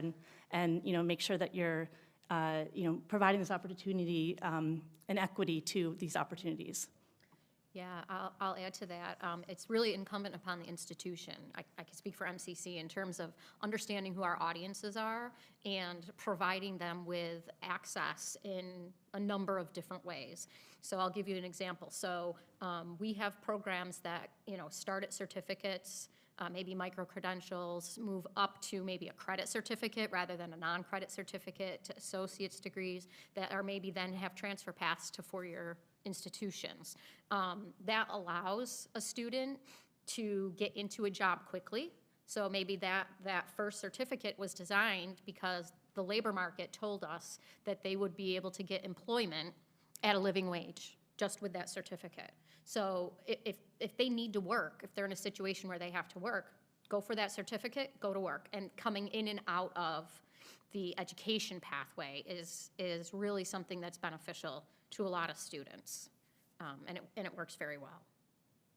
I'll chime in too, if that's all right. We have a on-the-job training program through the chamber, which is, we've been running it for, goodness, probably 21 years now. It used to be a state-funded program, now it's a Fed-funded program, and it all goes through DOL. So there are a lot of rules and regulations that are placed on it, and we have to abide by very strict criteria, but we've tried to work with DOL, both at the state and federal level, to help them understand, for example, they don't like things like cross-training, so they don't want individuals to be cross-trained on different roles, and we understand why that is. But what we've tried to explain to them is that there are basic skills that are required of all employees, and in a manufacturing setting, in any setting, but in a manufacturing setting, there's going to be days where somebody's out and you're going to have to hop off your machine and do somebody else's role for the day and you know, pick up for the team. So we've put together, as part of our on-the-job training program, we work with employers to come up with their training programs. What are you going to train your employee on? And it's embarrassing to say how many times I've talked to them and I'm like, do you have a training program? And they're like, yeah, I think on that napkin, you know, that I ate for lunch. Okay, well, let's sit down and let's put together a training program. And we always recommend, there's a core group of things that we always recommend that those new employees go through. They're like career readiness training, safety training, you know, and then we talk about what's your entry-level position here? Would it be an assembler, for example? What are they going to be required to know? So you may be hiring someone as, you know, a quality technician, but how often are they going to be hopping on the line as an assembler, and is there anything that they should know as well that we can also train them on in the meantime? So we've tried to get employers to rethink the way that they're thinking about hiring for a specific position, because what happens if that assembler is out that day and they need them to hop onto the line? Yep. Great. Thank you again. Another excellent conversation. There's kind of two observations that I want to kind of bring into the room, and then I would love some feedback or thoughts from the panel here. But the first is around pathways, right? In the workforce field in higher ed, career pathways has been a conversation for 20 years. And I'm not sure we've fully realized the vision of what that means. And a lot of it is really quite literally visually mapping a pathway for someone. But that also is mapping it for the institution of higher learning or workforce development or whatever the partnership might be, and for the employer, because they have a role to play in that as well. But we haven't really gotten there where there's this kind of universal language around what a pathway is, and how the employer does their part or the higher ed entity does their part and so on. So kind of would love some of your observations there or ideas, because we need to start to turn the corner on this, actually. The second observation, which is related but different, is around the soft skills, right? The 21st century skills, life skills, core skills, foundational skills, employability skills, call them whatever you want. They're coming up time and time again from employers. But again, on the workforce side and the higher ed side, there isn't a universal language or clarity on what exactly we're talking about. And so it leads to a messiness in many ways when you're bringing employers in to program design. And when we're talking about critical thinking or communication, is it oral communication, is it written communication? I mean, there's a level of specificity that we have to get to for these kind of durable, transferable skills that can be applicable to any career. And so again, there's a misalignment between the talent supply and labor demand side of things. And I'm just kind of curious what the panel sees or what reactions you have to both of those different observations. That's a great place. I was going to say, that's a great question, because it is a huge challenge. And I think I have young children myself. I have high schoolers and younger than that. But I think also after COVID, the ability to sort of interact with adults is really challenging for a lot of students. So, in some ways you have to meet them where they are. But what are opportunities to build those skills? We could list them, but how do you actually build those skills in someone? And I think that's and I don't know necessarily the answer, but I think that the more and more opportunities you can provide for students to be part of teams where they're working with different people, or working with employers, or participating in programs like Lunch and Learns, and building that network, because I think networks for students are shrinking and shrinking, and especially in rural communities. So as much as we can, I know, and I'm just sort of learning about their programming, but CFAS, Brilliant Pathways, mentoring programs, giving students opportunities to connect with adults in these types of industries in a mentorship role, I think can have a huge impact on helping to sort of facilitate the building of those skills. Doesn't directly answer your question. I just felt like I needed to chime in. Sorry. And this will not directly answer it either, but great question. I'm just want to circle back to your question about pathways, and I think part of the beauty of it, and to me, is that there is not a set pathway, right? And so being able to navigate in all these different ways, but I think what we have to do a better job as a whole in terms of non-for-profit, educators, employers, is transparency, right, within those pathways, because the educational system will tell you this is your pathway looking at it from an education standpoint. An employer, this is your pathway from an employer standpoint, and non-for-profit, and so forth, instead of having complete transparency that there's these other options, right? So the employer may not talk as much about apprenticeships or internships and those types of things, because it steers away from what they're looking to do, where educational partners may not talk as much about micro-credentials or stackables, because it's kind of veering away from that typical pathway. And then a non-for-profit or like a BOCES or another type of organization may not say, well, you should get a degree or an AOS if you want to do some other things. And I think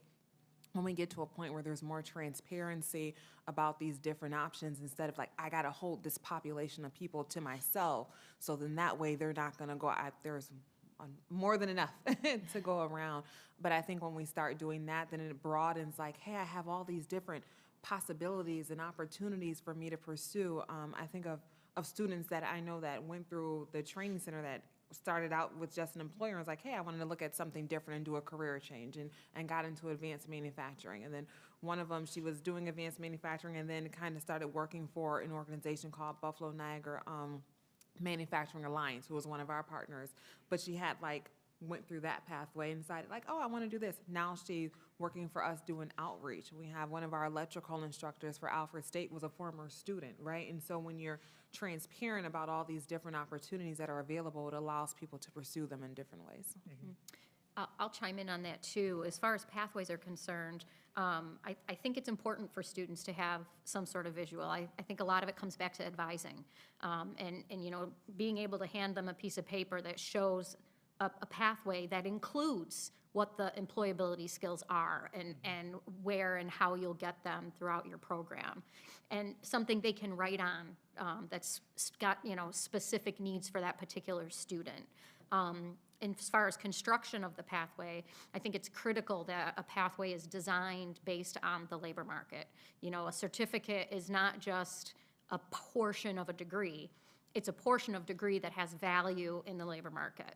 And that's really important. Again, we're focusing at MCC very strongly on living wage and making sure that our programs all provide a living wage for our students. As far as soft skills are concerned, I think that's a multifaceted question. I mean, it starts with the early exposure. People don't get drawn to things that they don't know even exist. So it's the early exposure, it's the exposure to soft skills and soft skills training integrated into their pathway in higher education, as well as K-12, really. And then employers is another piece. I know I mentioned it earlier, but employers really need to be on board with understanding the people in their community and the different cultures that they come from, and providing a safe place. That is really critical, because you're never going to diversify your workforce if you don't create an inclusive, safe culture. And I certainly don't have the answer for this, but if anyone does, please catch me after the panel. One of the things that I think we struggle with the pathways a lot, we put together infographics and charts when we hold events like North Country Manufacturing Day to offer students a few ideas of what the pathways are for certain roles. You enter as this position, and with this certificate or this 2 or 4 year degree within this amount of time, this is your pathway. And I think it's great for the students, but one of the things that we struggle with is we put out a wage and data survey once per year to try to collect information from our employers anonymously of what positions do you have at your operation, how much are you paying them on average, what benefits are associated with those positions, so on and so forth. And what we found out very, very quickly is that employers were calling the same position very different things. The names of those positions, what their roles and responsibilities were identical, but what they were calling them, some positions were, Q&A managers, or some of them were called mechanical engineer. They had the word engineer, but they weren't truly engineering positions, and I think you can appreciate that. And so, sometimes the employers did that to help, with recruiting and recruiting new employees. But what we've been trying to tell them is that adds confusion to the equation, and we're trying to get them to come up with a universal language for positions, especially when they have defined roles and responsibilities. So, if anyone has the answer, please let me know. I'll just add one more thing too. MCC was one of the first schools to implement guided pathways, and that actually does make a difference. I wish I could remember the exact data point off the top of my head. I'm sorry I can't do that, but what I can tell you is that we have found an increase in student success the quicker they get on a specific pathway. So just coming into the institution with no idea of what they're interested in or where they're going, obviously they're going to be less successful than a student that has an area of interest and an opportunity to explore that area and then select a degree program within that specific industry.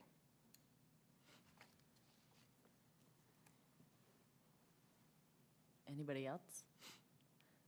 Bueller? I think we're good here. Oh, nope. Okay. I was in the Buffalo, sorry, here we go again. In the Buffalo market for several years and working primarily with early stage ventures. And also the maker market became a thing. And frankly, I was thinking, I came out of industry, manufacturing, and I'm like, so what's this maker market? What are you talking about here? Have you and now I understand it. I am connected to some folks in that industry. But have you seen that play a role in gaining more support or interest by younger folks coming out of high schools or whatever to want to work in the tech field? Is that playing a pretty decent role, or are you seeing that at all yet? I can speak to that. So that's a huge part of our culture. I mean, I think you could probably map, half of our company back to, maker spaces in their elementary school or high school or whatnot, or, like we're sort of a team of tinkerers, essentially. Yeah.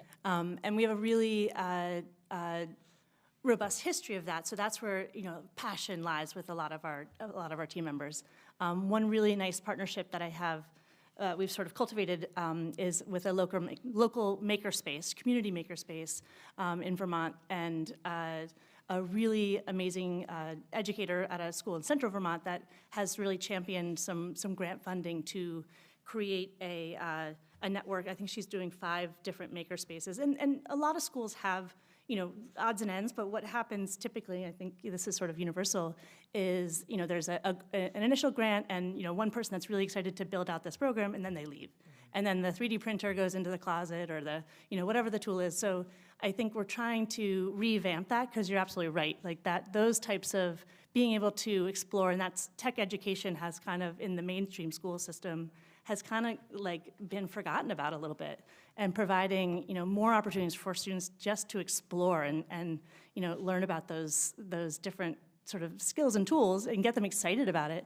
And that has tremendous implications in what you're it's not specific to what you're not destined to become a carpenter if you learn how to use a lathe. It's just really this common knowledge. And I think when we see older students come through beta and internships who are a lot of them pursuing engineering degrees, it's actually their internship and their summer in our metal shop and our fabrication shop where they learn all those hands-on skills. So they're engineering students, like second, third year engineering students, and they have very little knowledge about how to actually build things, which is kind of mind-blowing. So we kind of are trying to go back and kind of reintroduce that and support programs and organizations that do bring that sort of that fun, hands-on joy in making things to younger students. So absolutely. And I'll just say in that Buffalo, it has fizzled out in Western New York too. There are specialized schools for like P-Tech and other things like that take place, and you see those students kind of filter into like the training center. But I will say with that, like students who go to those schools doesn't necessarily mean like that's what they want to get into. And that's why it's important for exposure. So we'll have students who come to the training center like, oh, I went to this P-Tech school, but they really don't want to do that. It's like almost the school system has to acknowledge like there's still other pathways for these students too, instead of just that assumption like, hey, this is the field that they want to be in after this point in time. We're like, that's where I went to high school, and so my counselor said I had to go here, and my mom said I had to go here, and I hate this, that type of thing. Like, why are you actually here? And also you said you're from the Buffalo area, so go Bills. And that is where we're going to end it. Thank you guys so much. It's been a pleasure. Thank you. Thank you. Thank you very much. And now we will welcome New York State Budget Director Bob Magna to come up and close our conference. Maybe. Thank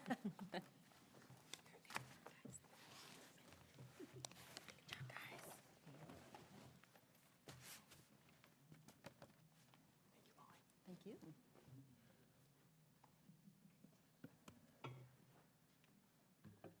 I went to a small Catholic high school in Bronx, New York, and career counseling amounted to just made me think of it, going to one of the brothers to talk about your 3 college choices. And my good friend in high school went and said, I think he had NYU, Columbia, and Princeton on. And he got, I thought, the best guidance from Brother Brendan, which was they wouldn't let you in a riot at Columbia. So I think we've advanced a long way from that kind of career guidance. But I want to thank all of you folks for coming today. The budget director title is a temporary thing. I actually want to be spending more of my time, all of my time at the Rockefeller Institute. So, yeah. No raises for that, though. Again, I want to thank folks for coming. This was a great program. And from the parts I saw, there was great feedback from the group, which is what you always want at something like this. So I know you've had a long day, and so I wish you all good luck, and thanks for coming.